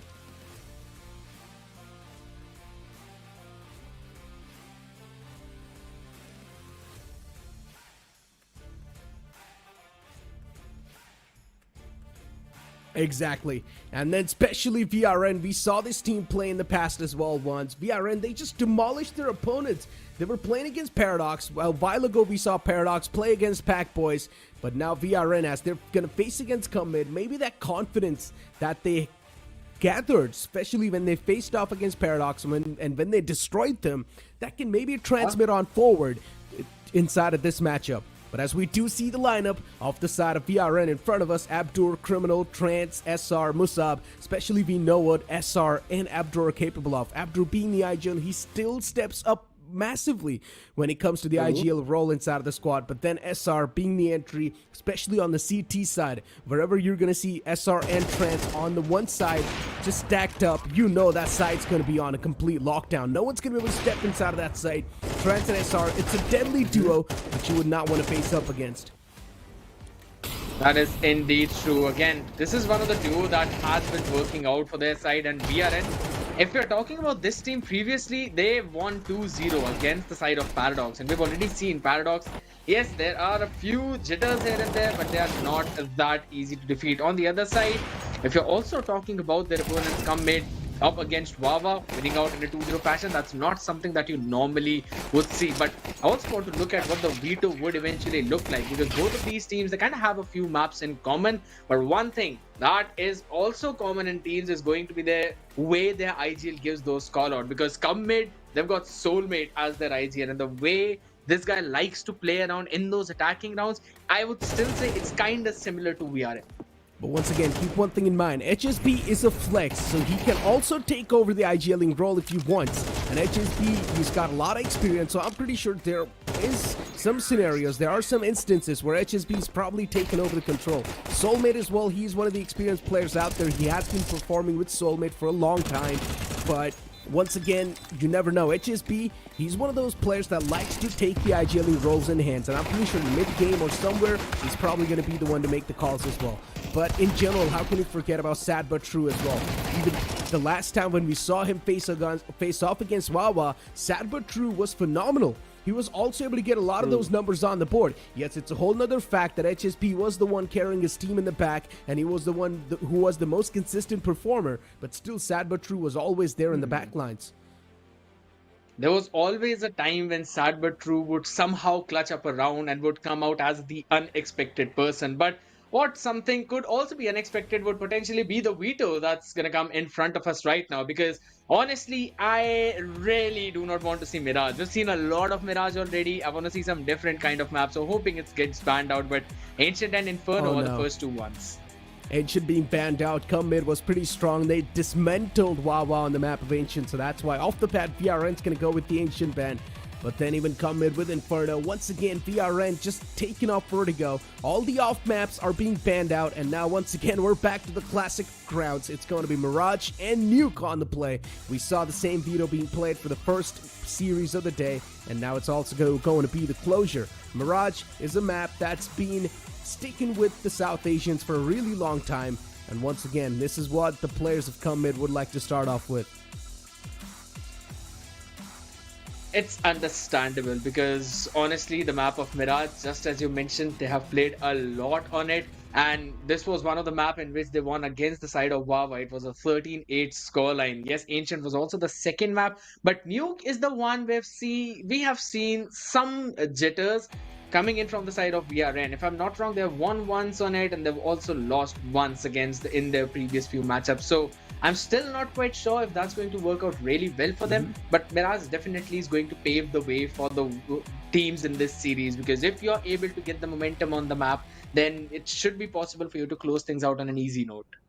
Here we go. Mirage is on the way, ladies and gentlemen, as VRN, they kick off on CT and CM on T. Abdur's going to be the man to watch out from VRN. Without a doubt, he's been stepping things up massively, but then you cannot forget about the duo of SR and Trance. Whenever you find these two players working together on a single site, you know the site's going to be on a complete lockdown. It's next to impossible to step up onto that site. But off the bat, we see some aggressive approach from VRN. They go for the underpass control. B side's going to be completely cleared out by them, and now they're going to have a lot of intel against CM. And CM, it's better to rotate away from them as well as quick as possible. And at least if it's going to be a quick hit towards A, that's just going to help him out even more. Musab's closing up towards the T-spawn, and now finally the players have started to evacuate the T-spawn and push on forward towards A. Oh no! Oh no! So many shots missed. That was a little He actually awkward. connects one. Yeah, but then Soulmate as well replies back onto SR. Still, there's a man up close in mid, and Soulmate is able to find some crucial picks. Now it's a 3v4, and considering the players of CM know their positions compromised towards A, they're starting to back away slowly and steadily. They're just taking even more time. This is the slowest pistol round I've seen so far. True. Who normally see some quick pacey hits towards the B side, and if it's towards the A, they normally get shut down. But very slow approach indeed, and now everyone's going to move in Palace Alley towards stairs to try and go in for the hit where two players are playing towards CT to stop it. And HSB slowly and steadily clearing the corners. Even under Palace being cleared out. There's going to be one man in mid. And Abdul finds the closure. Soulmate shut down. There's a plan towards the A side, but two players from Ticket Booth to work together. And it's all down to Rocky. He needs to hurry up as quick as possible. There's a man in underpass. Rocky finds the fall, but he's now smoked off as well. The man's still going for the stick on a defuse. Rocky needs to divert his attention, and he does so as well. If Criminal wanted, he could have still went for the stick, but unfortunately, Criminal, he just gets off of that bomb because his teammate gets taken down. I feel like Criminal was already sticking that bomb for a really long time. He could have came up with the defuse. He should have just stayed there. He was milliseconds away from probably going in for a full defuse. Even I'm quite surprised as to why did he leave it. I almost thought that maybe he won the round for his team. Because again, the amount of map opening that Musab was able to do for his team, that was immaculate. And again, that's just so very close. Criminal, he might have just left it instinctively, thinking the bomb has been defused. That is unfortunate for them. But again, buying into this one, 3 Deagles in their hand. On the other side, AKs, Galils. It's going to be a one and done round probably for CM. Probably. As you mentioned, 4 Deagles and 1 P250. That means VRN does not really want to play up close. They just want to go for some long-range duels.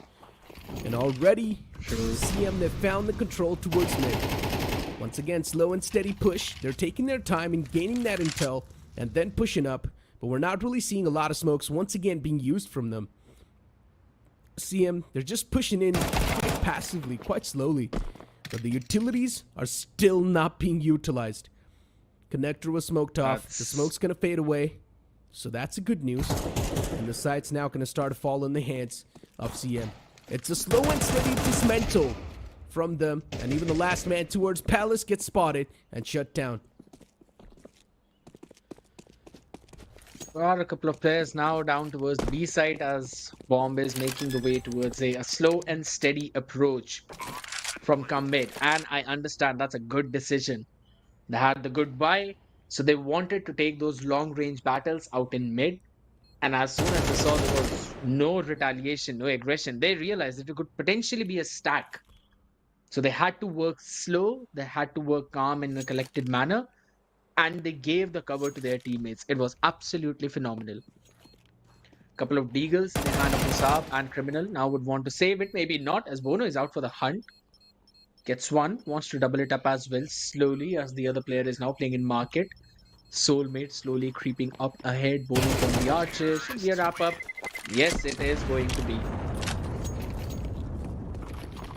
Yeah, Pumps is called with a lot of red. Once again, just to let you guys know, we're not seeing executes, but we're just seeing slow hits. And considering these are slow hits, it makes us feel like these are executes. Because they're also clearing the angles quite systematically, I'm not going to lie. But we haven't seen a proper use of smoke. Now they've got some decent utilities on the board. Maybe now we can see something else happen. Already there's a smoke to the west. That's going to block the vision. Good smoke. It's going to be this time we're finally seeing some good smokes being utilized. And now it's going to be a quick pacey hit towards B. That is such a good shot from Soulmate. Double it up as well towards Arches. Only Abdur was able to take him down back towards the benches, who finally was shut down. Market control still not established. Adbetru realized there's one player. Moves up ahead, throw that smoke. And again, Bono. Long range fight, not the prettiest spray, but that is such a massive utility usage. With the molly to block off his exit and a frag to chunk him down. Bono was just able to get that knife out on time, and that is the nastiest knife that we have seen in quite a while.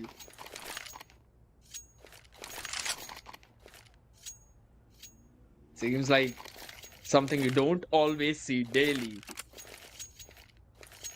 But the confidence on the members of CM this time around. You give them space around mid freely, they will take that space.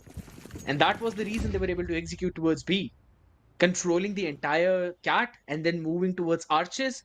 That's a B split right there. You cannot stop it by just standing put on site. You'll be burnt down from multiple directions. So the adjustment from VRN is there. Now they're trying to control mid. Couple of players playing in from the connector. Rocky made the first contact and now slowly is backing off.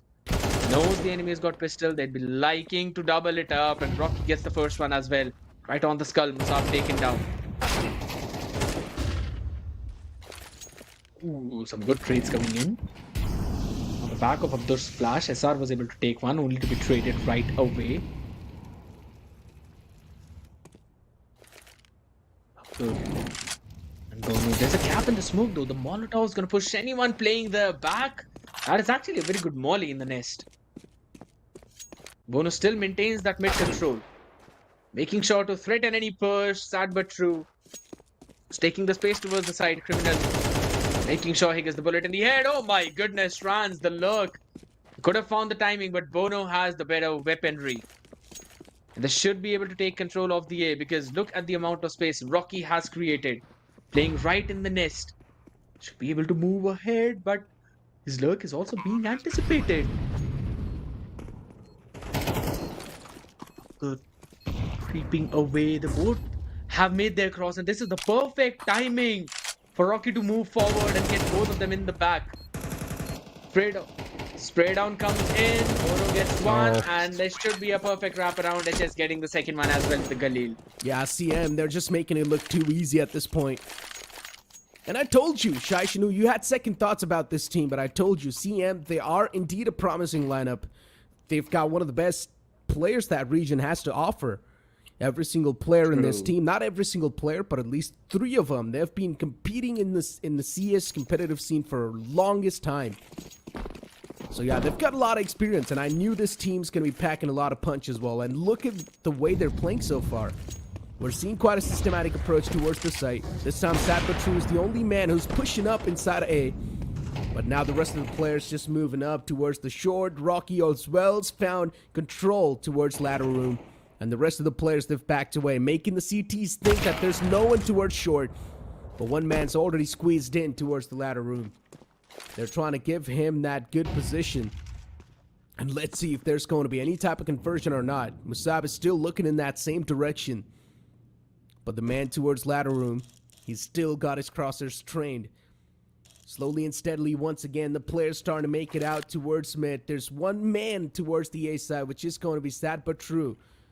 And now Rocky just went for one single CT to overstep and make a mistake. But so far, VRN, even they're playing this one quite disciplined. They're not overpeaking any of the angles, just waiting for the terrorists to fall in their crosshairs. And as soon as that keeps on happening, everything's going to be good.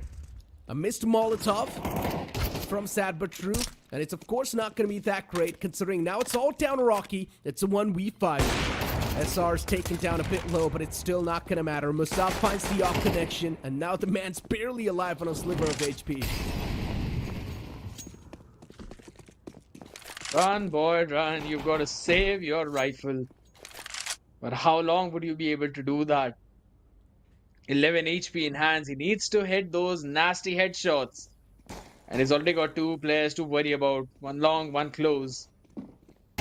Who's gonna take the fight first? Wade, and the person who was lurking behind him gets the first pick. Criminal. Well-oriented approach coming in from VRN this time. And yes, those missed utilities are going to hurt come mid. Not a bit, but a lot. There's a few of those AKs have also been stolen away. VRN. Perfect approach. It took them quite a few rounds to adapt to the playstyle of come mid, but now they have adjusted to what they are trying to do time and time again. Even though they were able to give the space up in the ladder room, they made sure they've got the control of the apartments, and that's a great way to start things off. Oh, the amount of utilities that was being forced out towards mid to gain that fake control. And now all the players just looking forward to burst in towards the B side. Another good Molotov. It's going to separate the push for a bit and also stall for a bit more. The players have already flooded inside of the site, and still somehow Rocky and HSB, they find the first 2 picks. This is insane. VRN, they never saw this hit coming in, and then the offer just pushes out from the smoke. What a big mistake that was by Musab.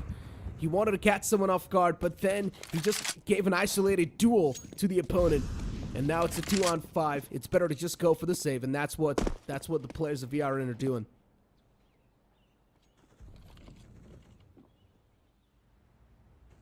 Hans is the guy who has been stepping up for a while now. His arm is seen. Shots being fired, and Franz wins it.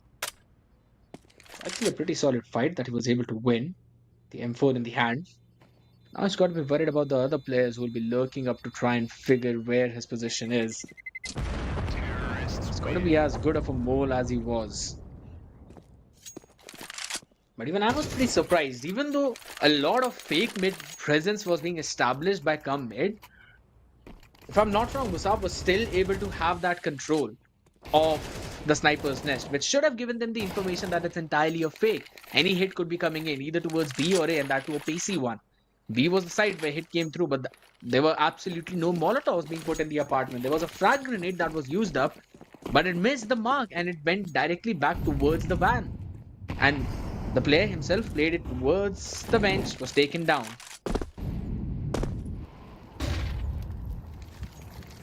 Off the bat, SR looking forward to be aggressive. That's how SR likes to play. Likes to go for the aggressive peaks. He gets a 1-for-1 trade. There's still an offer in the backlines, and Musab replies back with one more. Solid stuff. A 3v4 on the makings. And now Musab just falls back towards CT. There needs to be a smoke and a proper execution. Smokes out towards connector to block off the line of sight for the players that are trying to move in from the short. And there's a man already tucked in towards the stairs. This is not good. CM, they've found too much map control and too much site control. Jungle still not smoked off. It's uncleared, but there's a man looking towards jungle and connector. Sad but true. Shifted his focus towards jungle. CT's completely exposed, but there's a Molotov to block off for a while. Steadily execute. The retake begins. Angles being cleared out. 1-for-1 trades happening on the map. A man towards Tetris gets spotted. HSB still up and alive, and he's now going to be the one to hold off this entire retake from this defuse happening. And yeah, HSB is going to be the one to come out on top. The man with the experience, always stepping up. Nonetheless, 1v2, not a favorable fight, but he still was able to isolate both of those duels. Because one of the players was just going in for that stick. SR was able to get 1-for-1. Musab was the guy who made sure that the numbers were in favor of his team. But connector is always going to be a place you've got to be worried about. And if the player playing there is HSB, you need to be going in for that double peak. Giving him 1v1s is just a death wish. But oh my god, Archers. Yeah. Mistakes. Similar approach over and over again, too predictable, but then the same mistake being made by SR. Trans was in the back lines. SR thought that Trans is watching his back, but unfortunately, Connector has been abused. And now, Musab from the CT misses a nade as well. Unfortunate stuff. Sad but true, he's got a lot of control. And as soon as it peeks out from the net, he should be able to get one more. And yes, he does. One kill in the hands, one more man towards short. Sad but true. His entire team's hopes and dreams, they rely on him. Molotov towards short. Sad but true thinks that now short is at least going to be delayed for a while. But the man reveals his position. Soulmate and sad but true, they peek out together and they shut him down. Up in the hands of the man who's walking out of CT, but not anymore. What a bait. What a bait by Soulmate. Tapped on the bomb, and sad but true was the one who was watching that angle. And as soon as the upper wave made his way, he was just taken down. And yes, this was a moment where SR thought maybe Trans was watching his back. But there was a gap in that timing. 7 and 1 come mid. They're just showing the super solid attacking side on this map. We saw this was the kind of performance. Oh my god, Trans, that's not the good way to peak.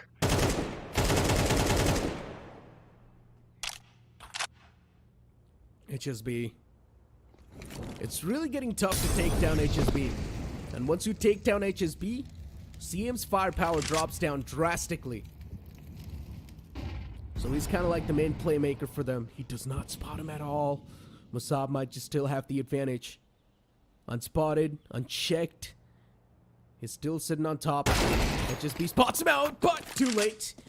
Musab, he finds a direct hit on the skull. HSB shut down.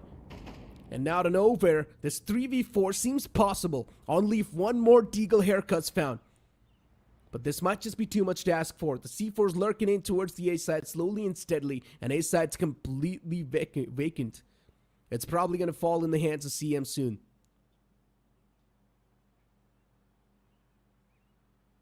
Just because they lost HSB up in Palace, and he was the only one playing there.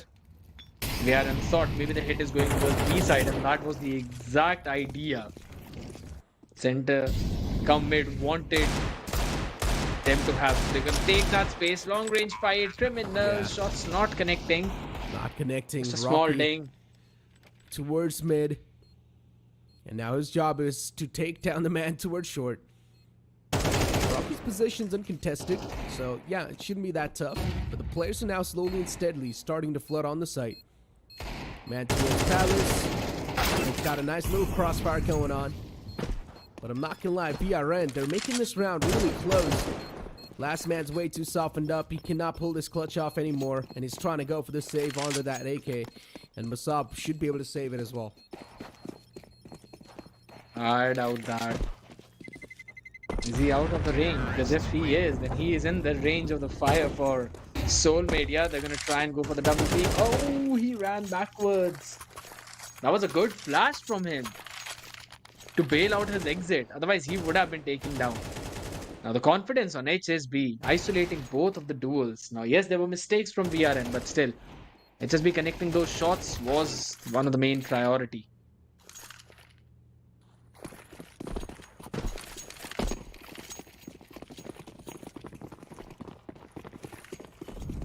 Fast approach. Rush towards B. One man towards mid as usual. Probably has to be sad but true as well. He's the one who's been lurking around for that team. So CM up till now, the strategies are working pretty fine. 8 rounds on the board. Back to back, they've won 7 rounds. Impressive stuff. The Yop in the hands of Musab was being a little bit of pain in the foot for a while.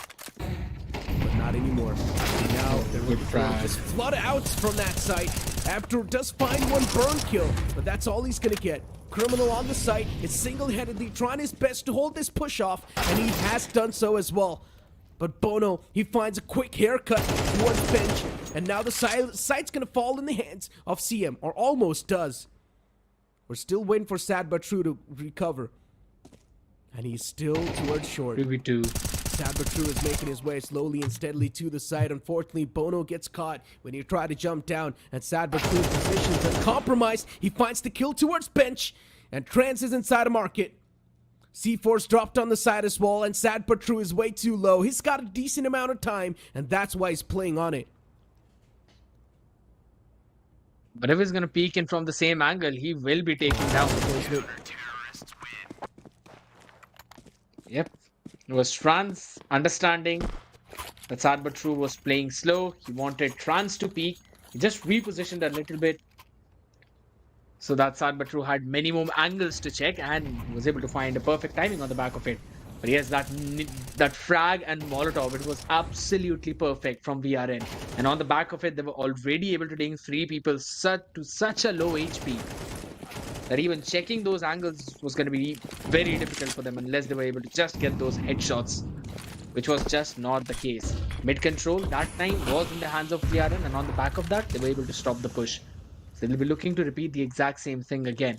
SR playing in mid. Smoked off though. Sniper's net. So Musab is going to op on towards Palace. Just a small reposition.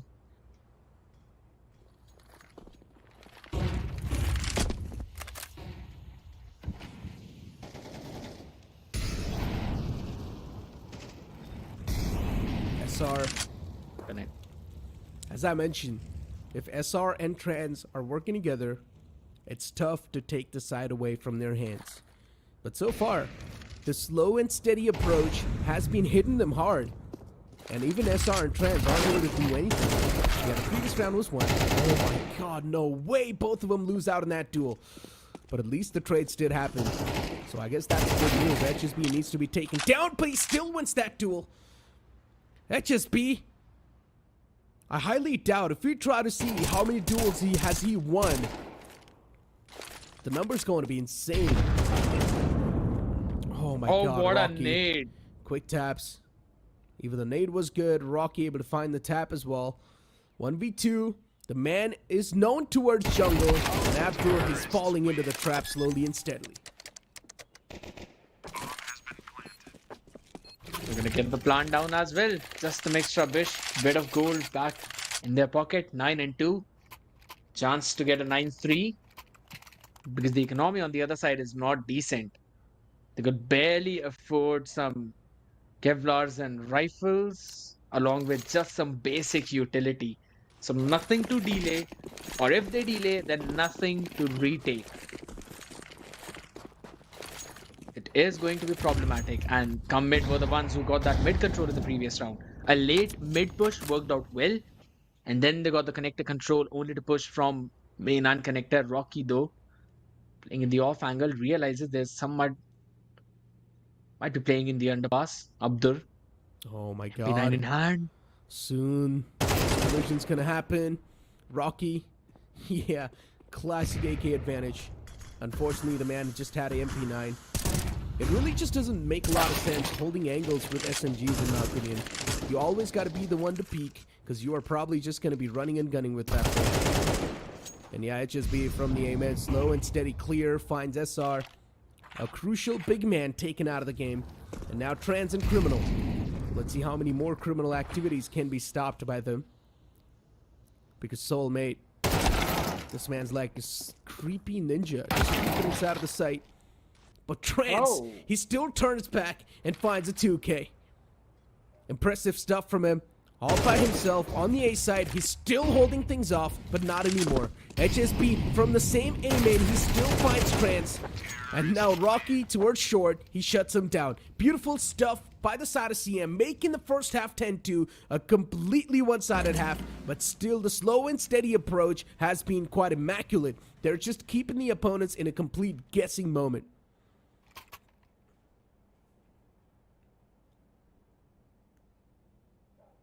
Viaran had absolutely no idea where the hit might come from, and once they lost the numbers, they had no map control. Now the entire game relies on the lineups and map control. If you do not have it, you're going to be in a lot of trouble, and that is what happened with Trans as well. He was winning the fights towards connector, but He can't always keep on checking all the angles that he's open from. He was open from stairs. HSB found success previously there, and he doubled it up as well later on. So VRN now taking the timeout, which they should have taken at least 5 or 6 rounds ago. Maybe a little too late, but you can start things off on a solid note. It's a pistol round. Always sets the momentum for you. You win this one, you got the advantage in the next, and suddenly, after just a couple of more rounds, the comeback seems possible. You know, But that is if the players do have the confidence. usually I'm the one asking you a lot of questions, but there's a map that I miss a lot. And I'm pretty sure everyone, the viewers, the chat, everyone misses it as well. I'm talking about Cash. I miss that map.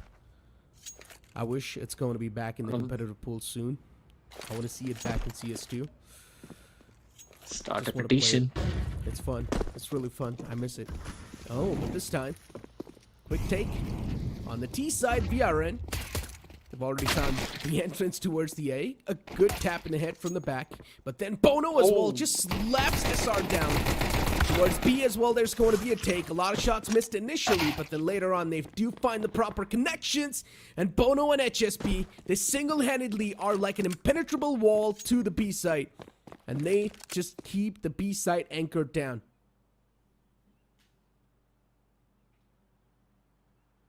Three v one. Abdur, the only space that he can work with is the apartments that will be watched out too. No utils, no Kevlars, absolutely nothing. On the other side, you've got all 3 players with Kevlars. It's going to be difficult to try and hold it off. And HSB again. This guy's experience is paying know. off so very well. I don't know why.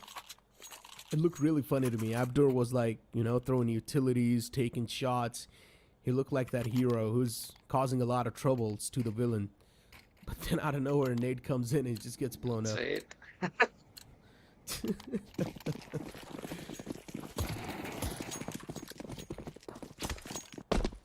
It's sad but funny at the same time. That is Sad true, but but true. a quick hit. Sad but true. Yeah. And funny. Oh. Well, that's not funny. Or Bono, because this time he's the one who's caught a bullet to the dome. Eco rounds. I mean, it's starting off on a great note, and yeah, as usual, MP9, all we need to do is just W key. No, there's no point in just standing still. Just W key up. I mean, they already retake started. It's a 2v2 still, though. The players have given a tough 1v2. fight, but CMs, they still managed to pull things back. So that's good. Abdur gets his hands on the MP9. Oh no, this can be the destructive force that Abdur was looking to get his hands on. I'm being a little bit too optimistic at this point. Yeah, way too much. It's a long range fight out in mid. Rocky should not lose this one until and unless he makes a massive mistake and he moves backwards. Understanding he was just buying time for HSB to go for that lurk and finish off Abdul. Catching him off position. That's a 12-2. Not the way I was hoping Mirage would go, but at the same time, with the confidence that Commit are having on the back of the game they won against Wawa, I was expecting this kind of performance.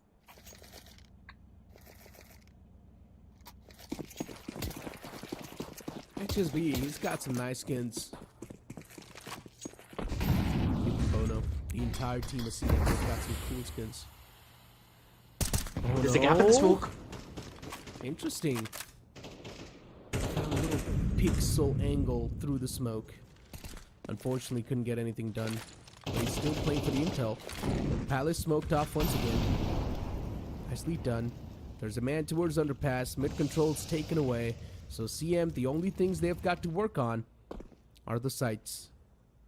Even Nest can be taken away soon enough, but there's no one looking forward to jump inside a Nest, so that's a good news for CM. As long as Nest is in their hands, they've got no worry of being backstabbed.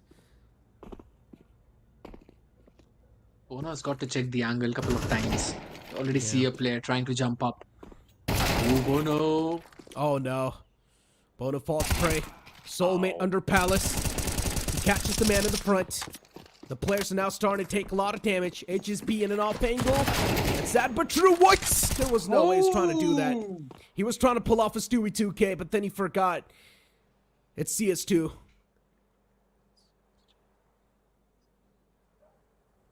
HSB is the only man left alive in a 1v3. And yeah, it just can't be done. It's better to go for a save. Third round on the board for VRN. No way, right? We're going to see the same stuff happen once again, where a team is on the 12th round and they're just not able to win that one single round. I don't think so that's going to be the case. Oh, if this HSP, happens... he might not directly go for a save. If he isolates one more duel, but does he anticipate a player on his right? Nope, he does not. Trance finds the off angle, finishes him off. AK in the hand, does not mess up. Trance could potentially be the anchor for VRN. I'm being too optimistic this time, but I still think the comeback might be possible if in case the way SR is popping, Trance Abdur also start to do the exact same thing. But yes, their executes, I'll be honest, they kind of look a little bit sloppy. Oh, Only one thing he execute was the one in mid. Oh, yeah. A skull cracking shot. Trans already opening things up. Criminal. Oh my god, he's gonna find a 3K. I can already tell. All the three players moving in towards main. Criminal, they have snuck past him, and Criminal's got no clue. There's a big flank on the way. Bono's on the side, so he can be the big distraction that the players of CM need. And there's a chance they can probably cut off this entire rotation as well. Abdur's position compromised. Abdur's the man who's got the C4 on the back. So Abdur cannot afford to die right here. Abdur needs to go back towards the side, but he's getting chased down, and his teammates need to provide him that cover that's needed. And Abdur finally he escapes the trap. He escapes the death itself, and he just moves inside the side and will probably go for the plant. Ooh, nice shot. wait a second. Okay, the retaliation is there from Trance. Is able to equalize the odds. 1-for-1 trade in the long range fight. A tap on Galil by Musab, only to fall in the hands of Soulmate, who can grab that weaponry. 1v3, surely he cannot clutch it. Nope. Surely, right? Oh, it's happening. The same thing's happening. Where a team's gonna be on the 12th round and they just... Oh my god, wait! Oh. Is he trying to pull off a ninja? Ninja? No, but the players panicked so hard. VRN, they panicked. They definitely panicked when they heard that tap. I thought... First, I thought that he might try to isolate the duels. I saw the time, and then I saw everyone moving away. I was like, nah, he cannot pull this ninja off. 2 HP clutch, that's not happening. Trans knew better. He was ready to go in for there. But at the same time, again, I'm liking the way we are now trying to play. Yes, previous one was a save for come mid, and that was a triple push downstairs. But at the same time, good work by Abdur to keep his life. And again, stairs aggression coming in from VRN. From the main, once again, slowly and steadily, systematically clearing out the angles. Under Palace cleared off as well with the Molotov. Now they at least know that there's no one towards Palace, but with those shots, it gives his position away. There's a FAMAS in the hands of Soulmate, and that's the only gun the players of CM are playing on. Rocky pushes up close and holds that close angle with a 5.7. I'm not sure how much of a value you can actually find with that gun. But he's also cleared out main, and that's why he's got that extra bit of confidence that there's no one towards the A main side. But VRN, they've backed away towards A. Smokes out. Stairs will be smoked out this time. So at least peeking out from the Palace as well can be somewhat of a safer side. Good smoke towards main. The smoke's going to fade away. Then we'll find some more line of sight. It's out of the sight. Connector cleared out as well. And just like that, the sight's going to fall in the hands of VRN. Oh no. Trying to find one, but SR should be able to close things up with the angle he's standing on. It's a good headshot coming in. Sad but true. Can only try and do some economical damage on the members, that's all. Maybe he would not be allowed to do that either. Alone in stairs. Now VRN, since the time that they have slowed the pace down of the game, they have been getting quite a few rounds. Yes, a couple of them on the back of the eco. That's about it. They're still trying to find the space around the map. They are trying to take control of the space away from the members of Come Mid. And it's working for them. And I love the way how they're not just going for those dry peaks. Even if there's a smoke in front of them, they throw a frag out so that the smoke dissipates for a few seconds, give them the view if there's anyone playing close. They're using the utils to clear out those close corners. Just a few usage of flashes as well that I really want to see from them, but this gun round is going to be pivotal. Yeah, and Op's already out. Oh, but that shot, he gives his position away, but Trans, he still finds Rocky. Soulmate's able to reply. That's not taken away just yet. A good mow down, but the man pushes in deep through connector, but he gets caught instantly by the bullet of the Op. And now he knows he's also getting pushed down by that one single man who's in the front lines, and Bono, he connects that crucial Op shot. And just like that, it's going to become Mid to come out on top in that game of Mirage. Now the upcoming map is going to be Nuke, where Come Mid, once again, they have proved themselves in the past. That was a nice shot coming in from Bono. A really good one indeed. Zoomed in a little bit extra, and the way he just backed off from that fight, realizing his team is in an advantage of a 2v1, he was able to pull off a good pick onto the connector and then giving the advantage and the leeway for his team, because realizing now there's only one player towards the side. That was actually a very solid play, but yeah, all in all, a good map. And not just a good map, it was a mowdown from the side of Come Mid. Let's be very honest. It was a systematic mowdown. It was not just a mowdown, it was a systematic mowdown. They took their time in executing the sites. Not exactly the executes, but they took their time in slowly and steadily dismantling every single part from the opponent's body. And they were just getting those rounds slowly and steadily. Once again, I would like to point out something from the history. So when PKB played against C-Mid, Nuke was also being played in that series. And PKB 2-0'd C-Mid. Even Nuke was lost in a complete one-sided affair, so we never know. The upcoming match for Nuke can be a big glimmer of hope for the team that's currently facing the players. I mean, that's one thing to do, right? But at the same time, you've got to fix a few things, just like I was fixing my hair as well.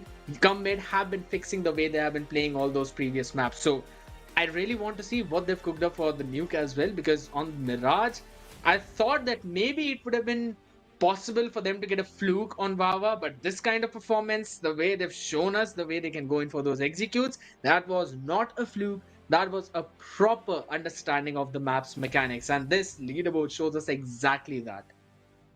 Sad but true, unfortunately. It's quite sad but true for him, but he's the bottom fragger for his team. But hey, as long as your team's gonna win, that's all that matters. This time, SR and Trans, once again, they're currently at the top of the leaderboard, but still, they were not really able to bring out that many flashy plays as they did when I saw them last time face off, I think so, against Paradox. So, once again, SR and Trance, they have been doing what they're supposed to do, but Criminal was the one who sort of lacked in that previous game. HSB, this man is still unparalleled. He's unmatched when it comes to his gameplay. Once again, 2.11 KD ratio with the ADR of 109, and average kills map is going to be 19. The amount of 1v1 duels this man, HSB, has won, it's incredible. The fact that you can see that he's basically getting 2 kills before he's taken down clearly shows you that he takes 3 1v1 duels in which he wins 2 of them.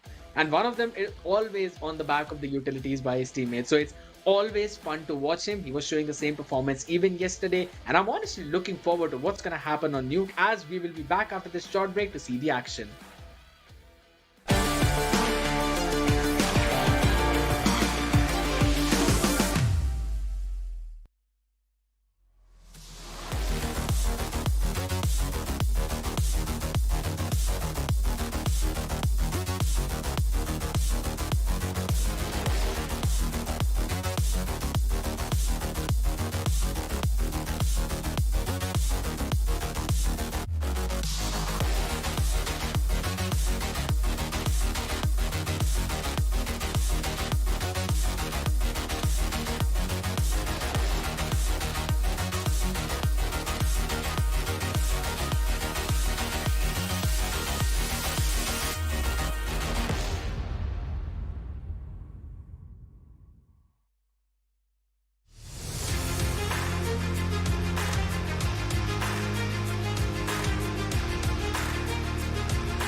Welcome back, ladies and gentlemen. After a complete demolition on the first map of the series, now it's time to move on forward to the second map, which is, of course, going to be an interesting one because we're back once again towards Nuke.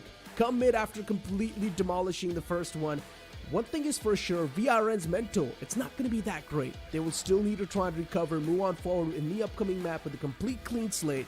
But this map of Nuke, as I mentioned, it can be a big ray of hope considering the first ever matchup the players of Come Mid played, they pretty much got demolished by PKB. That is correct. And there's also this thing, the winner of this match will retain the spot at least the third position. Might be possible that Come Mid, if they win this one, they could potentially dethrone Wawa from the second place as well. But we'll have to watch that later, as again, Nuke is going to be the map. And it's going to be CM on the side of counter-terrorists, while VRN on the T side. Are we going to see a pacey hit once again, or slow and steady hit? Because if CM was on the T side, one thing is for sure, the hit will be quite slow and steady. Moving in towards the site's going to be tough, especially the next piece holding the first quarters with a dual Berettas. It looked like that could have been a potential big mowdown, but unfortunately it's not going to be. Soulmate all the way from the back lines is able to work in so well, and he's still getting so many kills flew up. Already he's managed to secure a 2K for his team, and then the rest of the teammates come in and they clean things up on the site. Ono and Party were definitely able to clean things up, but I loved the movement from SR. The way he just dodged all those bullets, it looked so freaking cool. I will not lie. The first one, that was amazing, but look at that one small sidestep and then again a reposition. That was absolutely brilliant. Yes, it was a mow down on the side after that, but I mean, come on, we're here for the good moments, aren't we? You got the point. Deagle on the board. VRN, after getting completely punished for making that push from her hut. Soulmate especially was the big playmaker for CM. He got that 3K or 2K, something like that. But those 2 kills that he got on the site just completely dismantled that push. Sad but true. There's a chance he might just find a friend right next to him. He's not looking to the right. And it's just making me really anxious. Players in the front lines. And there we go. Quick spray transfer.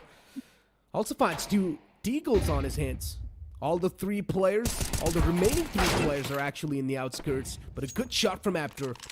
The M1's gonna fall down. Sad but true, looking forward to wrap around all the way from the back lines and catch him off guard. And he's actually gonna be able to pull that off as well. They're completely distracted fighting in the front. First found, second one as well follows up. And now the dual Beretta's pulled out. Ono just finding a perfect timing to peek on the back of contact of Sad but True, doubling it up as well. Again, a good mow down coming in, but this spray transfer, my goodness. I never anticipated Sad but True would be able to pull that off, but hey, he's feeling it on this map. Seems like Nuke is basically his home. And they've got to now change things up. VRN on the T side. This is a T-centric map. I was expecting them to have the advantage, but it just seems CM are carrying forward the momentum, and so is Soulmate. Look at how far he's pushed. Up 2. I was not a big fan of his push in the first place. But he at least got 1 before getting taken down. So I would say that's a positive trade. Up in the hands of Bono. They're on the CT side. Up in the hands of Bono is going to be a big full stopper. And look at the amount of control the CTs have come mid. They have established a lot of control. And if they just keep on controlling this entire part, the terrorists cannot even move in at all. They once again will need to re-hit the outskirts. But HSB this time is ready. His crosshairs are trained. He's just waiting for players to flow in his crosshairs. He's looking for to back away, but unfortunately cannot even do so properly. He's now being trapped between 2 players. And HSB, he realizes it's a death trap. It's better to back away. And that's why he moves back towards Secret. The job's being done slowly and steadily. And as I mentioned, this is how CM likes to play. They systematically dismantle their opponents. And HSB towards Secret. It's been a while he hasn't peeked out. There's also an AWP available, so the AWP finds the cut. And then HS from the Secret, he starts to work around. But unfortunately, it just never comes through. Now Rocky with the MP9 just pulling off some weird shenanigans. Also a jump spray. That's why I like the MP9. You're never supposed to hold an angle with that gun. Just keep on moving. Do anything what you want, but just make sure that you're moving and your crosshairs on the enemy's head. Or even the body. He's just jumping around, and this is not the first time he's pulled this one. It's the second time in 3 rounds that he's pulled up shenanigans like this, indeed. And Bono with the AWP, peeking from the heaven, and on the back of it, HSB re-peeking again to confirm that pick, confirm that ding. VRN, slow hits are not possibly going to work on this one because you want to take away as much map control as possible, that too early on in the round. Oh my Tech god. 9s, oh my god. Haircuts. Soulmate did not even see what just hit him.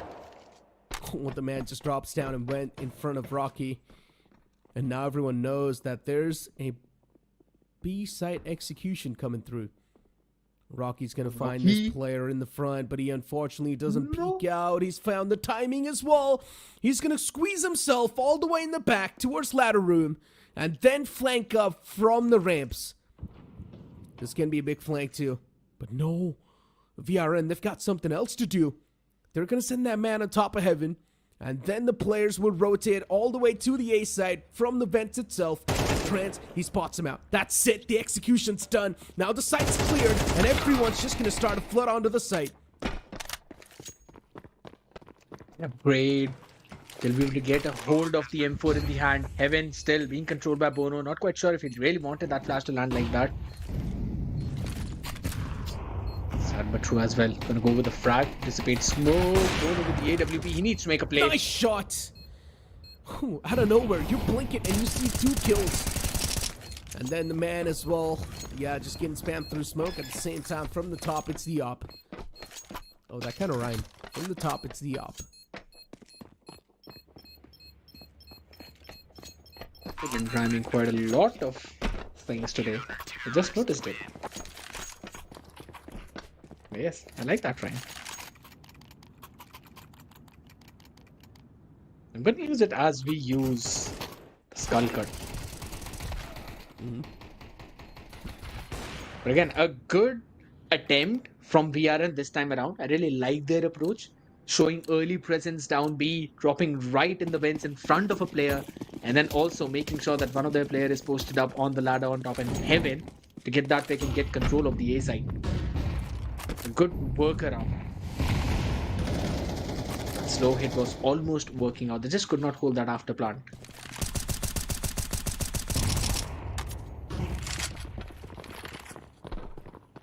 For V5 to start things off with VRN with the advantage. Looking nice. We've also got the ramps control. It's going to be quick flood on the B side. No one's available towards B, so that's a good news. And that means the CTs now will need to play this entire B one on a retake.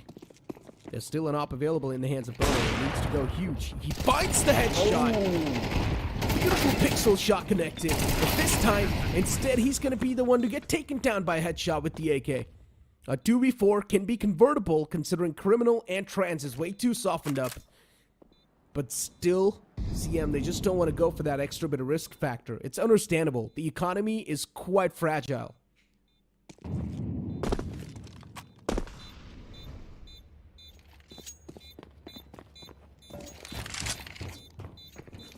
Two M4s, HSB and Soulmate. HSB has been showing some great performance, and this timing. He's always playing on the outside but could not connect the first shot. Trans finds the timing on the back of it. Was able to take the player down. Could have found a couple of exit frags out there, but unfortunately for him, well, Trans still falls down. So I know, right? Oh, that's such a ratty angle. One. He survived. That's all he needs. He was looking for the survival at that point, but again a broken bye for come mid this time around. Not what you would expect when a team has been winning 4 straight rounds and lost only the first one. But that means CM will need to play a little bit more aggressive. Counter aggression with aggression. And that's what Sad But True is looking forward to do. There's 4 players in the front. Good Molotov. Everyone's gonna start firm. You've got no other option than to just keep on moving up in the front. MP9 finds the first. Good stuff. Even the C4 is down the hill. And now from the back, Rocky's gonna start a wraparound. It's a good one, I told you. If they do not really have the proper buys, they need to play aggressive, and that's what they do. The aggression works out perfectly.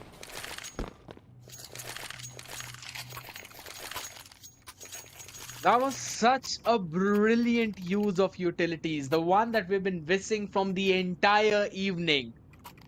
They threw out a molly, paired it up with a flash, and on the back of it, we saw a couple of players peeking out. If I'm not wrong, it was Rocky and Soulmate.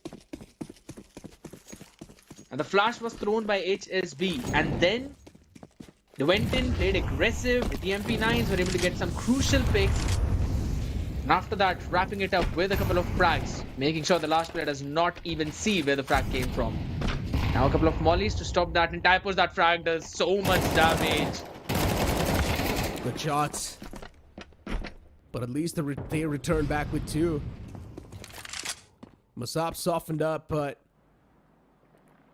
it's a 3v4. And of course, knowing C-mid, they're definitely going to go for this.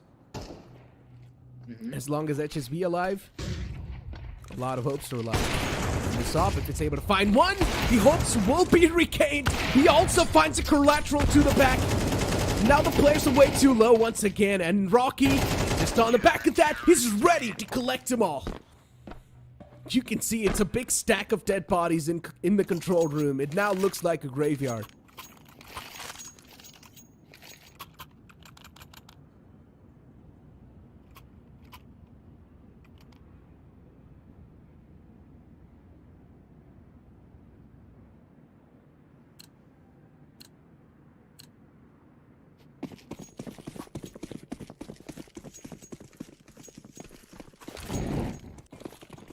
All the 5 players from CM. I mean, considering, once again, classic controls, nothing out of the ordinary. Masop, when he gets taken down, try to be a little bit more aggressive from the outskirts. Rocky's goal, shutting down Criminal. A 3v3 where Trance is kind of low. HSB's still alive. And as I mentioned, as long as HSB's up, the threat's up. Abdur, he's already managed to push up close. He finds the upper, a big threat nullified. And now the situation's down to a 3v2. He's low too, and Rocky's able to find the crucial connections that he needed to on the skull. And those connections are going to mean quite a lot. The last 2 players are way too low. This should be easy pickings for CM. Ooh, they've also got the C4 control. I was still quite surprised over Bono peeking again on Abdur. Kind of disrespecting that, and Abdur was able to finish him off. It's going to be an expensive investment, but getting the C4 control is exactly what CM needed. A slow wraparound is now going to come in, but the reposition is absolutely brilliant. I don't think so they're going to expect it. Look at HSB, where he's playing so far back. Only open from one direction. As long as they've got the visuals on the C4, that's all that matters for them. Now the players are going to start to fall out. Nice spots under the first player. HSB still gets away with the second. And now the last man's way too low. All he needs to do is connect a couple of bullets, and he does so. The experience pays off. Mentioned about HSB's positioning. That could be a solid one, and that's exactly what happened. Early on in the round, I really thought when Abdur got the one, they should be able to pick that off. But again, that Rocky's wraparound to get one, and that too on the C4 carrier. Exactly what you would love to see if you were a CM fan.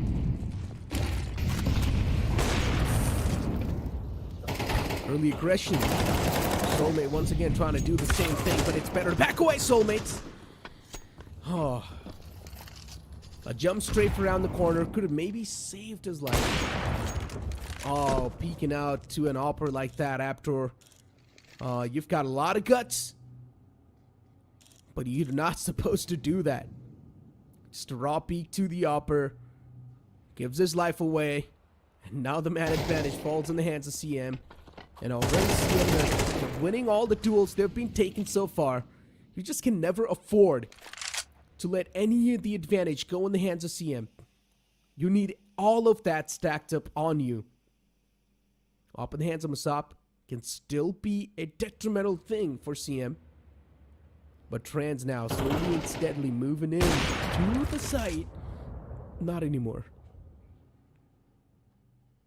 Every time on Nuke, I feel it's not the greatest map for bringing in AWP, but then Bono makes plays like that. Sad but true, will be able to wrap up Musab. He had the AWP of his own, could not do anything in that matter. So many angles to clear, and again, it's just Bono always repositioning with the AWP, and that is the most important thing when you've got the strongest, so-called the strongest weapon in the game. Watching out so many angles, always changing. He was literally playing in his own spawn and then repositioned up in the heaven, catching 2 people.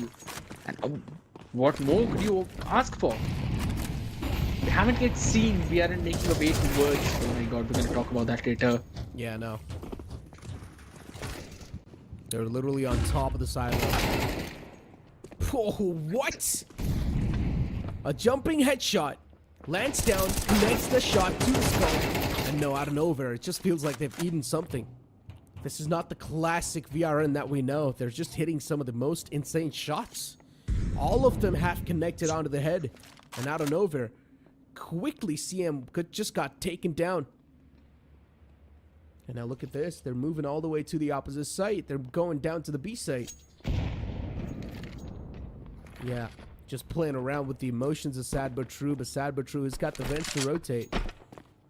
And he will find that quick rotation as well. Wasabi's got no clue that the cross is being held. Sad But True spots the player.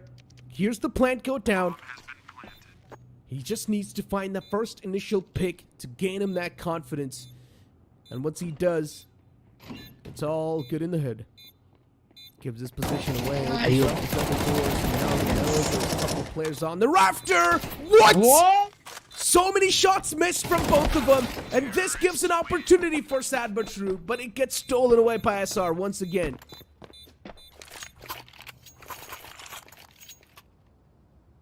I could never have anticipated that Sad But True would be able to get those 2 nasty picks, but his first one by Trans, absolutely brilliant. And look at the spray transfer. Sad But True. Jeez.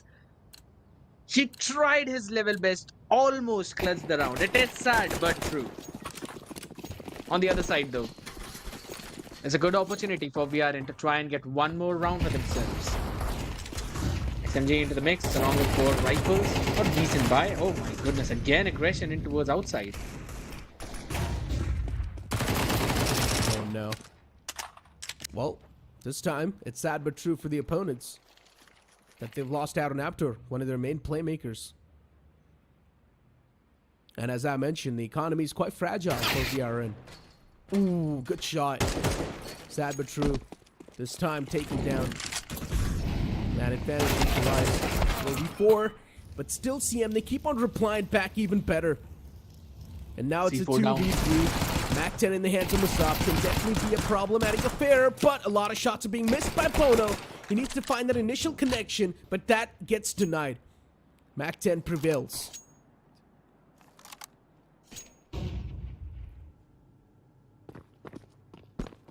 HSB, the man, the legend, the myth himself. Now in a 1v2. On the other side, he's got Trans and Musab to deal with. Trans just having a field day, and is now sitting in vents only for Musab to go in for that plan. Do they anticipate where HSB would be coming in from? Trans really want to go in for some exploration. I would say it's a pretty risky move. Oh, HSB. He's cleared out a lot of the angles. No, he messes up. He gave his position away with that initial tap of the finesse. And now HSB, he is dishing out a lot of damage, but he needs to back away. Yeah, the C4 is going to blow up soon. It's better to just save the weapon, back away. Third round of the board for VRN. 9-3 half coming up. Terrorists win. Or maybe an 8-4 if VRN wins the next one. Because HSB has got a famous in hand, yes. But on the other side, all of his teammates will be having those scrappy buys for themselves too. Rocky with another famous, sad but true, an MP9. You're loving to see the weapon of MP9, I know that. I can see your grin.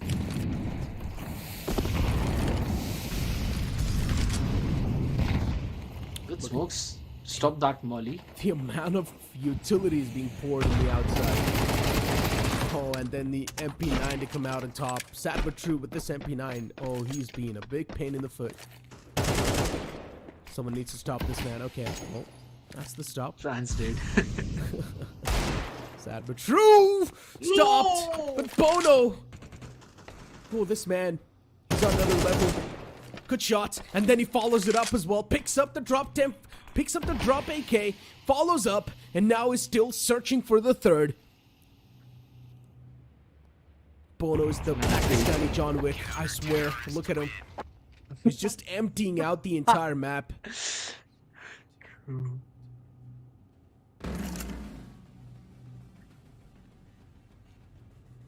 There's no pencil in the game, otherwise I'm sure he would have got a pick with that too. But yes, indeed, Bono with that nastiest flick of the entire evening that I've seen. Ooh. Look at that. Oh my god. Crispy shot. And then following it up with two more. The second one, even more impressive. Realizing the wide peak and following his entire body up with his own crosshair. Absolutely perfect. And a pacey hit coming in by CM. Already on the site. Masab with the dual Berettas. He's doing some damage, but the Glock inside of the site is starting to eat him out. HSP left in a 1v2. I'm not sure what he can do. Even that kind of rhymed. Oh, he spots out the players on the top. He's now just waiting for that push as well. HSP, he's got a lot of time if he wants. He can take a lot of time as well. And now he hears that drop. He knows both the players have dropped down. The duels needs to be isolated. But to do so, he needs to know their exact positioning. And to know their exact positioning, he will need to go for a peek. Dual Berettas in the front. And yeah, HS, he just doesn't stand a single chance. Abdur, just better. Denying the double digits to come mid. That's all you need as VRN to have that confidence rolling. Had it been a 10-3, I mean, the gap would have been just too humongous. It's still a 9-3, a 9-4, my bad. It's a good possibility for them to make that comeback. Only a 5-round differential, and they've got better weaponry in the hands. Number of MP9s along with the FAMS, an M4 in the mix, dual Berettas for Abdur. The Kevlar and helmet in the mix. Oh my god, look at that HP. Yeah, these MP9s, they've been doing a lot of work for these teams. Masab, once again, this man just does not stop pressing that W. Even Abdur, still he finds that kill. Oh, wait. Yeah, already the site takes it out. It's done. The main thing the players of CM wanted to do was get the plant down so they can get that extra bit of money. And they've actually done so as well, so it's okay for them.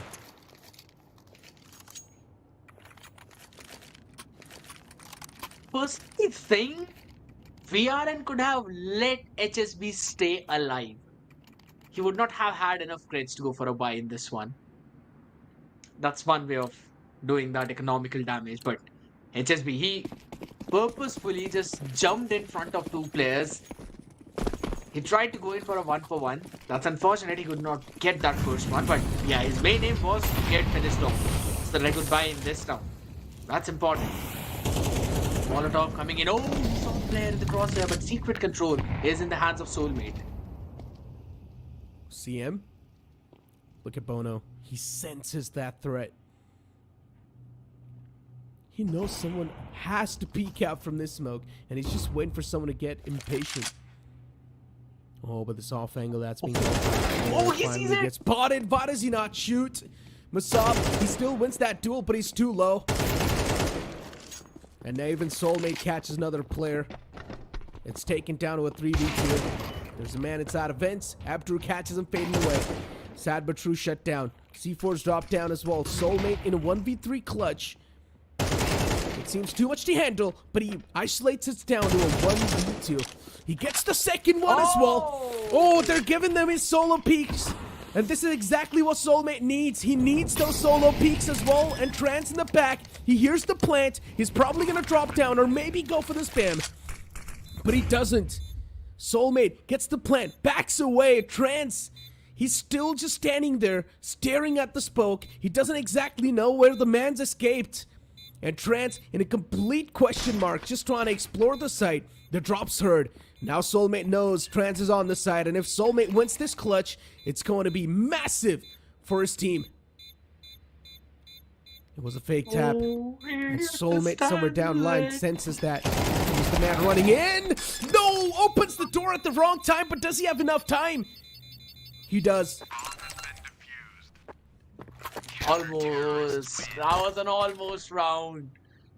But yes, that was way too close for comfort. VRN should not have let this get so close down to the last 1v1 where Trans had no idea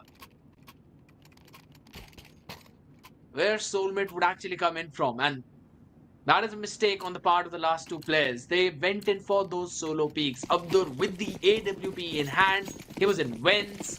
He got one, yes, but that was the time where he should have backed off. Tried to force in that fight. Could have gotten lucky, but he was not. On the other side, those squeakies been broken up quickly with the frag. Molotov's gonna come in to try and clear Tetris as well as above hut. A lot of guns were taken away. Steady. And that's why VRN's economy is being humbled. And CM, they get their hands on the better weaponry too. AK is on the board with not a lot of utilities. Keep that thing in mind. Now CM does not have a lot of utilities.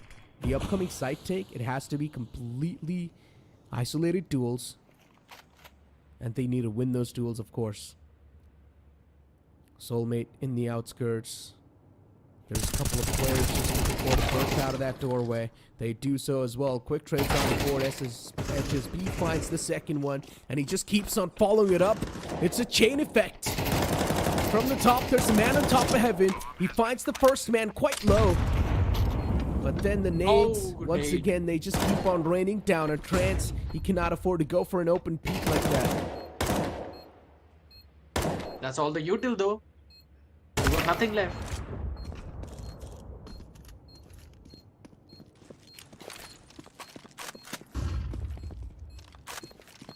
Ash being thrown out, an AWP and an M4. Decisions has been made. They are going to go for a save. Can't go in for a retake in a 3v2 situation. And this was a round where CM had no major utils. Just a few frags, flashes, mollies, and that's all. And yet they were able to come out on top. And on the back of that play by HSB, how he was able to just double it up. All of the picks that he had, and the slow approach worked out for them. After the first set of utilities that was used up, they were able to go in and take control of that side. And they did win out their main duels too. But this round is going to be important. Again, VRN's momentum has been broken. And so has been their economy.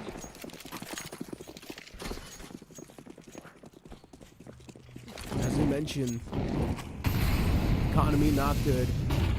A deagle in the hands of SR. The smoke's gonna fade away as soon as the nade falls down, so they need to back away. I mean, they've already found the secret control that was needed. All the players just funneling in towards secret. And keep one thing in mind, they haven't really fired a single shot. Somewhere down line, considering there were the smokes, that's why they're still checking that. And Trent, now he finds the confirmation with that flash, but a beautiful headshot to find that duel. And then he instantly backs away to the site, so at least they've got the man advantage, and it's something that's going to be massive. They're still slowly and steadily working in towards the site. They haven't gotten the site control just yet. There are still a couple of more things to be executed by them. HSP, that was way too close to comfort. He could have almost gotten taken down. Man got caught with hands busy. And even another man gets funneled out like that. Oh no, unfortunate stuff for every single person that's trying to gain the site control. And Trance on the site. Oh, he could be in that impenetrable wall, but unfortunately he gets stopped in the tracks. Criminal, here's the bomb plant. And now the players, they're gonna play together. That means one thing is for sure, that CM's gonna play for one trade. As soon as one man gets taken down, the second man will peek right after and surprise Criminal. He smokes off the double doors though, and he is now slowly making his way in the control room. Beautifully done. Nice crossfire. I would also say that it was a mistake on Criminal's side because he got a little too impatient. He had a decent amount of time and his position was unnoted. He gave away his position by moving so fast. So that's something I think so he could have played a little more slowly and he would have had enough time because he smoked off the double doors. So that was his advantage. But at the same time now, it's come mid now, playing off brilliantly. The slow hits have been working out and they've shown presence towards Secret. So investment's going to be there of extra members out there and now towards Brandon where they're looking to take fight.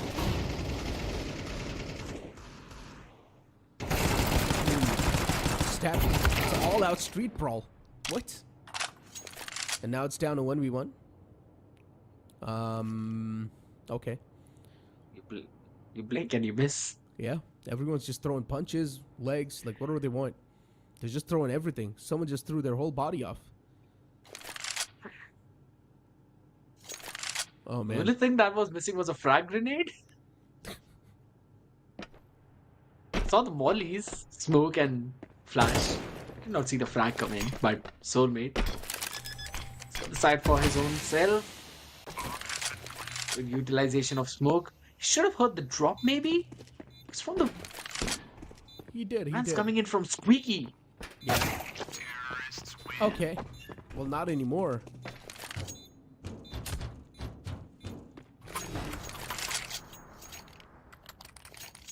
Again, too restless from VRN.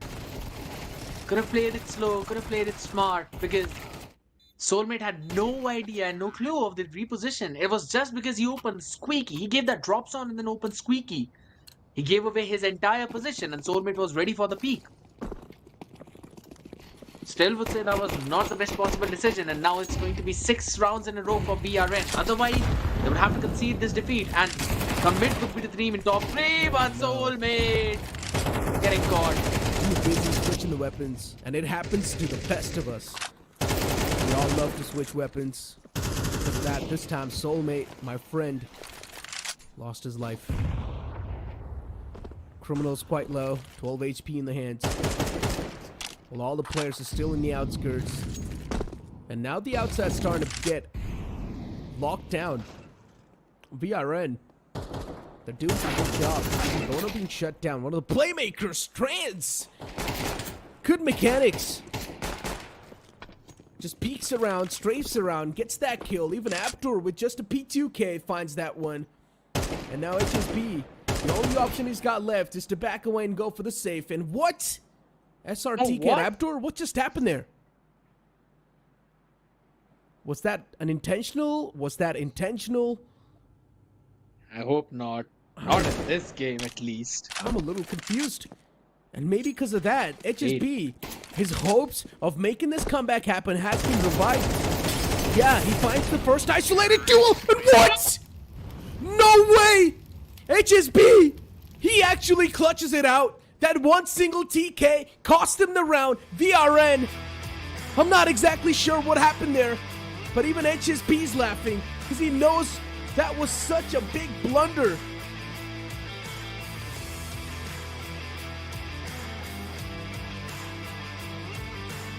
If it was intentional, then it has just costed them the entire map.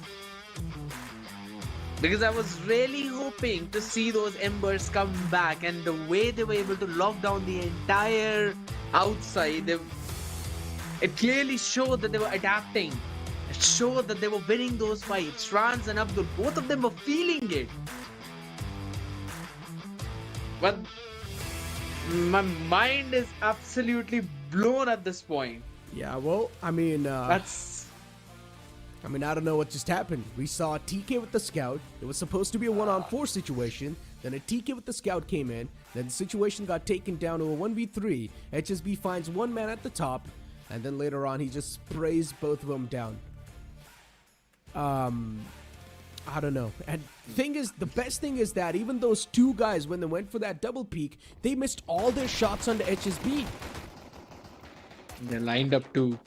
I'm not sure. Did they give up, or was that unintentional?